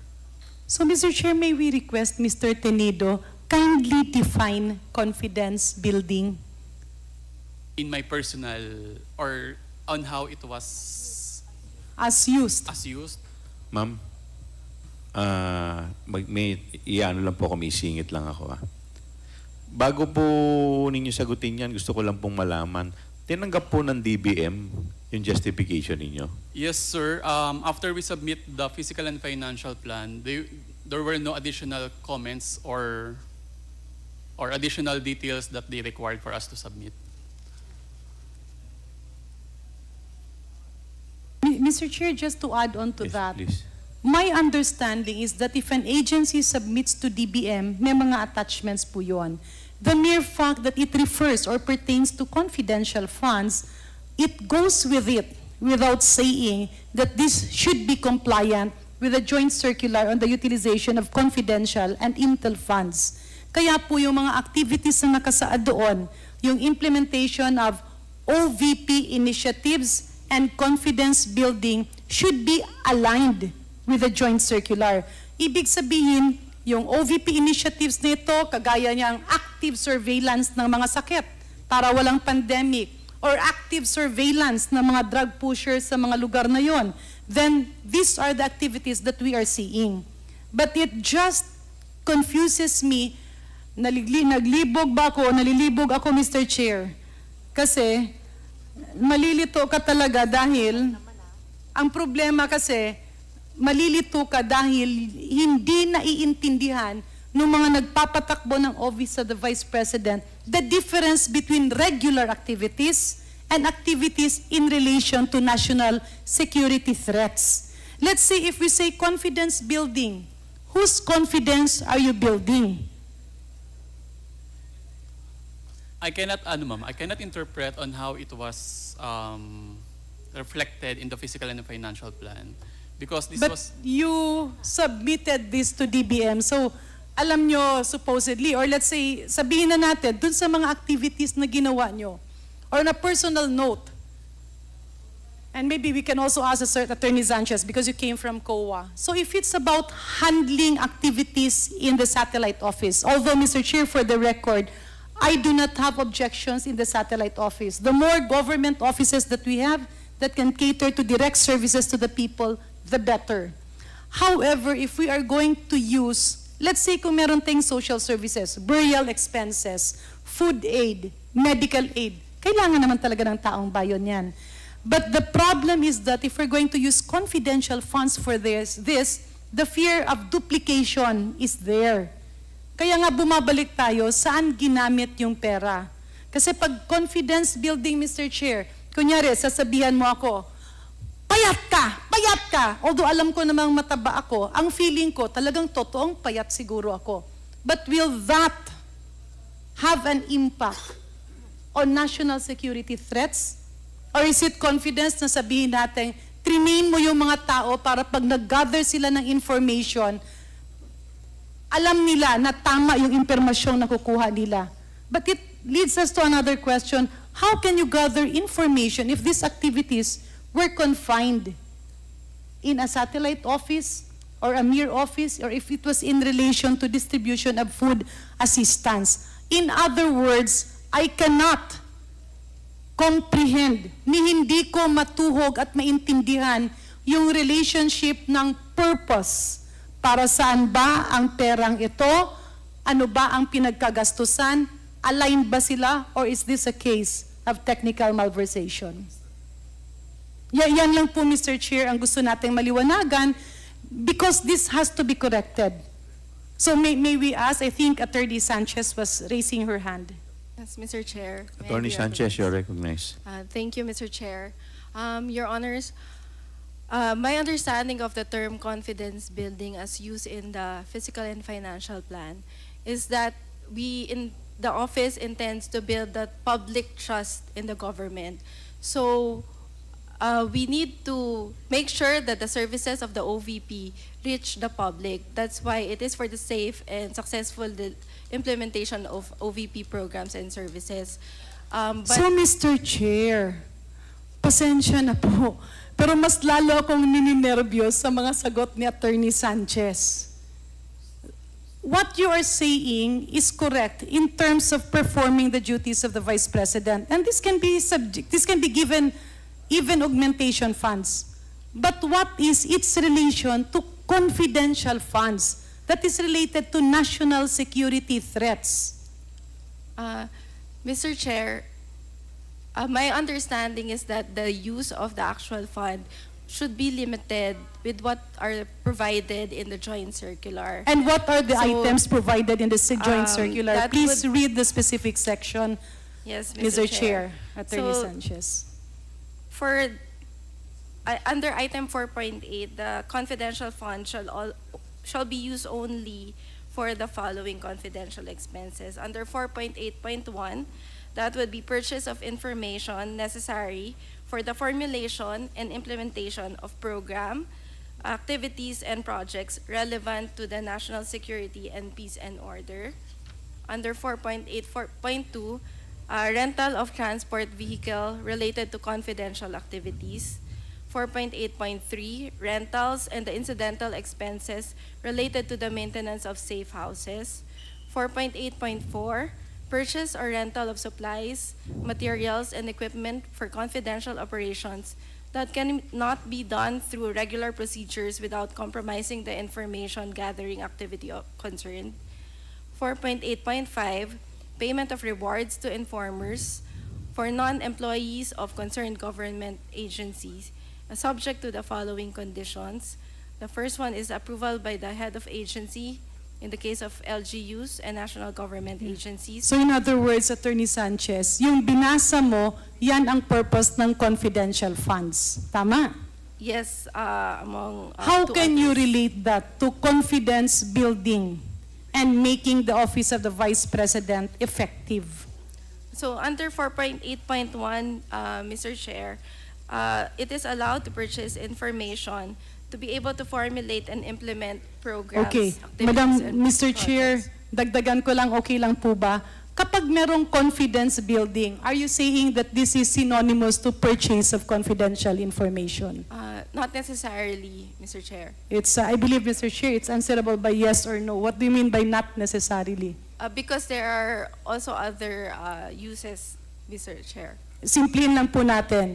Yung sinasabi po ninyong purchase of information in relation to national security threats, is that synonymous? Pareho po ba yan sa confidence building in the Office of the Vice President or hindi? It can be, Mr. How? Chair.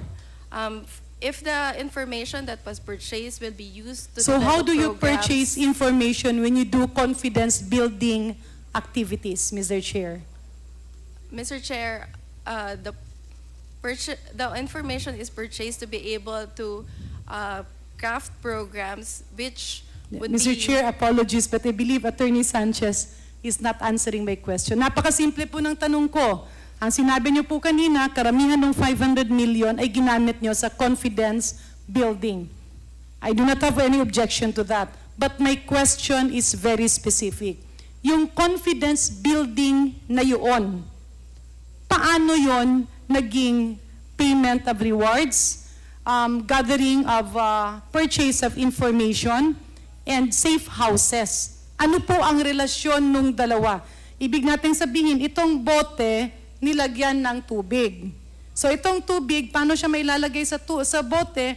Pinur mo yung tubig, hindi siya lalabas. So the purpose of the bottle is to contain the water so that it will not spill. In this case, this is the 500 million confidential fund. The purpose of this is to prevent outbreaks, epidemics, national security threats, and to protect the sambayanang Pilipino. Ngayon, ano ang relasyon ni itong 500 million na sinasabi mo under the joint circular to the confidence building na ginawa nyo? You're saying purchase of information, safe houses, rewards na pinamigay. Pero sa confidence building, ang alam ko niyan mga seminar, di ba? Yung sasabihin, kaya mo to. Pinapatibay ang loob mo. What is the relationship nitong mga seminar na ito, ng mga confidence building activities na ito, dito sa goal nyo na mawala or maibsan ang terorismo sa Pilipinas?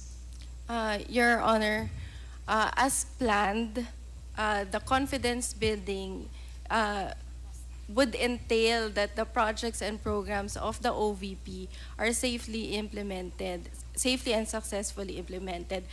Because Last the question, public- Mr. Chair. I do hope you will bear with us, Yes. Attorney Sanchez. Sure. By your looks and by your nature and by your reputation, I know that you have the intellect and the neurons and you know the truth about all of this. Okay. Ang sinasabi mo is for the implementation of the programs of the OVP.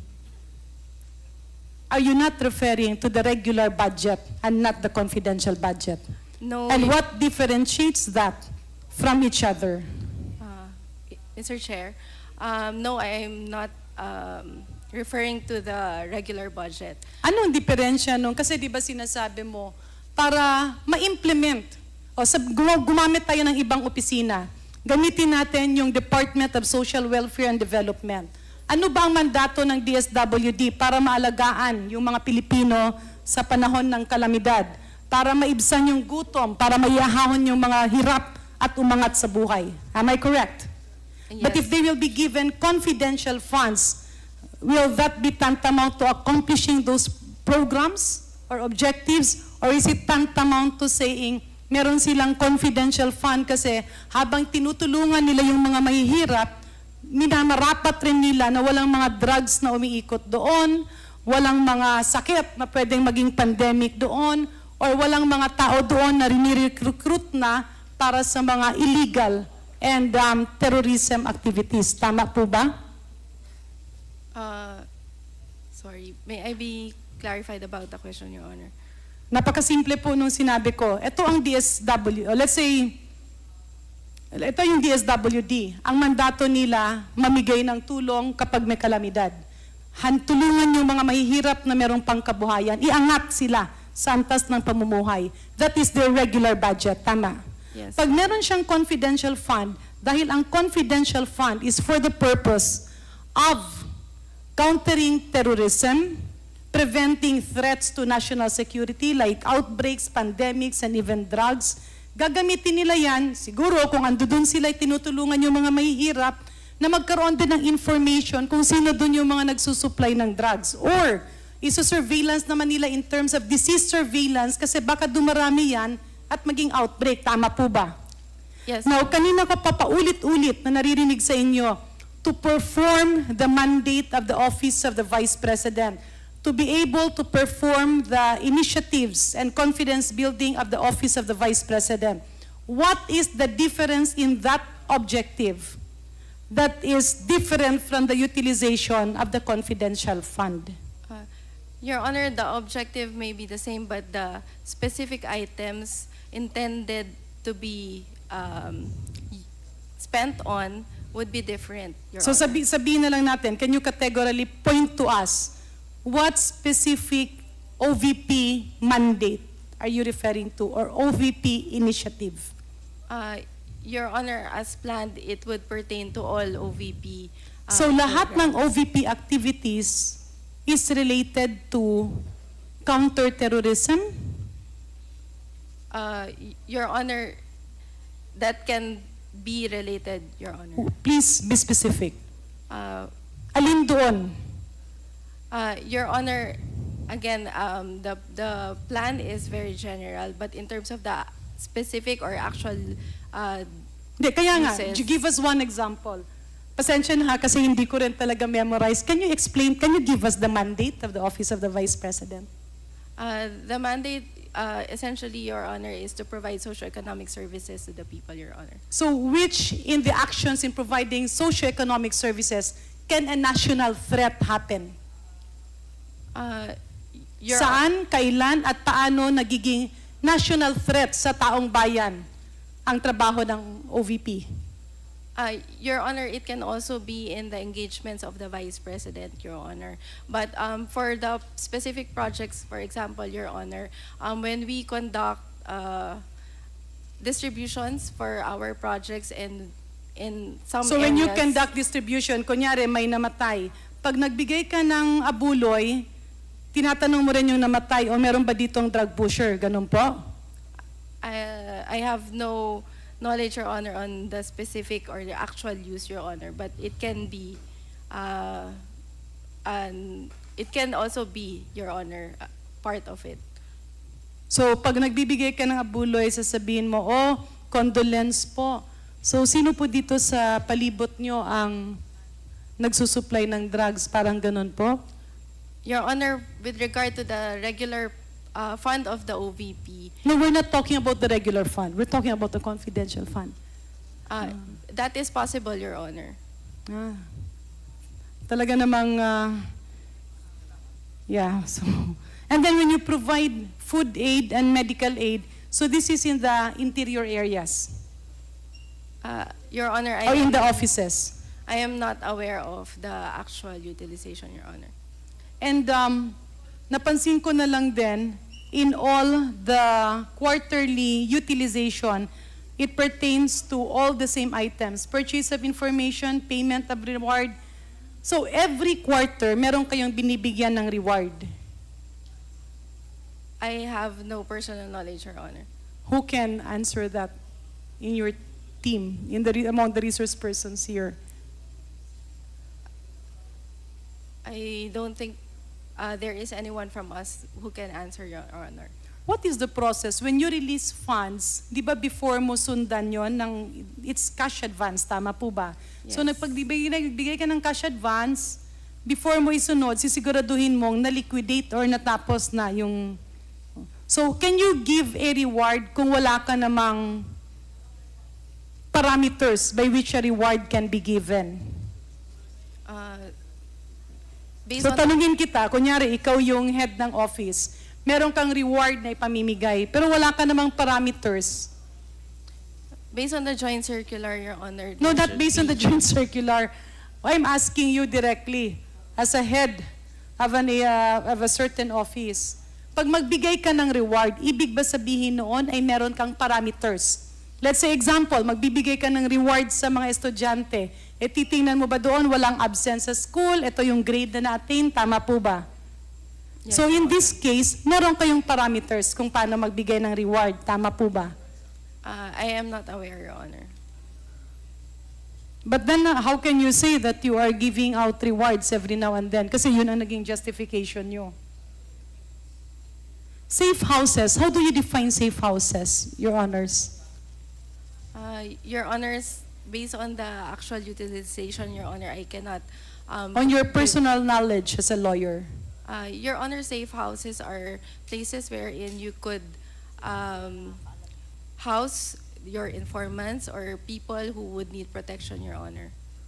So in this case, you had informants that you were providing housing on a regular basis. I have no personal knowledge, Your Honor. So Mr. Chair, paano po ito, kung kunyari, nawala bang confidential funds ng 2024 or hindi? We do not have confidential funds. So for paano 2024. itong mga nilagay nyo sa safe houses? Saan sila nilipat? I have no personal knowledge, Your Honor. Unless wala kang ililipat kasi wala naman siyang laman, okay lang yon.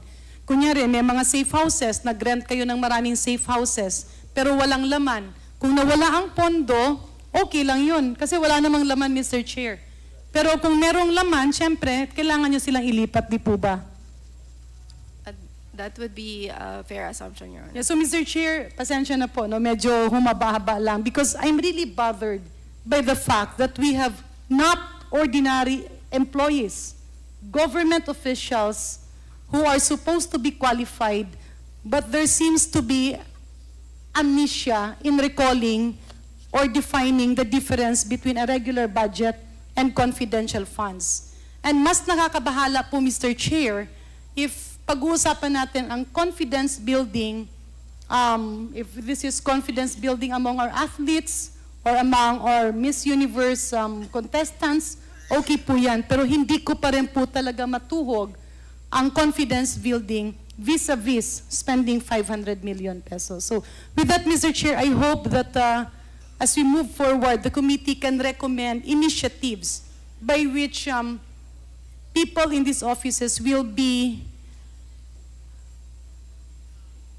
reoriented. I'm not sure if indeed they do not know, reoriented, or maybe check into how technical malversation can be prevented in the future. And maybe, Mr. Chair, if I'm not sure if it's allowable, but can we have the confidence building activities, a copy kung pwedeng ma-request sa committee for the future hearings? Comsec, please take note of the manifestation of Congresswoman Janet Garin. Manifestation lang.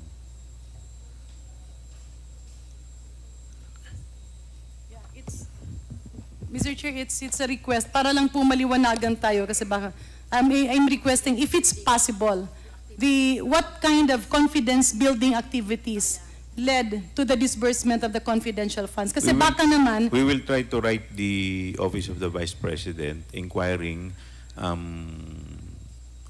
the meaning of confidence building. Yan po ang naging sulat papunta sa DBM which triggered allegedly as mentioned by Sir Tenido yung kanilang request for confidence building resulted to the release of confidential funds. Kaya Maybe we can ask the DBM the programs, activities, and projects that the OVP submitted to the DBM para doon po ma-check po natin talaga kung magmamatch po talaga yung justification nila and how come it was approved by DBM. yes, Mr. Chair, I rely on your confidence also. Thank you po. So, are there any other matters that the members wish to discuss before we suspend the hearing? Kung wala na po, do I hear a motion to suspend? Before we move for that, Mr. Chair, I just have a quick manifestation. Unang-una, nagpapasalamat po ako sa 4 na resource persons po natin na dumalo po kayo ngayon. Kay Ma'am Villa Del Rey, kay Attorney Sanchez, kay Mr. Sorry, the light is shining against your name. Tenido, and kay Ma'am Rabago. So papasalamat ako sa inyo na nakadalo kayo. It only shows that we don't bite. So there's nothing to be scared in attending the hearings. We just want to ferret out the truth. But can I just get a solid commitment from you that when we do have our next hearing and those that we subpoena come and arrive, can you make yourself available and present in that next hearing as well? Yes? Yes, Mr. Chair. Yes, Mr. Yes, Mr. Chair. Okay, so yun lang, Mr. Chair. Gusto ko lang po i-assure na dadalo sila sa susunod na hearing po natin. And on that note, Mr. Chair, para may sasabihin ka pa? Okay. I move that we suspend today's hearing. So move, Mr. Chair. Is there any second to the motion? Is there any objection? Hearing none, the motion is carried.